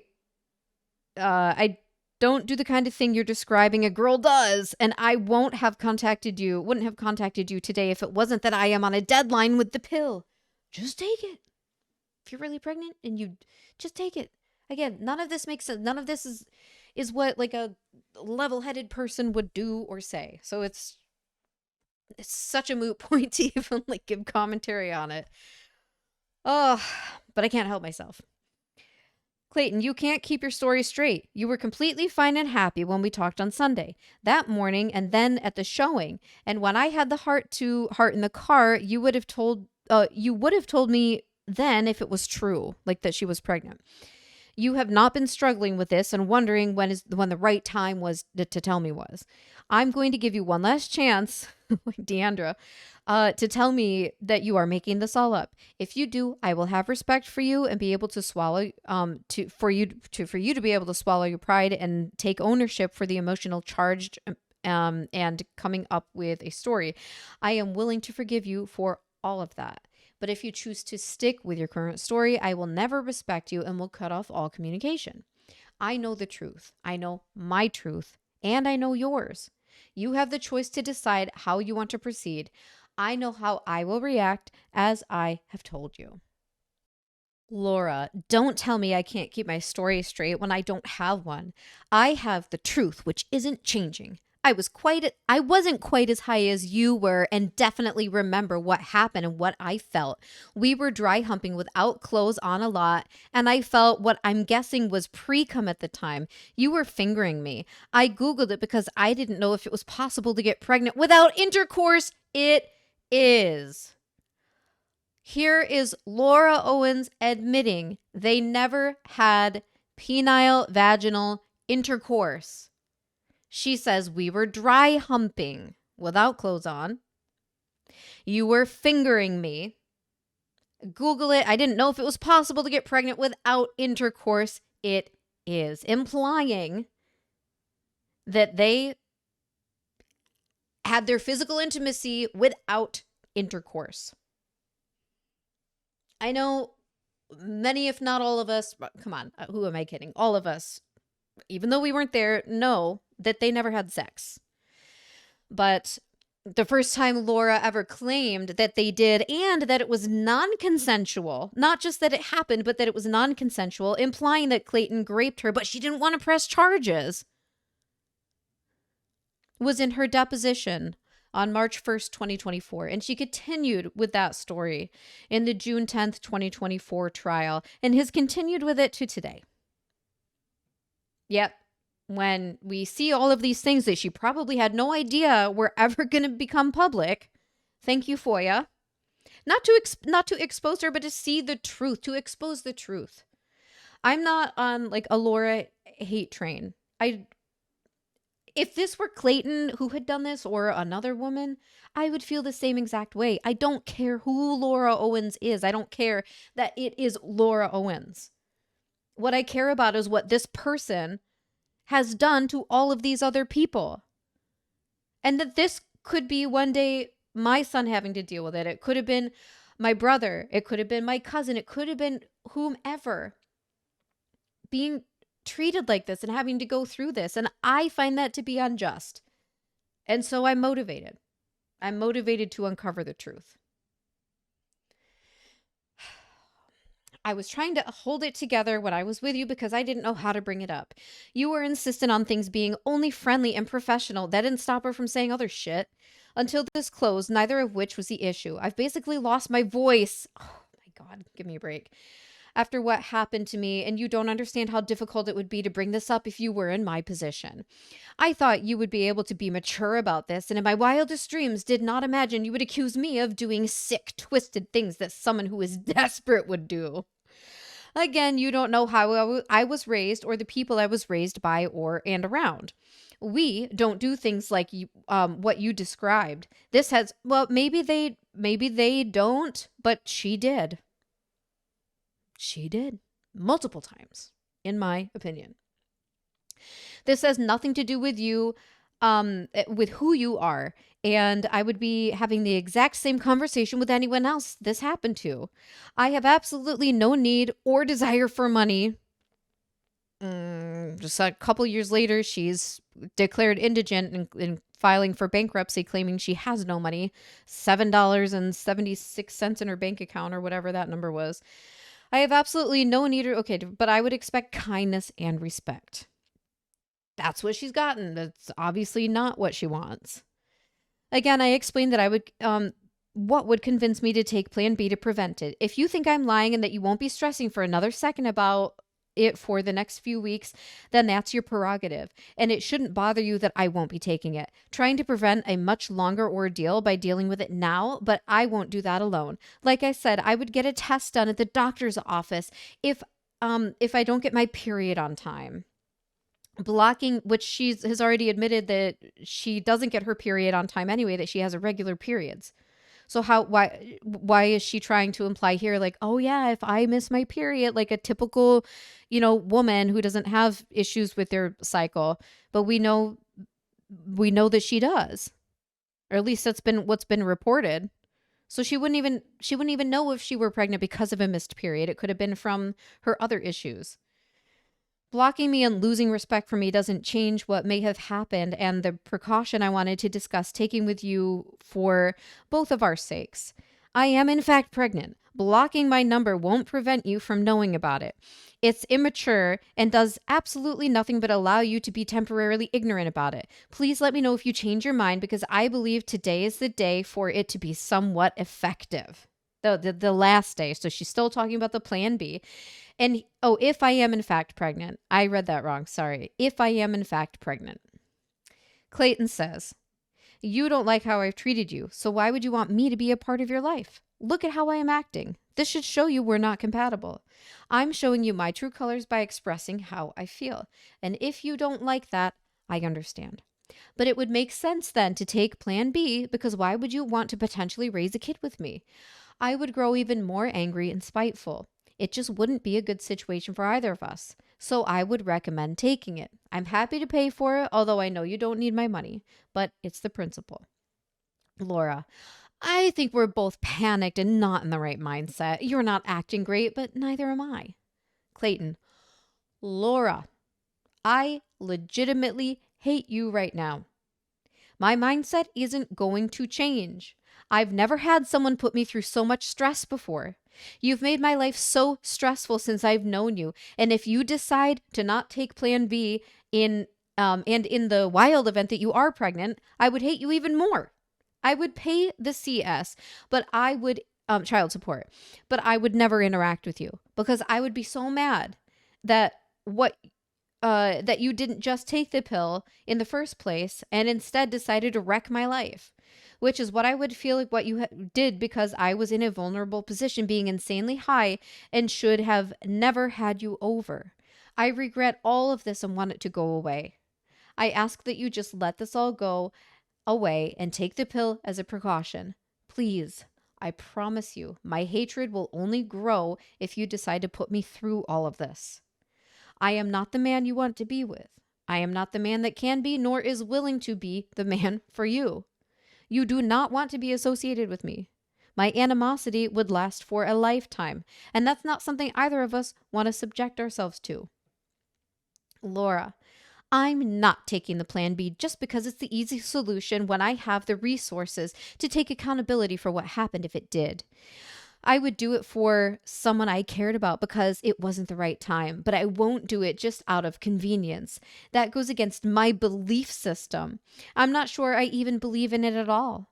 If you're not willing to be able to set your anger aside and do plan B together and give this a fresh shot, I'm not. So not only is it like, well, yeah, we know she only take the plan B if he says he'll date her. Give it a fresh shot. I'm not willing to do it because it's what you want and what I've been pushed into doing. And we all know if Clayton had said, yeah, okay, fine, I'll date you for a week, and she would do the same thing she did to Greg Gillespie, which is like, say that it didn't work and come back later and say it didn't work and that she's still pregnant. Put yourself in my shoes. You wouldn't have to deal with half the stuff I would if you were pregnant. You're not the one who would have to be the one to take plan B alone and feel the guilt for that action. Clayton, then don't do it. I will never, ever be a part of your life.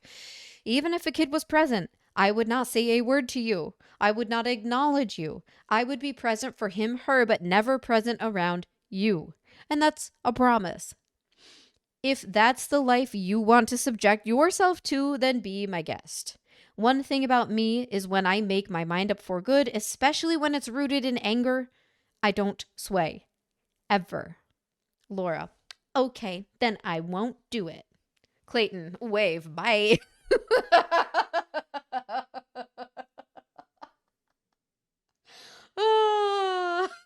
See ya. Laura, let me know if you rethink this and change your mind before the end of the night. All I wanted was someone kind and respectful with me to do it. You act like the victim here, and yet I'm the one who would have all the consequences. I'm trying to be responsible.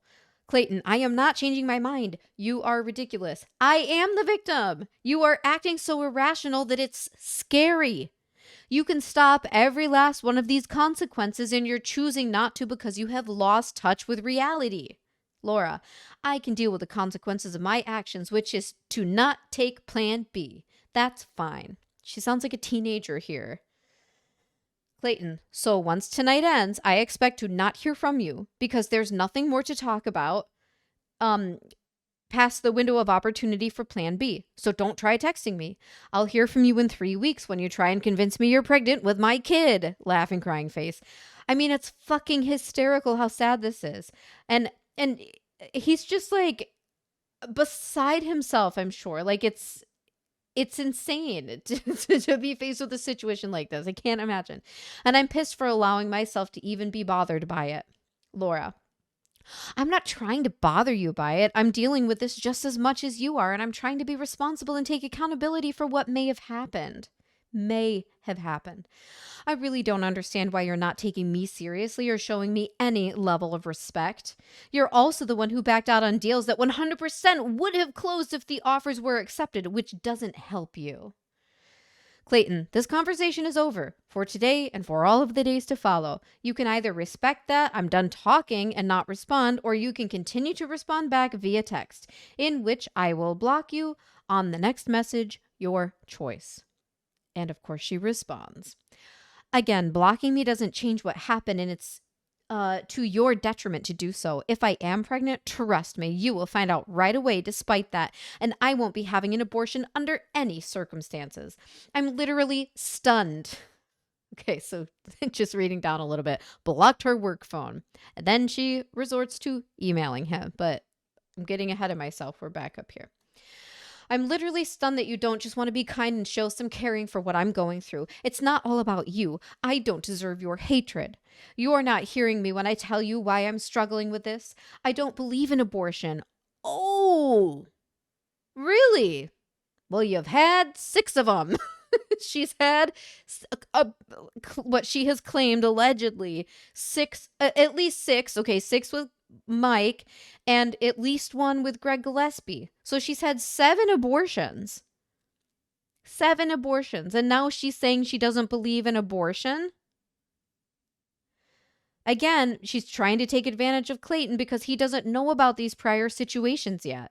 And then she even lies later. We've seen this email where she lies and says that like the cases are under seal, especially Mike's case is under seal. So like don't even bother trying to look at it. And it wasn't under seal. It was never under seal.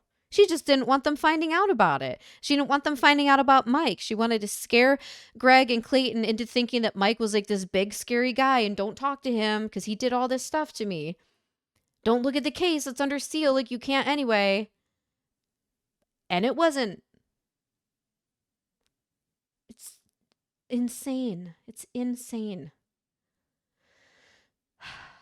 Okay, so I don't believe in abortion, and I don't believe that if conception has occurred, that it's my role to decide to end it.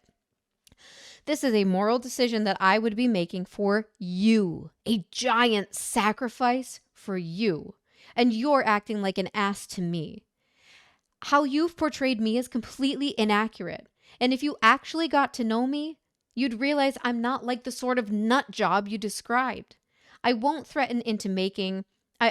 threatened into making what could be a majorly life-altering decision just because you've threatened to block me. You know what I have asked. I deserve a clean slate, as do you, and I'll take it with you and in front of you if you actually care to get to know me, which it doesn't seem like you want to do. I would consider doing this for someone I care about and who cares for me, not for someone who hates me. That pushes me the other way. Again, it's your choice, and you don't need to respond impulsively. Please think. Clayton. Nope. Don't need to think. You have lost your mind, and I hope you think about how terrible this is that you would subject me to this. Don't worry about responding. You will be blocked by the time you read this message. Clapping for Clayton. Good. Block away. Clayton says, blocked her work phone. What follows below is now being sent via her email.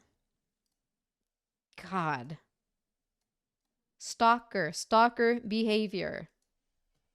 When you tell someone you don't want to talk with them, you block them and they try to communicate with you other ways. Stalker behavior. Harassment. Don't recommend. Laura Owens. Let me tell you how serious I am about all of this, since you think it was a plot to hold on to you. If you were to tell me that we could date if I admitted to making it up, as you called it before, I would tell you no can do. None of this is made up, and I am genuinely panicked. I cannot be more serious about this. Please be there for me. Thank you. Clayton says, I'm debating filing a police report. Please leave me alone. In my opinion, he should have filed one right then and there. But he's trying to be empathetic and say, like, I'm giving you one more chance. Stop it. Or I might make this a legal thing. Like, bring it up with the police.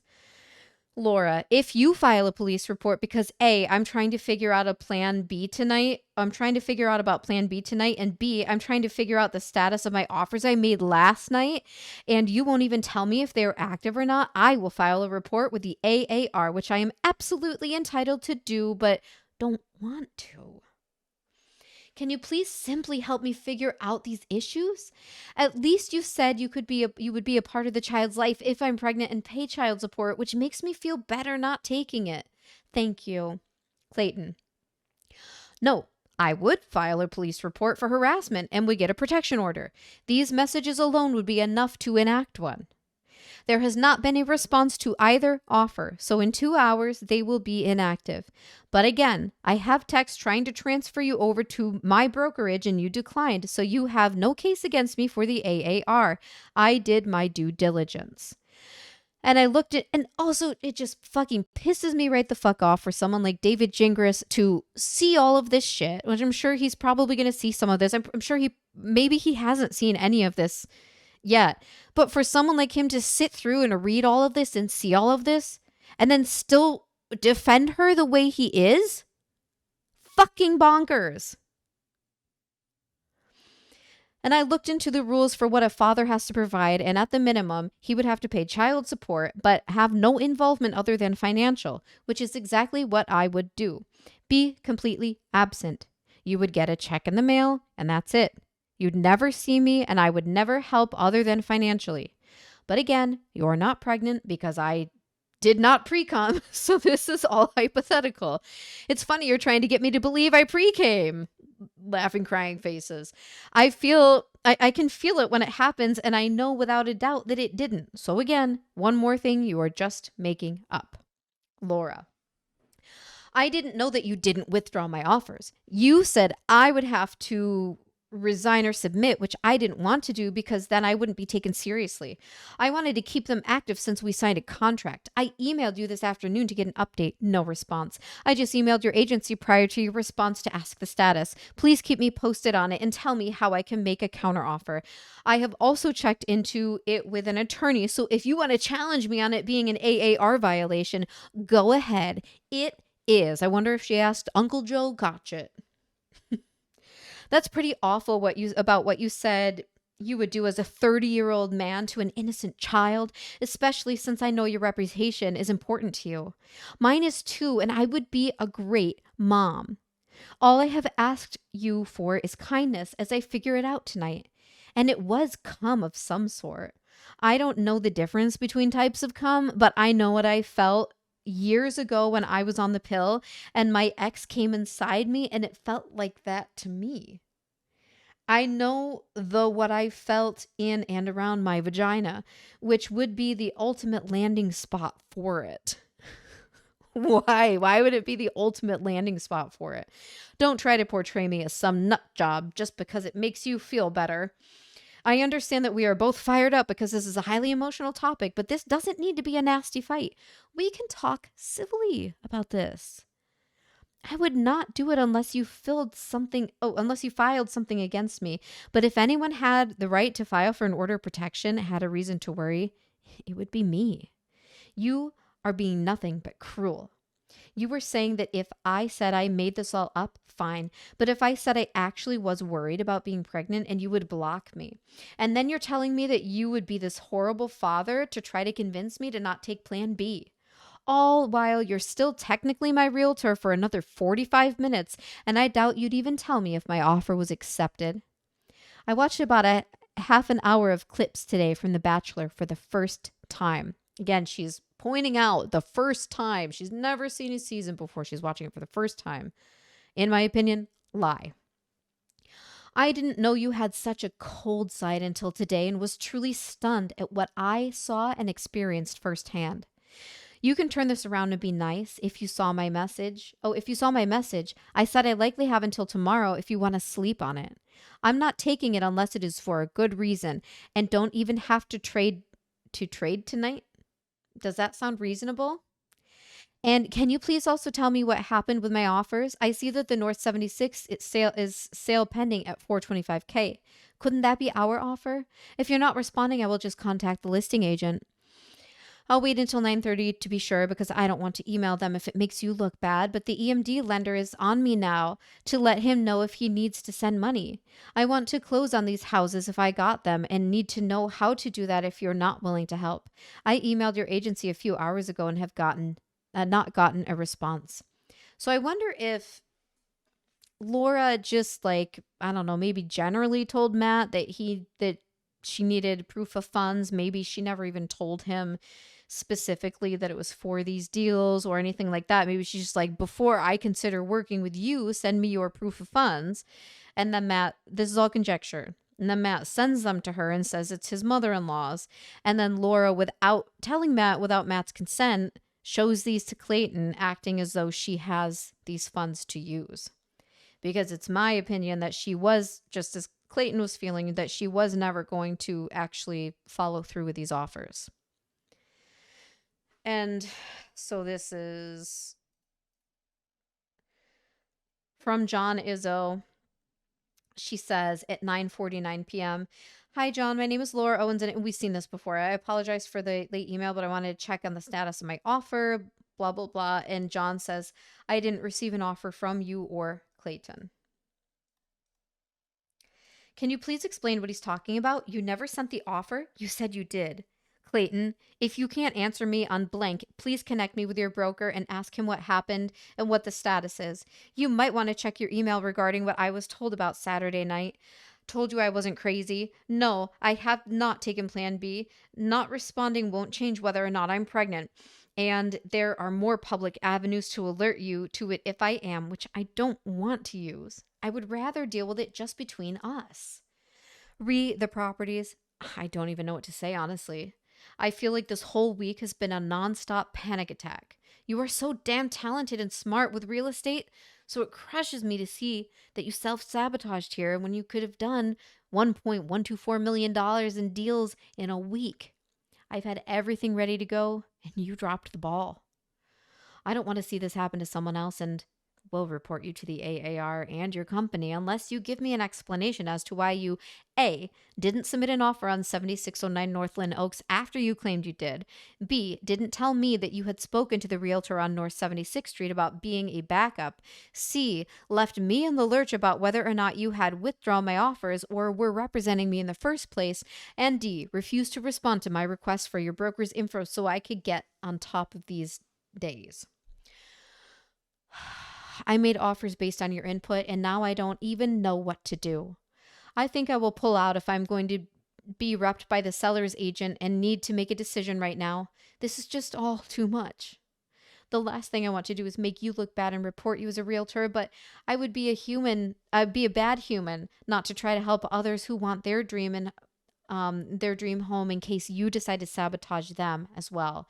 So she's completely twisting this and turning it around on him, trying to hold it over his head. You tried to work against me. I know you are going through a tough time, and I will listen if you want to explain why you acted as you did, because despite your personal issues with me, I was owed duties from my realtor that were not provided. If you choose to ignore me, that's fine, but know that I will be taking action.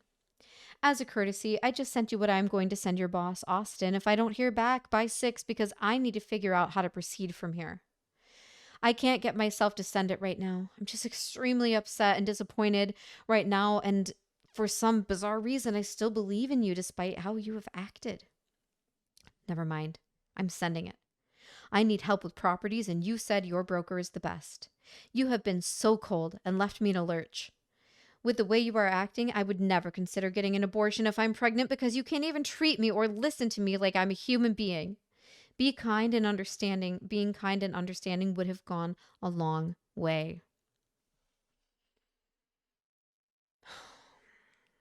Then this says email sent to me from Laura on May 26th.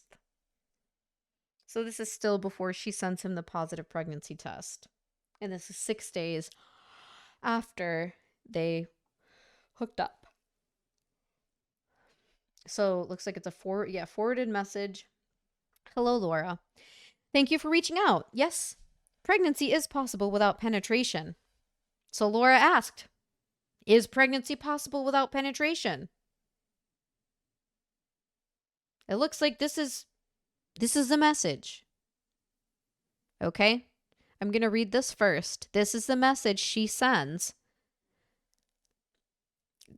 What is it? Cockles? Colsis? Guys, help me out.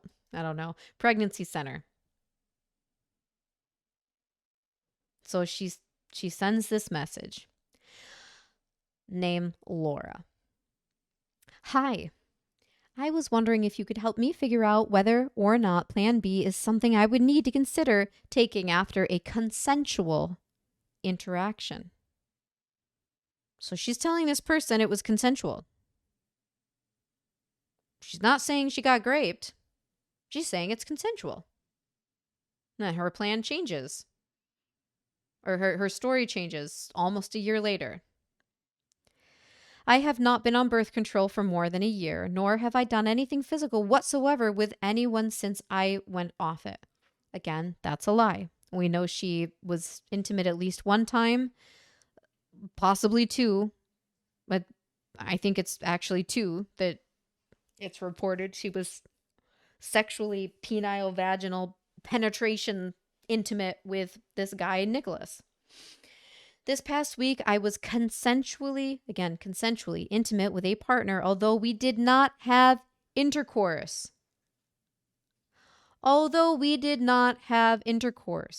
We did not have intercourse. And then she later claims they did, and not only that, but that he raped her. We did not have intercourse. We did a significant amount of, or for lack of a better word, humping with no clothing, underwear, nor a condom on. I performed oral sex on him and he came in my mouth and he fingered me as well. When I got up to go to the bathroom, I felt fluid that should not have been present based on what we had just done. What the fuck does that even mean?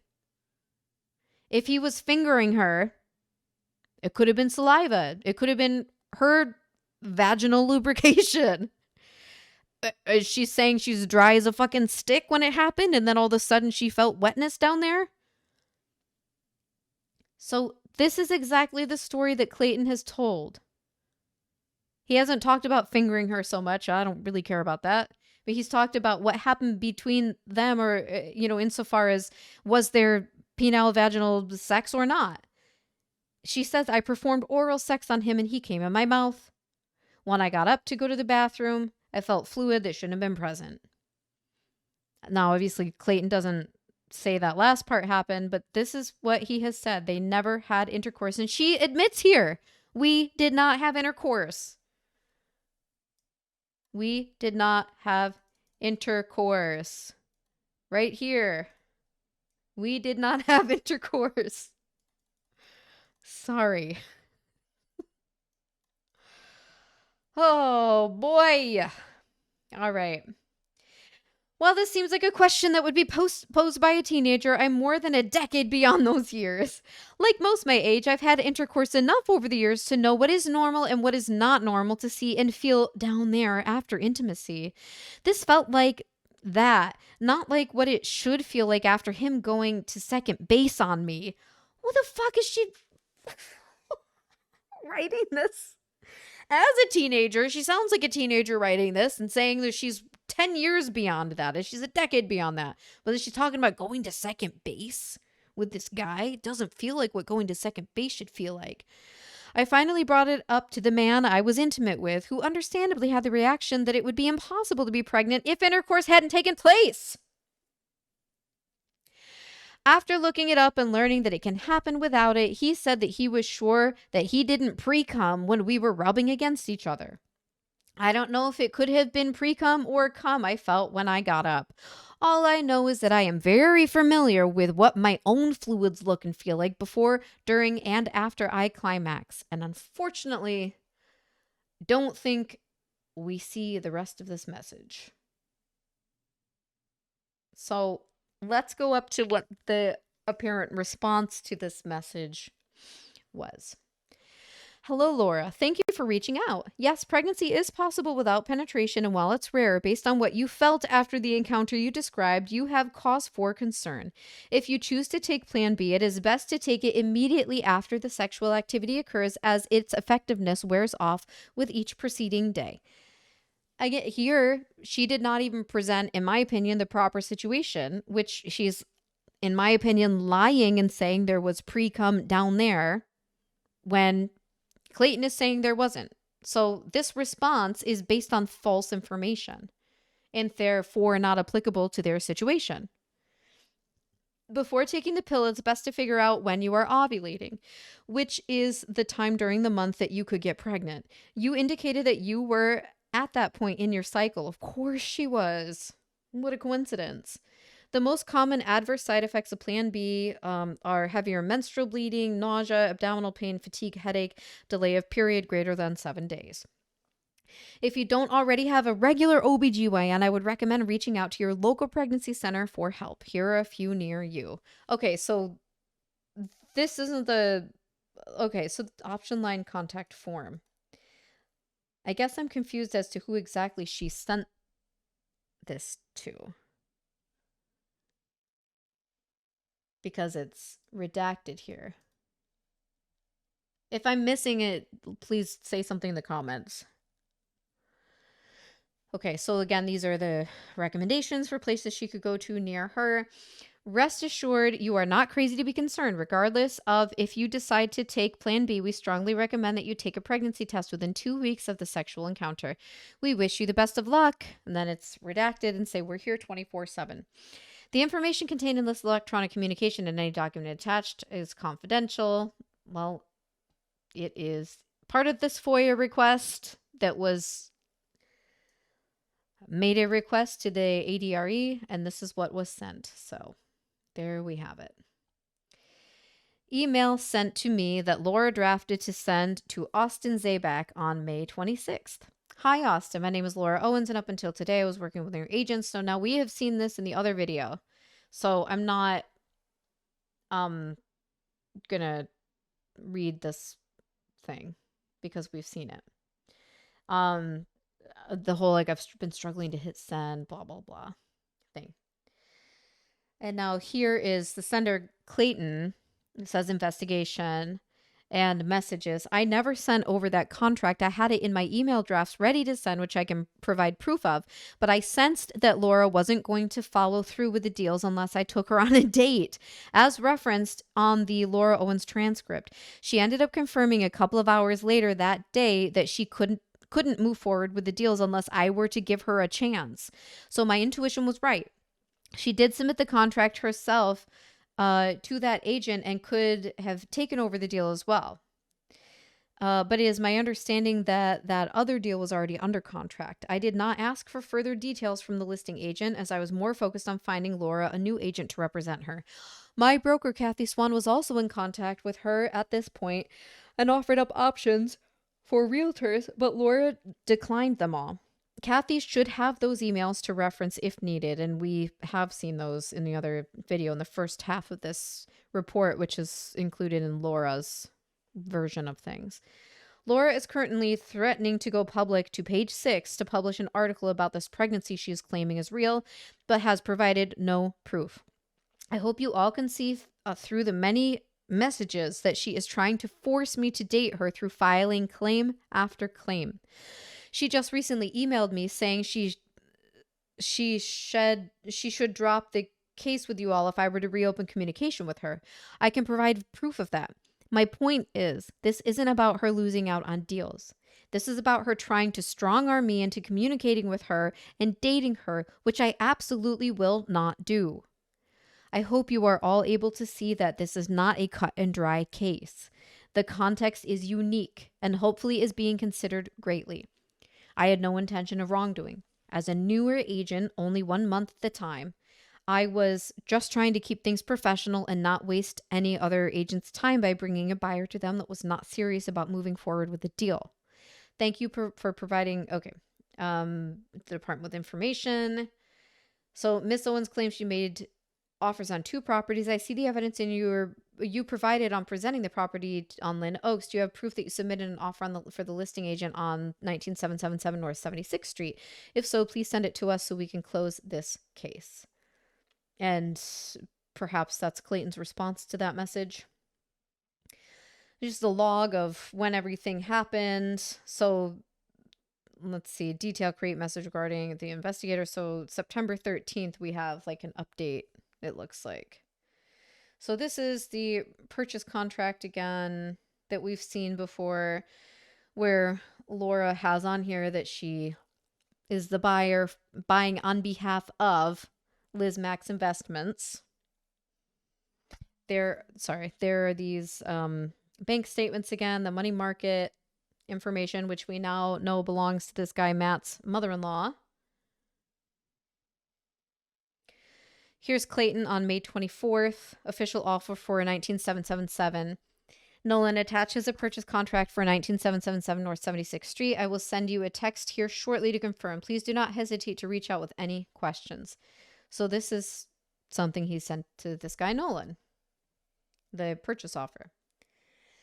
So Clayton responds and says, here's a screenshot of the purchase contract that is still in my email drafts, as well as the official purchase contract that Laura had signed. Okay, so as you can see here, this is a draft that he was going to send Nolan, but you can see when it was created on May 24th. So if he were trying to fabricate the fact that he was going to send it and it was in his drafts, it wouldn't have this date on it, obviously. And this is all the way into September. So unless he pulled a Laura Owens and photoshopped the date, it happened on May 24th. Thank you for getting back to me so quickly. Yes, if you can provide proof that you had the signed offer from Miss Owens, that will be helpful. Okay, so then this is just what he had said before. Going through here again. Sorry, I'm going through this for the first time, so I'm not exactly sure where everything is. Okay. This is the complaint. It says responding to the complaint filed by Laura Owens. It's Zelms, Ehrlich, and Mack. It says VIA ADRE Message Center, Kathy Van Friedenberg, Arizona Department of Real Estate. Dear Miss Van Friedenberg, this firm represents Catherine Swan in connection with the above referenced matter, the complaint filed by Laura Owens. Please accept this letter as Miss Swan's response to your letter dated August 31st, 2023. This is September 14th, 2023. Your letter specifically asks for information related to Miss Swan's prior knowledge of the events giving rise to the complaint by Laura Owens against Agent Clayton Echard. Mr. Echard obtained his real estate license on March 14th, 2023, and joined EXP as an independent contractor on March 28th, 2023. We have had no negative experiences or consumer complaints about Mr. Echard prior to the subject complaint. Mr. Echard advised Miss Swan of the situation on Friday, May 26th, 2023. Mr. Echard's description of the events was consistent with the information he has provided the Department of Real Estate through this complaint process.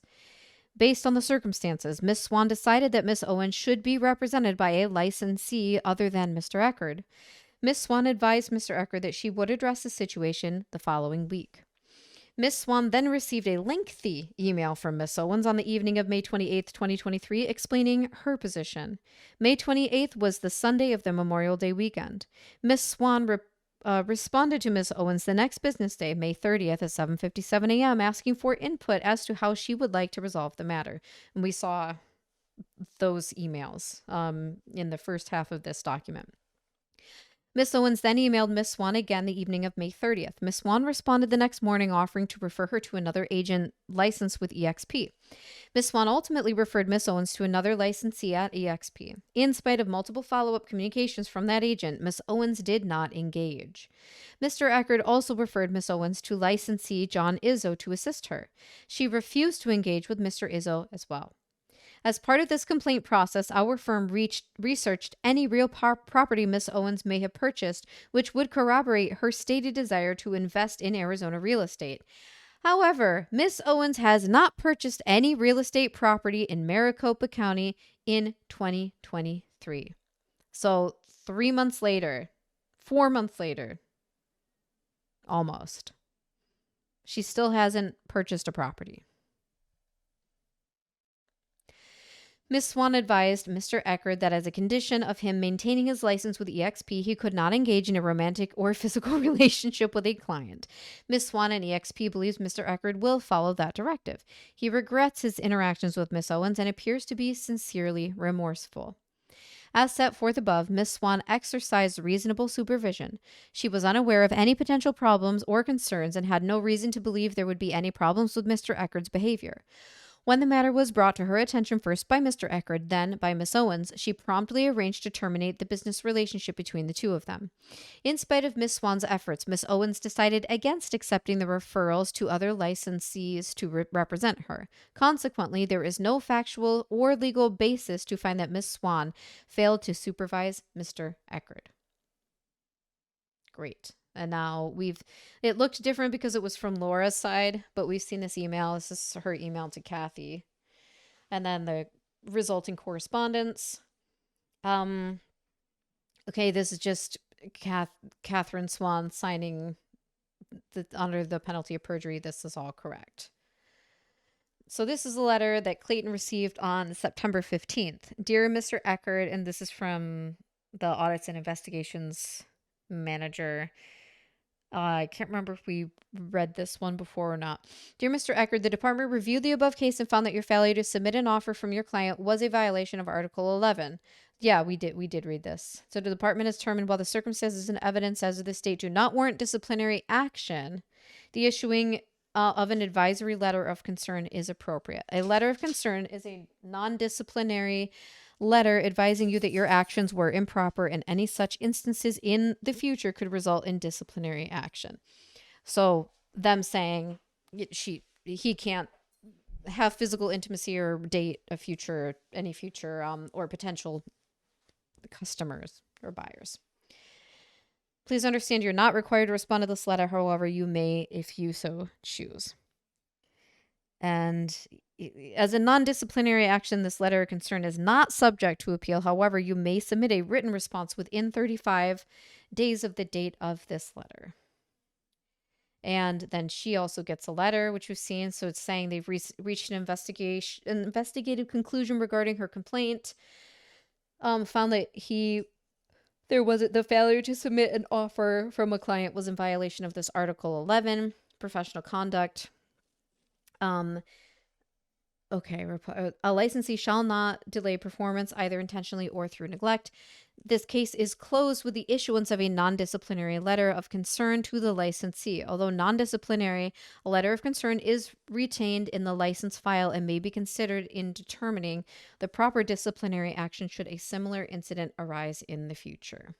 I'm trying to imagine how annoyed she probably was receiving this and, that basically nothing actually happened to him. Then there's this on September 17th, 2 days after, and we've seen this email before, but I'll read it just because it's here. 2 days later, see at 11:25. So this says Clayton to Laura. Oh, okay. Sorry, that took me a moment. So on September 17th, so Clayton had written, I scheduled my part of the prenatal paternity test. I am going in after you are. I was told that they would inform you, but either they didn't or you're choosing to act like they didn't. So this is me informing you. And if you can't, this is still Clayton, and if you can't tell, I'm unbothered by it all going public, because once it does, your name will be out there. That was your mistake to file a public case.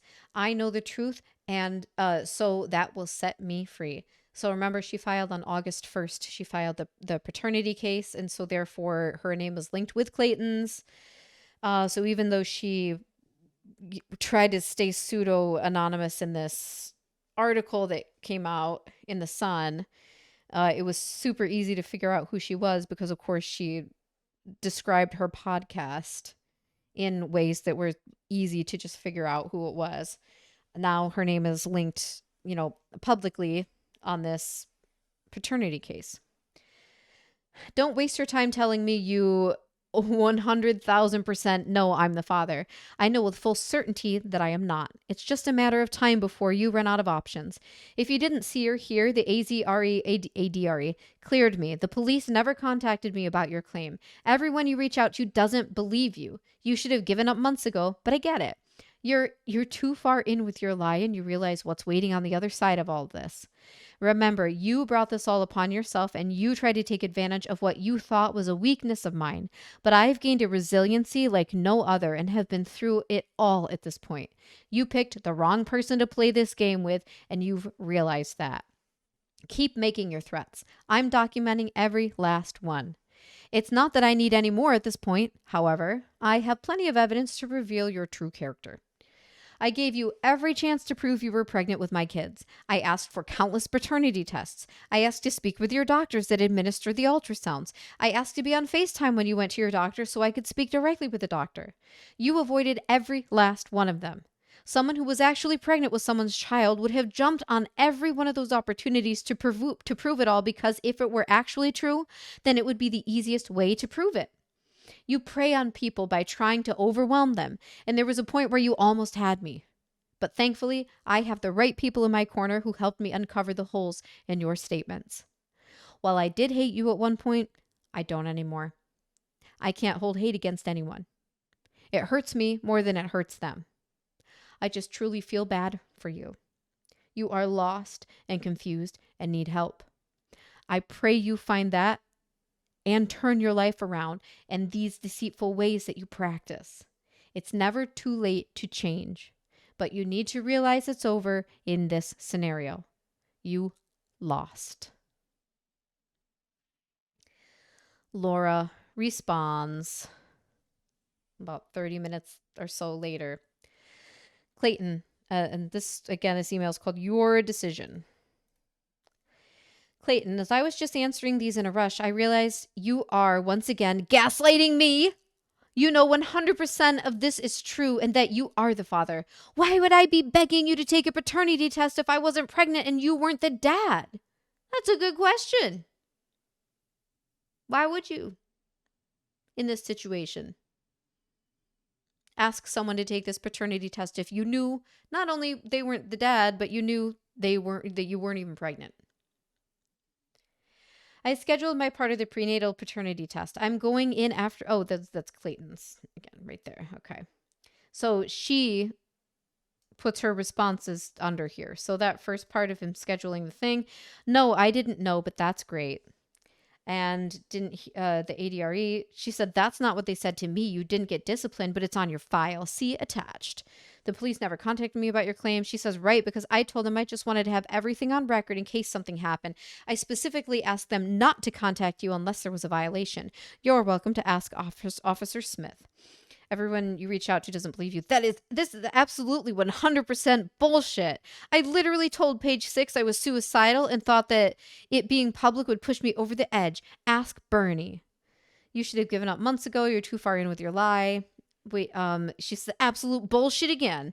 What's waiting on the other side of this is this all is twins and a positive paternity test proving you are the father. Well, she was wrong about that one, wasn't she? Remember, you brought this upon yourself. She says, this 100,000% isn't a game for me, and these are not threats. Good luck trying to reveal my true character when I have medical documentation proving all of this. Oh, does she? I think I missed that. I gave you every chance to prove you were pregnant. She says, you're full of shit. You asked for countless paternity tests? Then why didn't you respond to my more than 50 different requests via email?